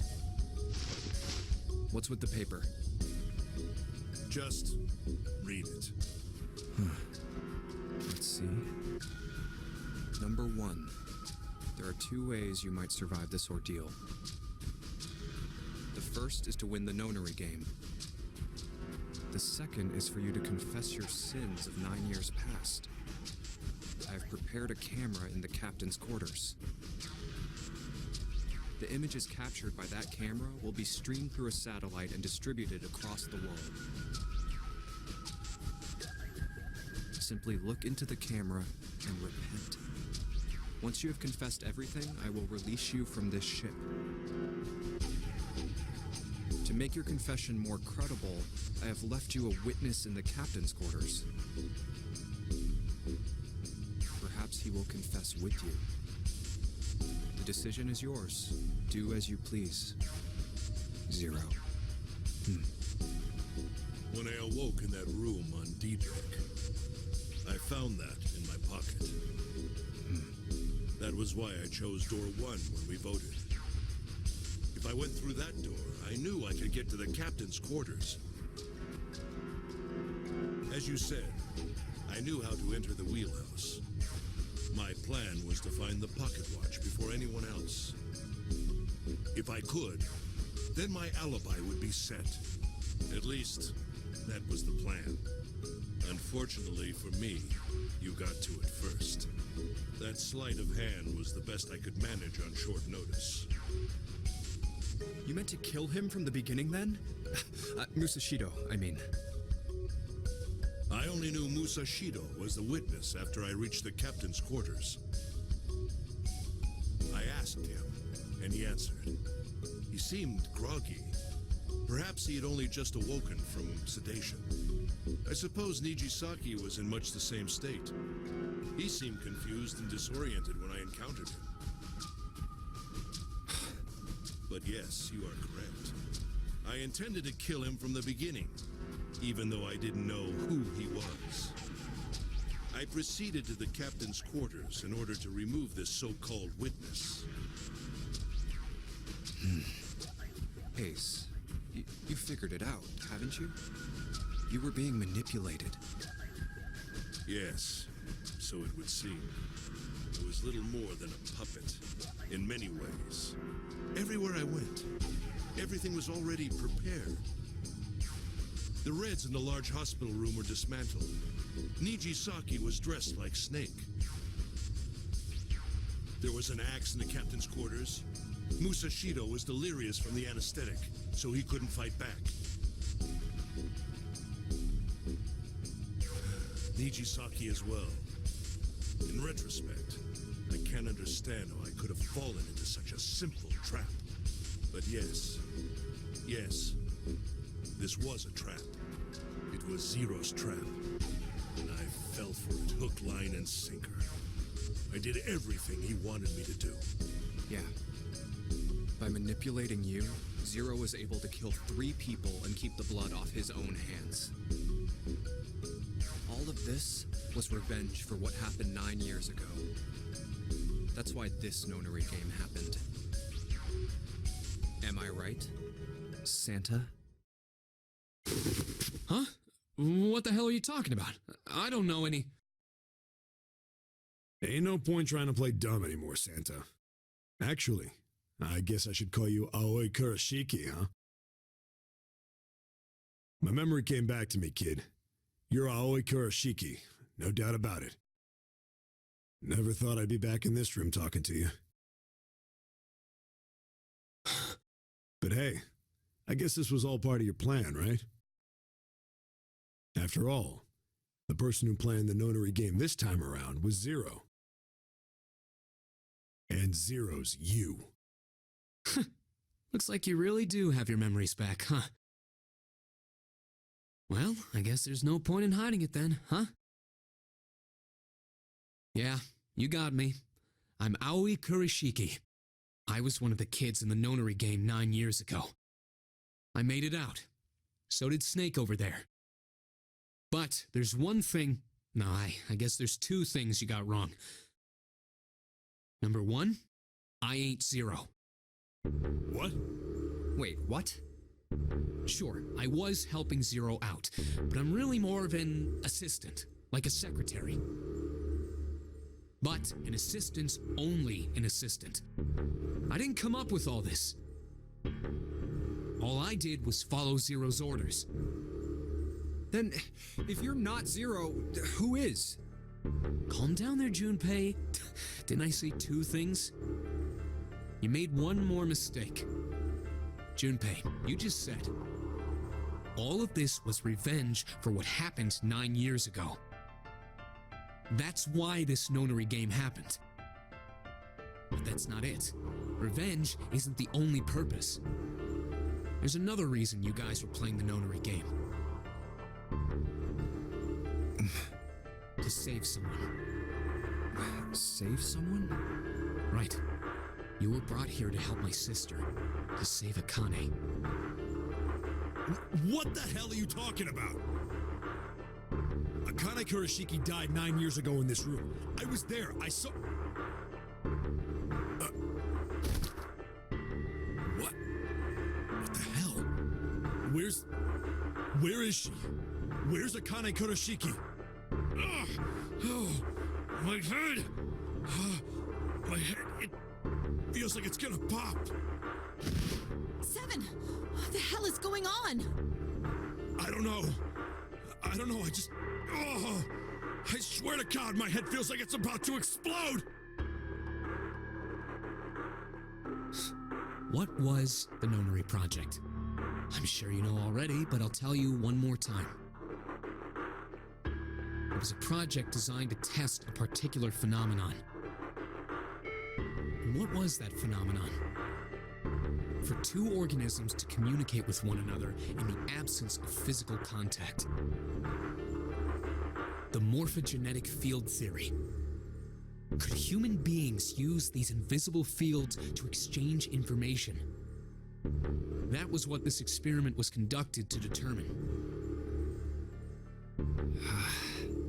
There were 2 separate locations. One was the Gigantic, and the other was a building in Nevada called Building Q. The 9 children trapped in Building Q were faced with numerous puzzles, copies of identical ones in the Gigantic. They were told to send their answers into the morphic field set and transmit them to their brothers and sisters on the Gigantic. The transmitters were put in Building Q, and the receivers were put on the Gigantic. Each sibling pair was supposed to be split up, but there was a mistake. Akane was a transmitter. She should have been in Building Q. However, for some reason, she was placed on the Gigantic with the receivers, like me. Perhaps she was mistaken for someone who was supposed to be in Group A. Whatever the case, Akane ended up on the gigantic. I think I've told you enough. You get it, don't you? I'm pretty sure you know where this is going, Junpei. Where what is going? Don't play dumb. You know things you shouldn't. Things you couldn't. How did you know Ace had prosopagnosia? How did you know why Ace wanted to kill Kubota and how Nijisaki was killed? Were you surprised when you found out Ace was Hongo? And what about the coffin Snake was trapped in? How the hell did you open it? Well, that's...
Freeze.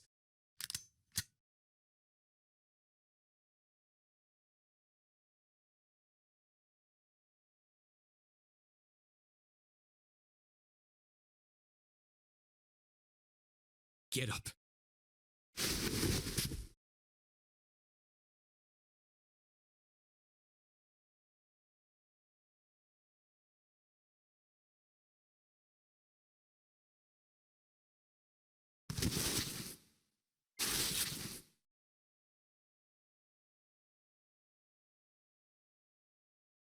Hey, what's your plan, Santa?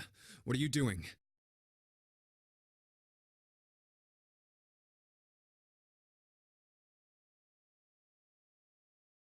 Didn't I tell you? I'm Santa Claus. It's time for me to go make a wish come true.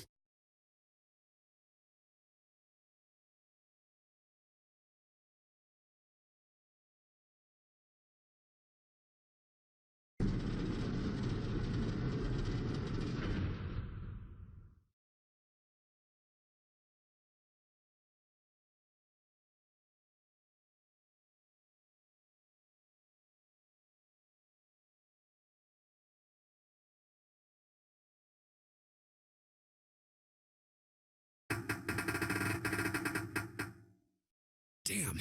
Well, it looks like this door isn't opening anytime soon. Oh, you mean we're trapped?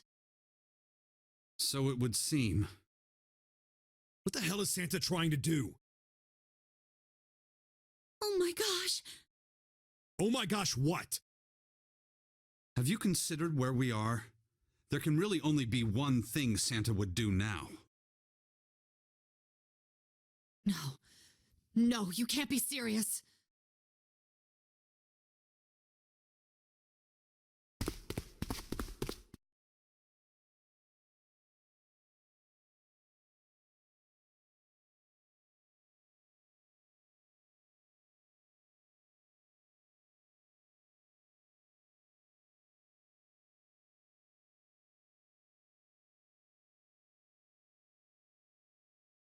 Junpei, can I borrow your pen and notebook?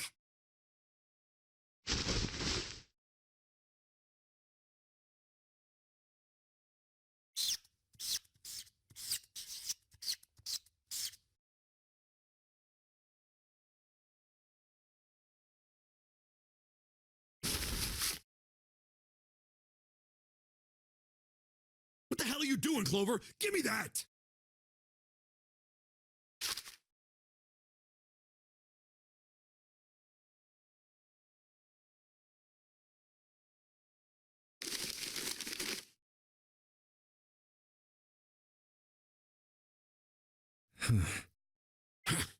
What? And there's no other way?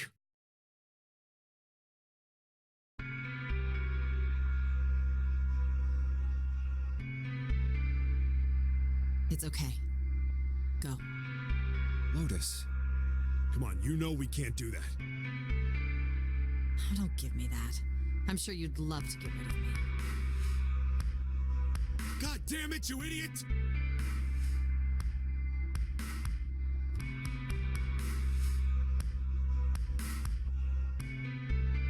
Without... if you're not... Look, it'd be bad, all right? Bad?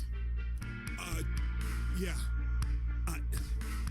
If there weren't assholes like you around, I'd be out of a job. Uh-huh. Look, I'm just not leaving you behind, all right? End of story. 7. He's right. I'm not leaving you either. Me too. You didn't honestly think I'd abandon you, did you? You're all idiots.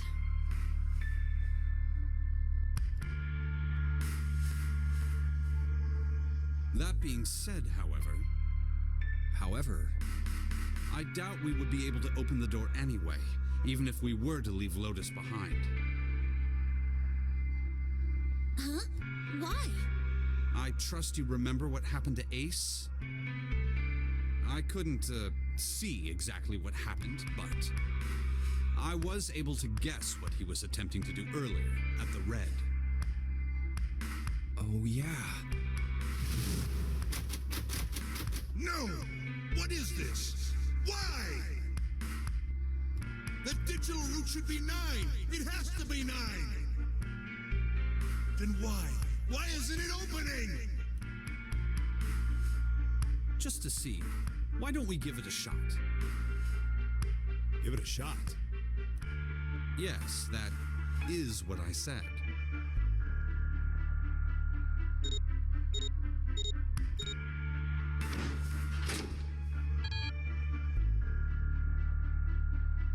You were right.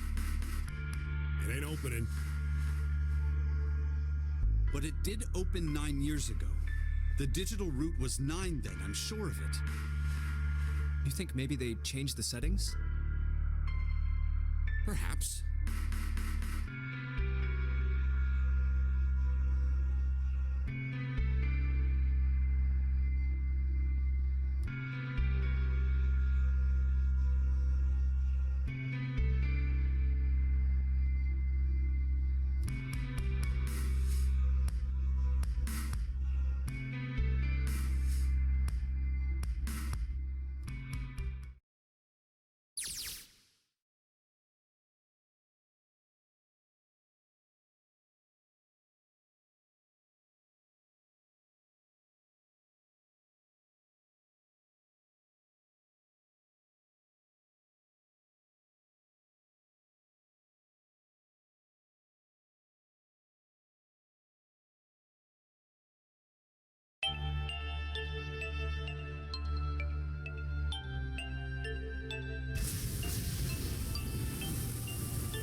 Come on, over here!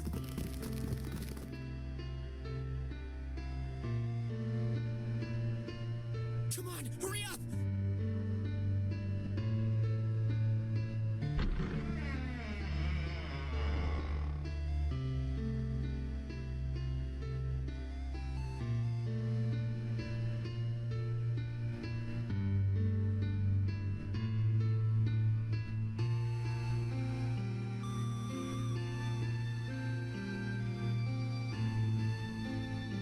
Hello? Everyone? Could you come over here for a moment? I have a little sister.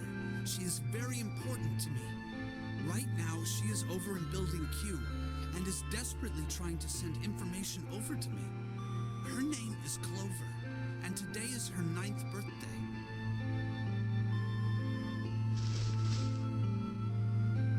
I was going to give these to her as a birthday present. I was outside picking them when I was abducted. I'm sure I've already told you, but I am blind. For a man who can't see, collecting 9 of a very specific plant is, well, it is difficult. But my sister means a great deal to me, and I hope that these would show her how much I cared for her. Since it's her 9th birthday, I thought 9 4-leaf clovers would be appropriate. Every one of you has a brother or a sister in Building Q with Clover. For their sake, we have to survive. We have to get off this ship. Do you understand? If we're going to do that, there are 3 things you have to remember. We need trust and love, and we have to have faith in one another. If we can take all 3 of those to heart, then I promise that good luck will come our way. Did you know that the leaves on the 4-leaf clover mean faith, trust, love, and luck? Those words are leaf words. So if you believe what I've told you, and you understand, then I want you each to have one of these. They're a promise between friends.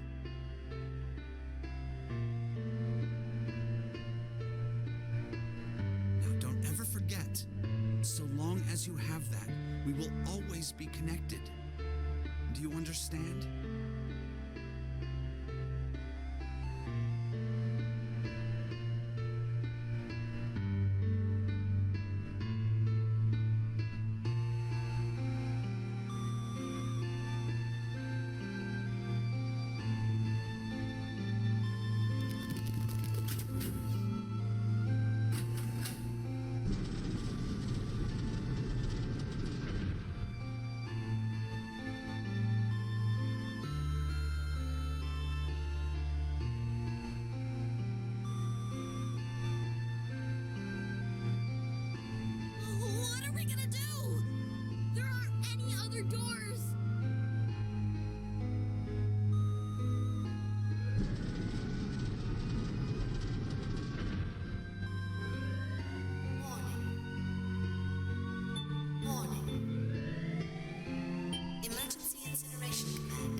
This room is gonna burn.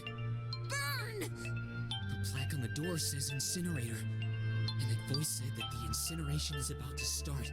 And incinerate means to burn. No! Help me!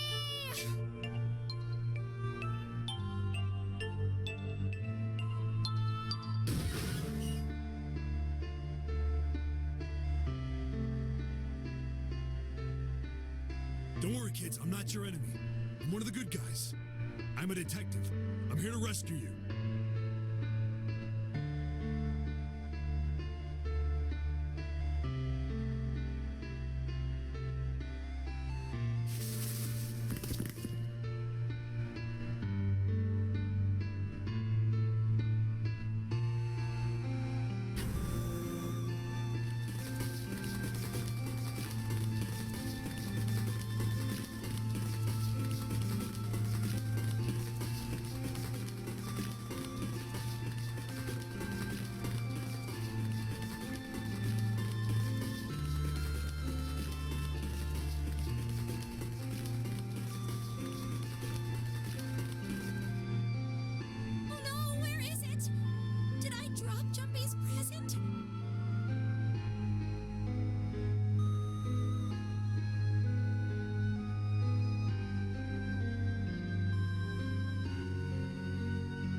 Ah, how wonderful to see you decided to come back.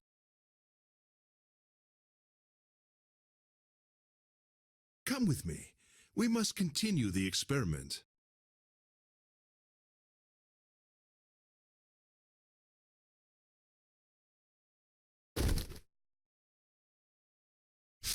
I said, come with me.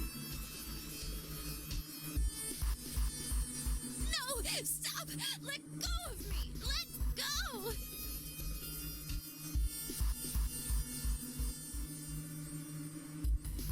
Stop struggling, goddammit! Do as I tell you!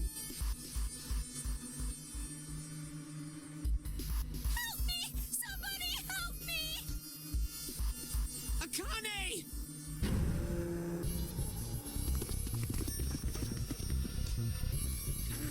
Akane! You came back! Ah! You're too late, idiot!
Akane! Akane! Are you okay? Help me! What should I do? I think I'm trapped in here! Where's Pongo? He went out the other door! What? Warning. Warning. Emergency incineration command has been acknowledged. Incineration will begin in 18 minutes. Please evacuate the incinerator immediately.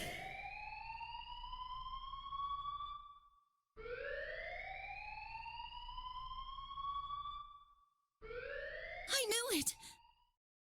It's starting. Santa started the incinerator. Fuck! Man, I never thought I'd hear that damn voice again after 9 years. What the hell? What the hell? What in God's name are you talking about?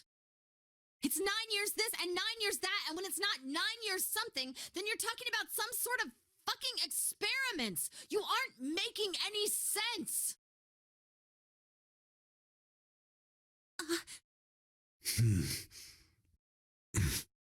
I'm sorry, Lotus, but we really don't have time to explain it right now.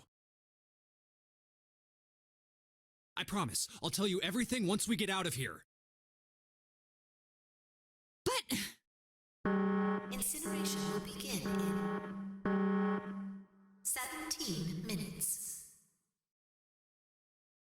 You know what that means, right? Incinerate means burn! what kind of idiot do you think I am? I know what incinerate means. Well, God damn it! Okay, fine. I won't ask anything else. Talk about whatever you want. But you have to do something for me. 7, figure this out. What? Why me? Just shut up and stop this thing. How the hell? There has to be some sort of emergency shut-off button. There isn't anything like that. How the hell do you know? Because I looked for it 9 years ago.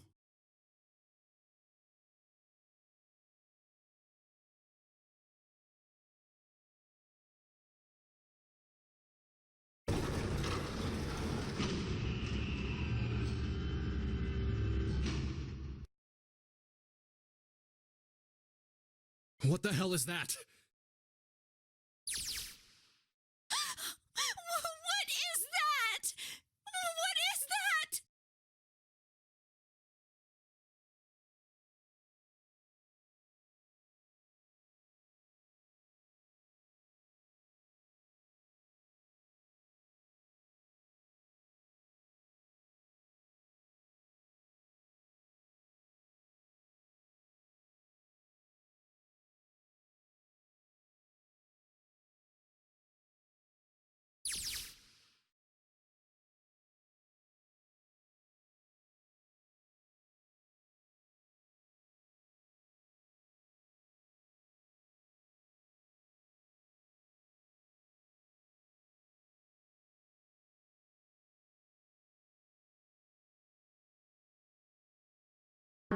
Incineration will begin in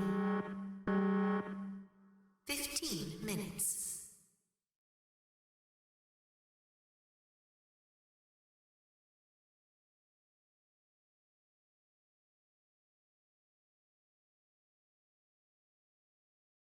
Hey, move!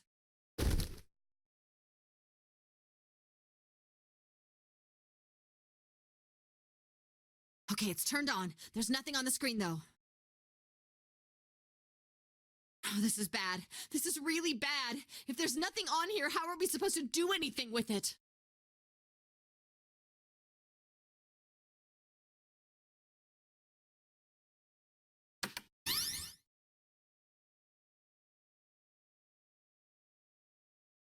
What is this? What's up? It looks like some sort of puzzle.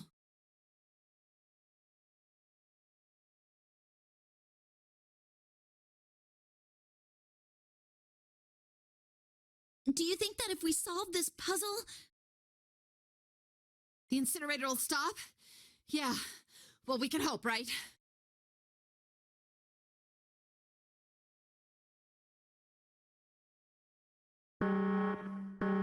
Incineration will begin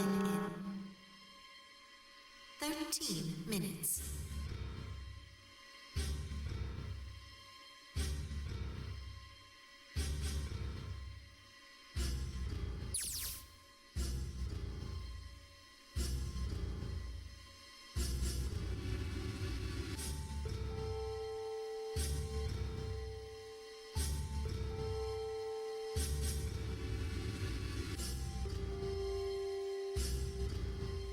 Hey, what are you doing?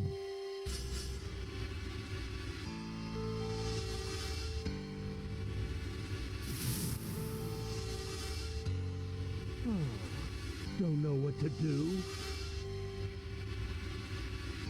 It's simple, really. But I suppose I might as well tell you. Just solve the puzzle on that machine. You're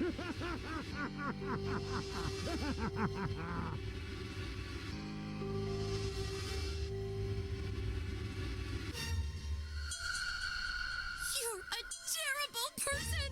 I hate you! Oh my! How could you call a gentleman such as myself a terrible person? That's not very nice. I'm quite fair. I don't use tricks or play dirty. You see? I've even left you a way out. A way out? Didn't you hear me?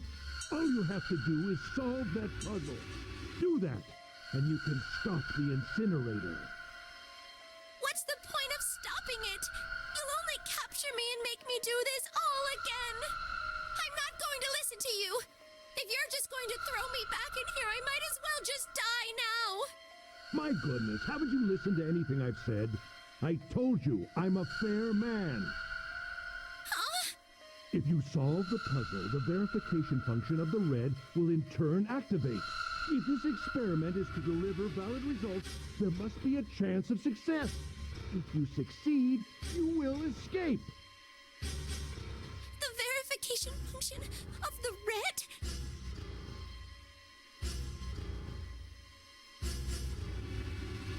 So you do remember. Right now there are two numbers in the red. The first is 1 and the second is 3. Say, Akane, what's your number?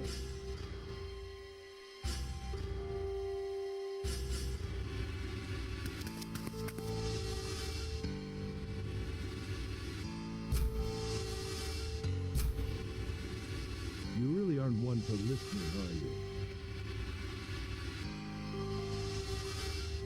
I've already told you, didn't I? Once you solve the puzzle, the verification function of the red will activate. In other words, if you haven't solved the puzzle, you can't enter your number. What kind of fool are you? Why are you doing this? You could never understand. You don't know what it's like to spend every day surrounded by monkeys. Now start the experiment.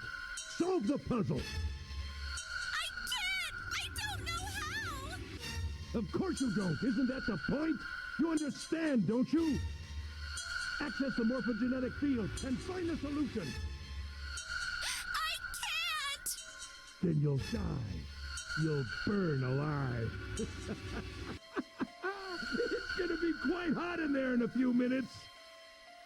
I imagine it will be very painful.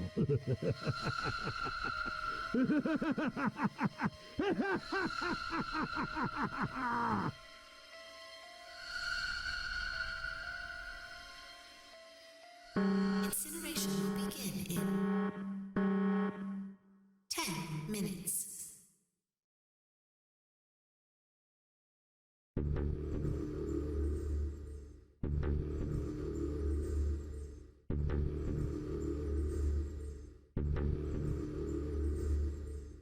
I can't.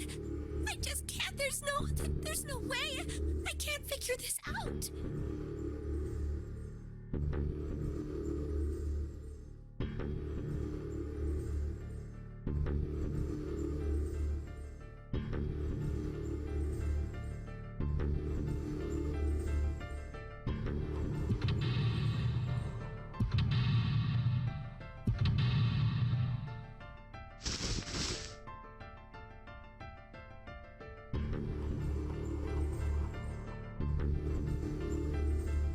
Help me! Jumpy! Help me! Help me! Help me! Jumpy! Jumpy! Jumpy! Please! Help me! Jumpy!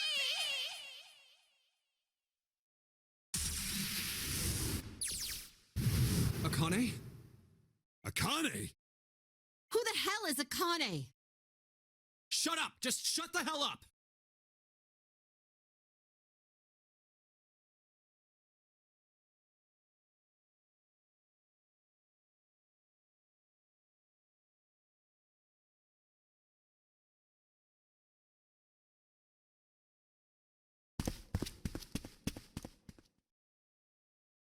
Akane! Akane! Can you hear me? Akane! Say something!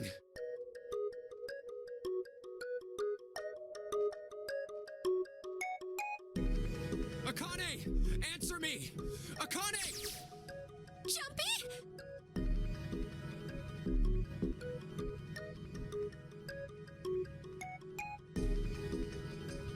Jumpy?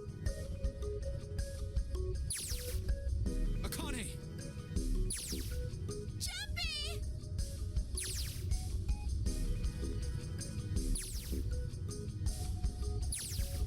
Akane! Akane! Yes, I am! How did you know?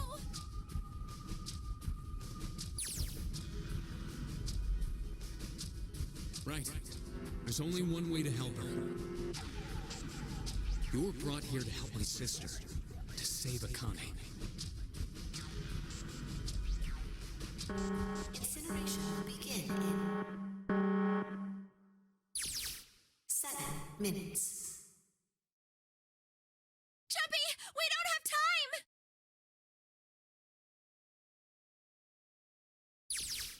time! Got it!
I'll get you out of there. I'm not gonna let you die. I promise. So don't worry, all right? Just give me a few minutes, okay? Okay.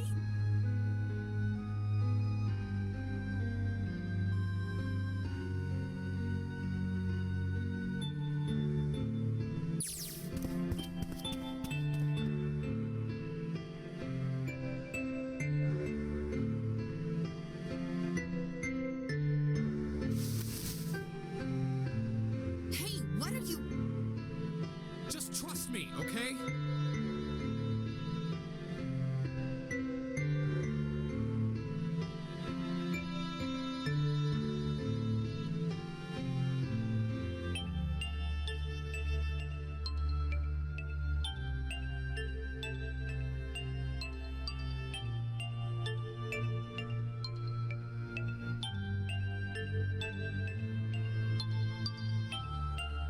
Just think of what I did all those times before. I'm gonna do this on my own, with my own mind. I'm gonna solve this problem.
Yes, that's it. Akane, did you get it? Yes, I did. I solved it. I mean, really, you solved it for me, but I copied everything you did. Now I just have to press enter. Then what the hell are you waiting for? Push it! Okay, I will.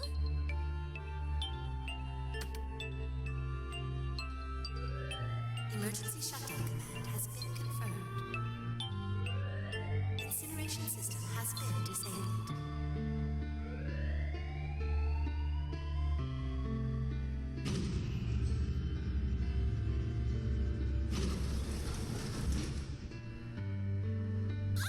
Jumpy!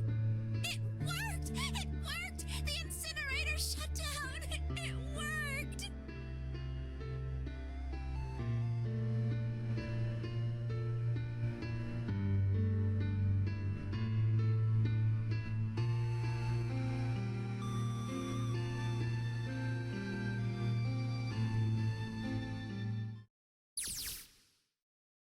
Whew.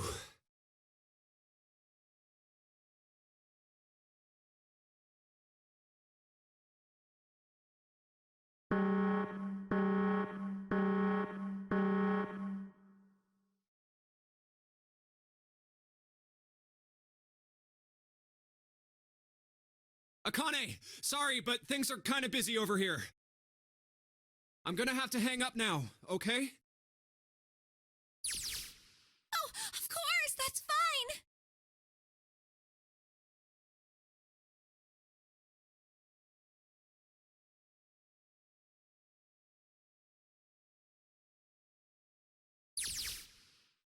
Now,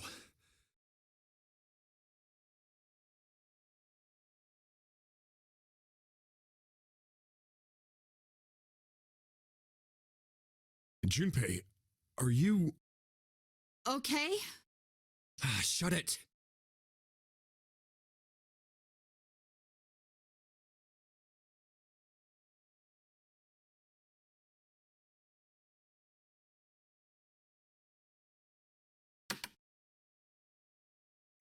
Incineration will begin in 90 seconds.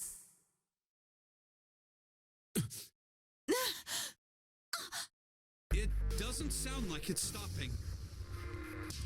What the shit? Why isn't it stopping?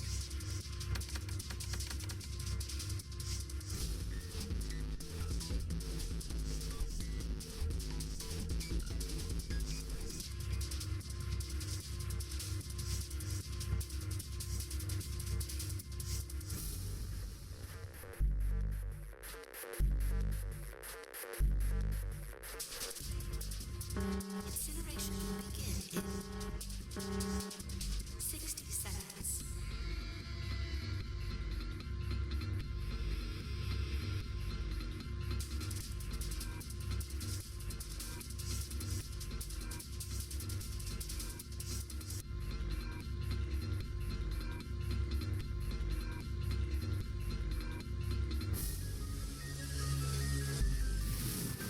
It is hidden, but an exit can be found. Seek a way out. Seek a door that...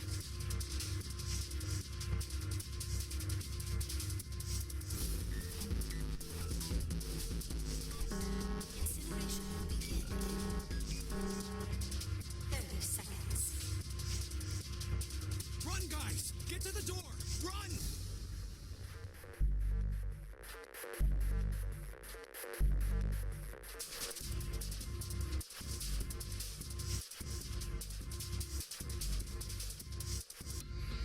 Quick! Verify your numbers on the red! Verify? Who? What combination? All of us! We all need to verify! Why? You really think this is a good time to ask questions? Just do it!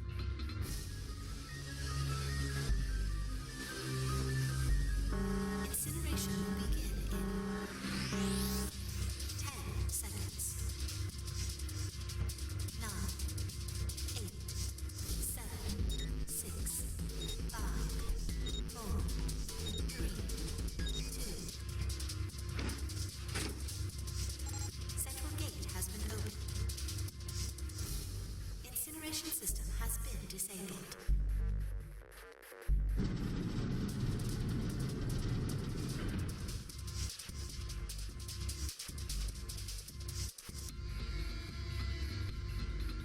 Hurry! We've only got 9 seconds before the door closes. Go, go, go!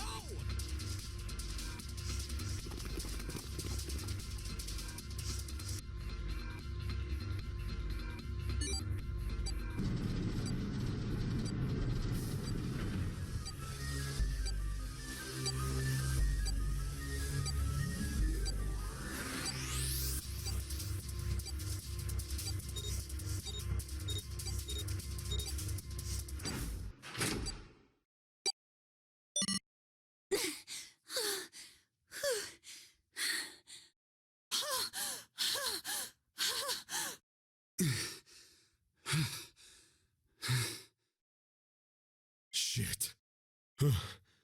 Looks like we made it, huh?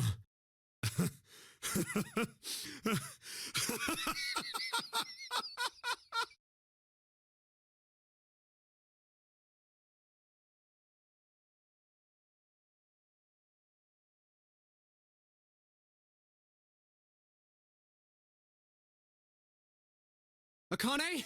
Akane! Can you hear me? Akane!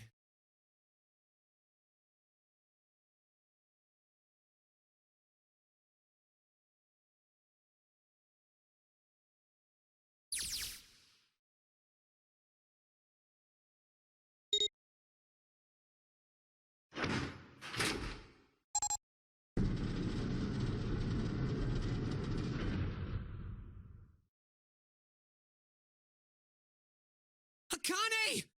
Oi!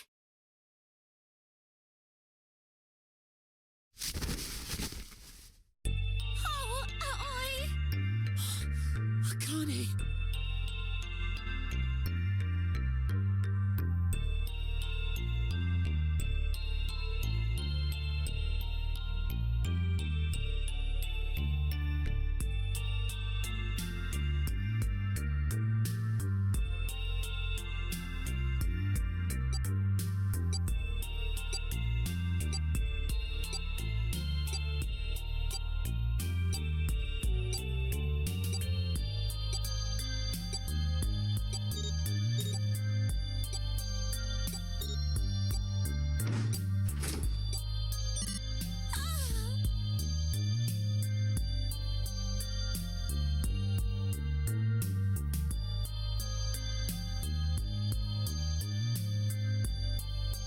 get out of here.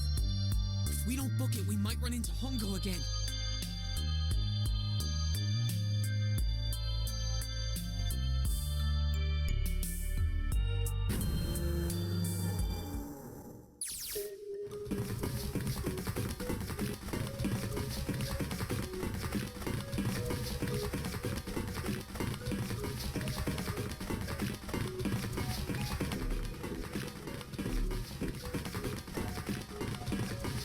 Hey, Junpei, can I ask you something? What's up? That door, the one with the 9 on it. Why'd it open? Yeah, all 5 of us verified our numbers on the red. 2 plus 4 plus 5 plus 7 plus 8 is 26. That makes our digital route 8. It shouldn't have opened. That's not like you, Lotus. I thought you would have figured it out already. Huh? Why? Because you were the person who taught me about the idea of bases. Bases? Yeah. What are the 2 numbers in base 2? 0 and 1. How about base 10? That goes from 0 to 9, right? And how about base 16? 0 through F. After 9, it starts at A and goes from there. B, C, D, etc. You're right. In other words, A in base 16 is 10 in base 10. B is 11, C is 12, D is 13, and so on. So, what about it? You don't get it? What if we keep going with that pattern? What if you go way past base 16 all the way to base 27? Base 27? Yeah. Well, the numerical digits are the same. So, I guess you'd add alphabetical digits. E is 14, F is 15, G is 16. H is 17, I is 18, J is 19. K is 20, L is 21, M is 22. N is 23, O is 24, P is 25. Yeah, and? What comes after that?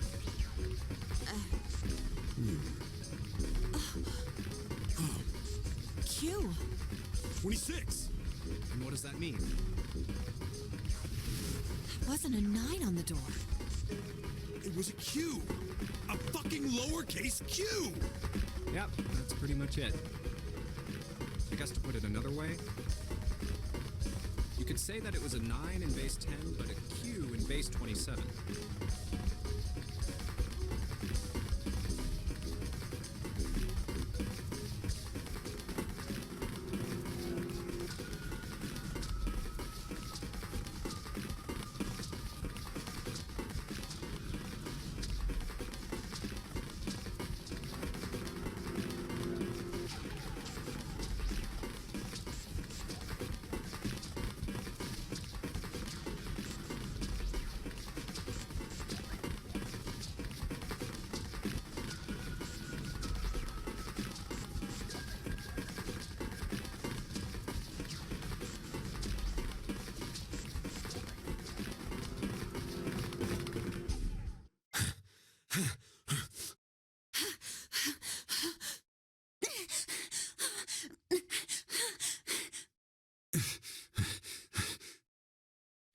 Whew.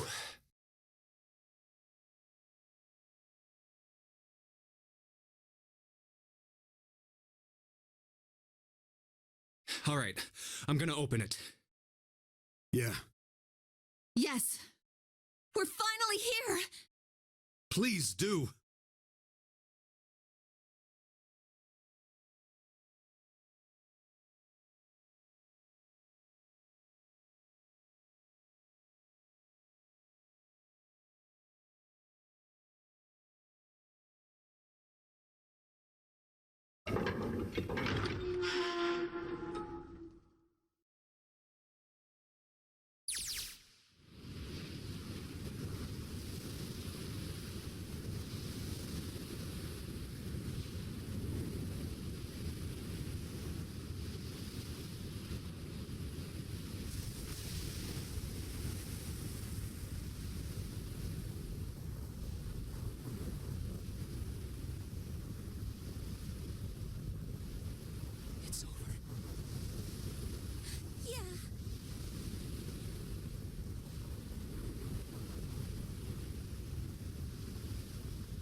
can't be. This is...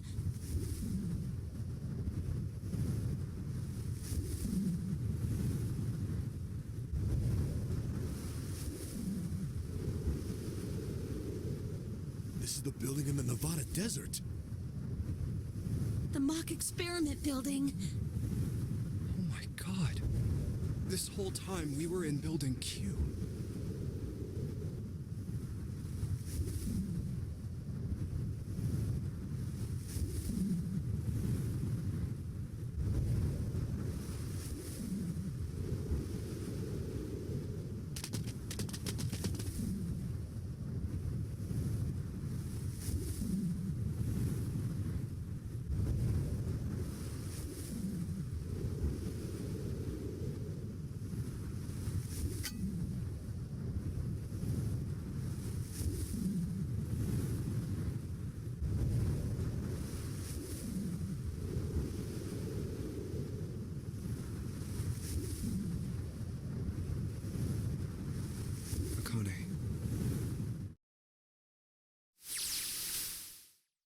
Jumpy!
Are you okay? Oh, come on. This is nothing. Really? Yeah. You don't look okay.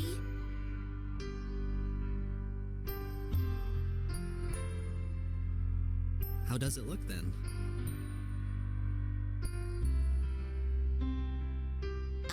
Well, let's see. It looks like you kissed a toad and got warts, but then they just kept growing and growing and growing. What does that even mean? Oh, ow, ow, ow, ow. See? I told you you're not okay. You're too reckless. You can't beat 5 8th graders, Jumpy. That's crazy. Yeah, but I couldn't just stand there. I mean, don't you think so? I had to do something.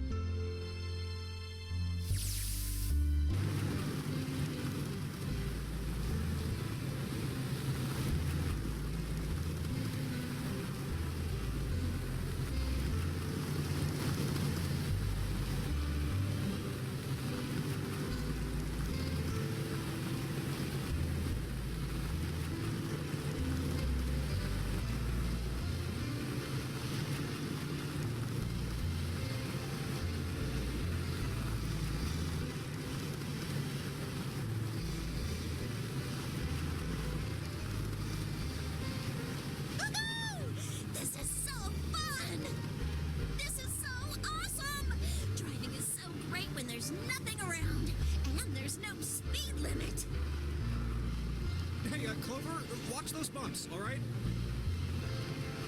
This car jumps even a little, and I think I'm gonna get crushed to death. Hey, shut it. I can't help if I'm big, all right? Suck it up. Why don't you drive, Seven? I'm a cop. I ain't gonna break the law. He doesn't have an international license. Yeah, but you could have sat in the passenger seat. Oh, hell no. There's no way I'm giving this seat up. And Clover, there's no need to slow down. The car Santa and June are in should be somewhere down this road ahead of us. Yeah, I saw some fresh tire tracks going out. There's no doubt about it. Then we've got to hurry if we want to catch them, don't we? Sure thing.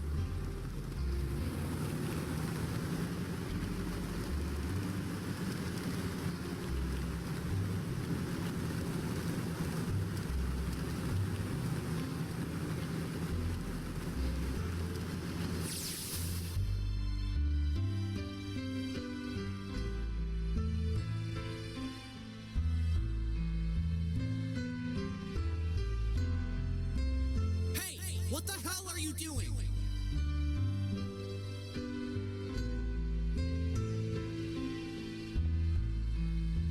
Help me! Officer, please! You have to come with me!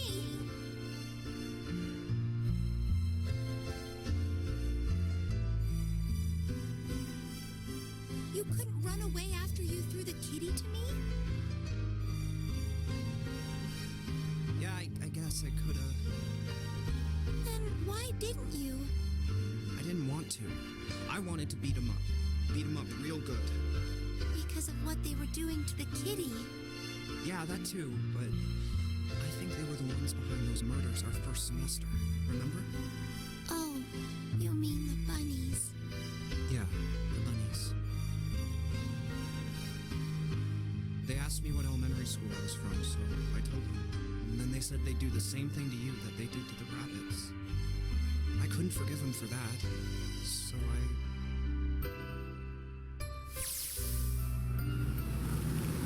Hey, there's still some stuff I don't get.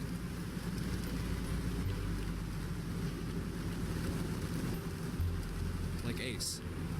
Well, I guess I should say Guitaro Hongo. Why did he create the Nonary project? Anybody? Any ideas? Why don't you ask him yourself? He's still in the trunk, I assume?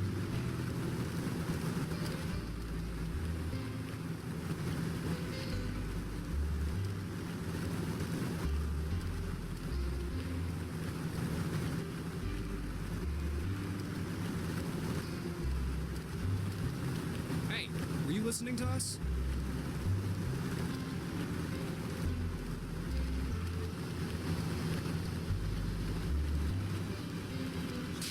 Come on, I know you were. Answer me.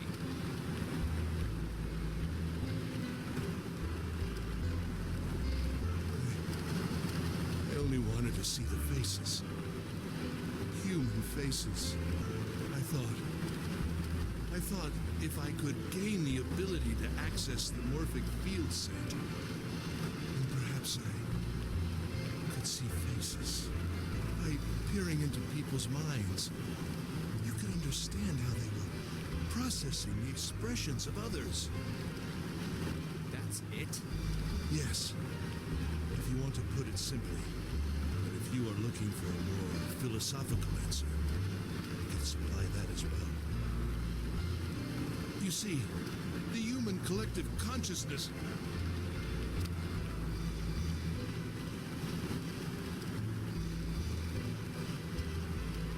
All right, so what's your second question? You said there were some things you didn't get, didn't you?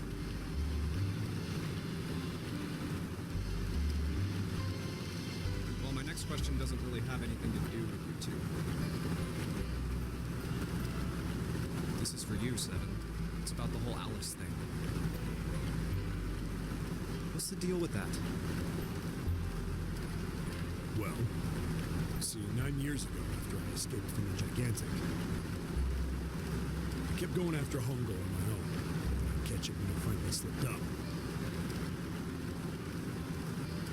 During the course of my investigations, I learned a lot more about the Gigantic. I also found out about Bourdain and Alice. You're not really answering my question. Was there actually a girl who wouldn't melt at room temperature?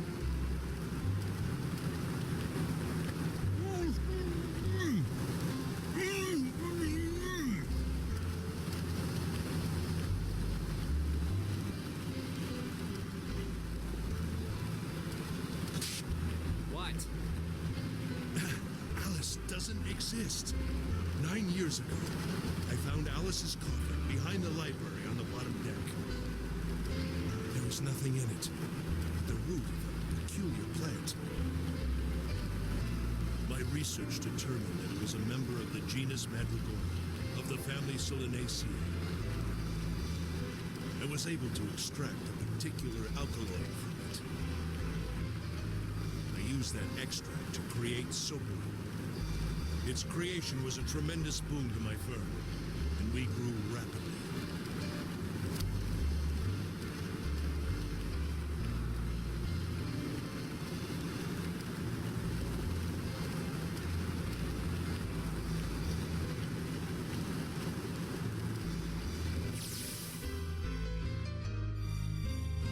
Here, this is for you. What's this? This is for you, doll. His name is Junpei.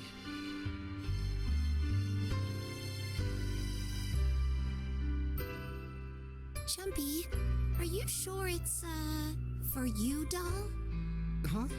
Yeah, the lady at the shop said so, that means it's for you, right? Are you sure it's not a voodoo doll? Wait, what? That's... Oh, man. Oh, man. Well, it sure looks like a voodoo doll. I mean, you do know what a voodoo doll is used for, right? Yeah, I guess calling it Junpei isn't a very good idea then. Why are you giving me this anyway? It just seems really sudden. You know how after June, we aren't gonna get to see each other too much? I mean, we're gonna be in different schools, and I just thought I'd, Oh, okay, well, how about we call it June then? Okay. So, I wanted to give you this. You sound like some sort of tribal chief in a bad movie. Yes. I, head of tribe. This doll, traditional charm of tribe. So I give this. It me. So we always together. Oh, Jumpy. If something bad, then hold and pray. I go wherever you are. So here, take. Thank you. Thank you so much, Jumpy. Oh, Jumpy, I'll never forget you. I promise. I'll never forget you either.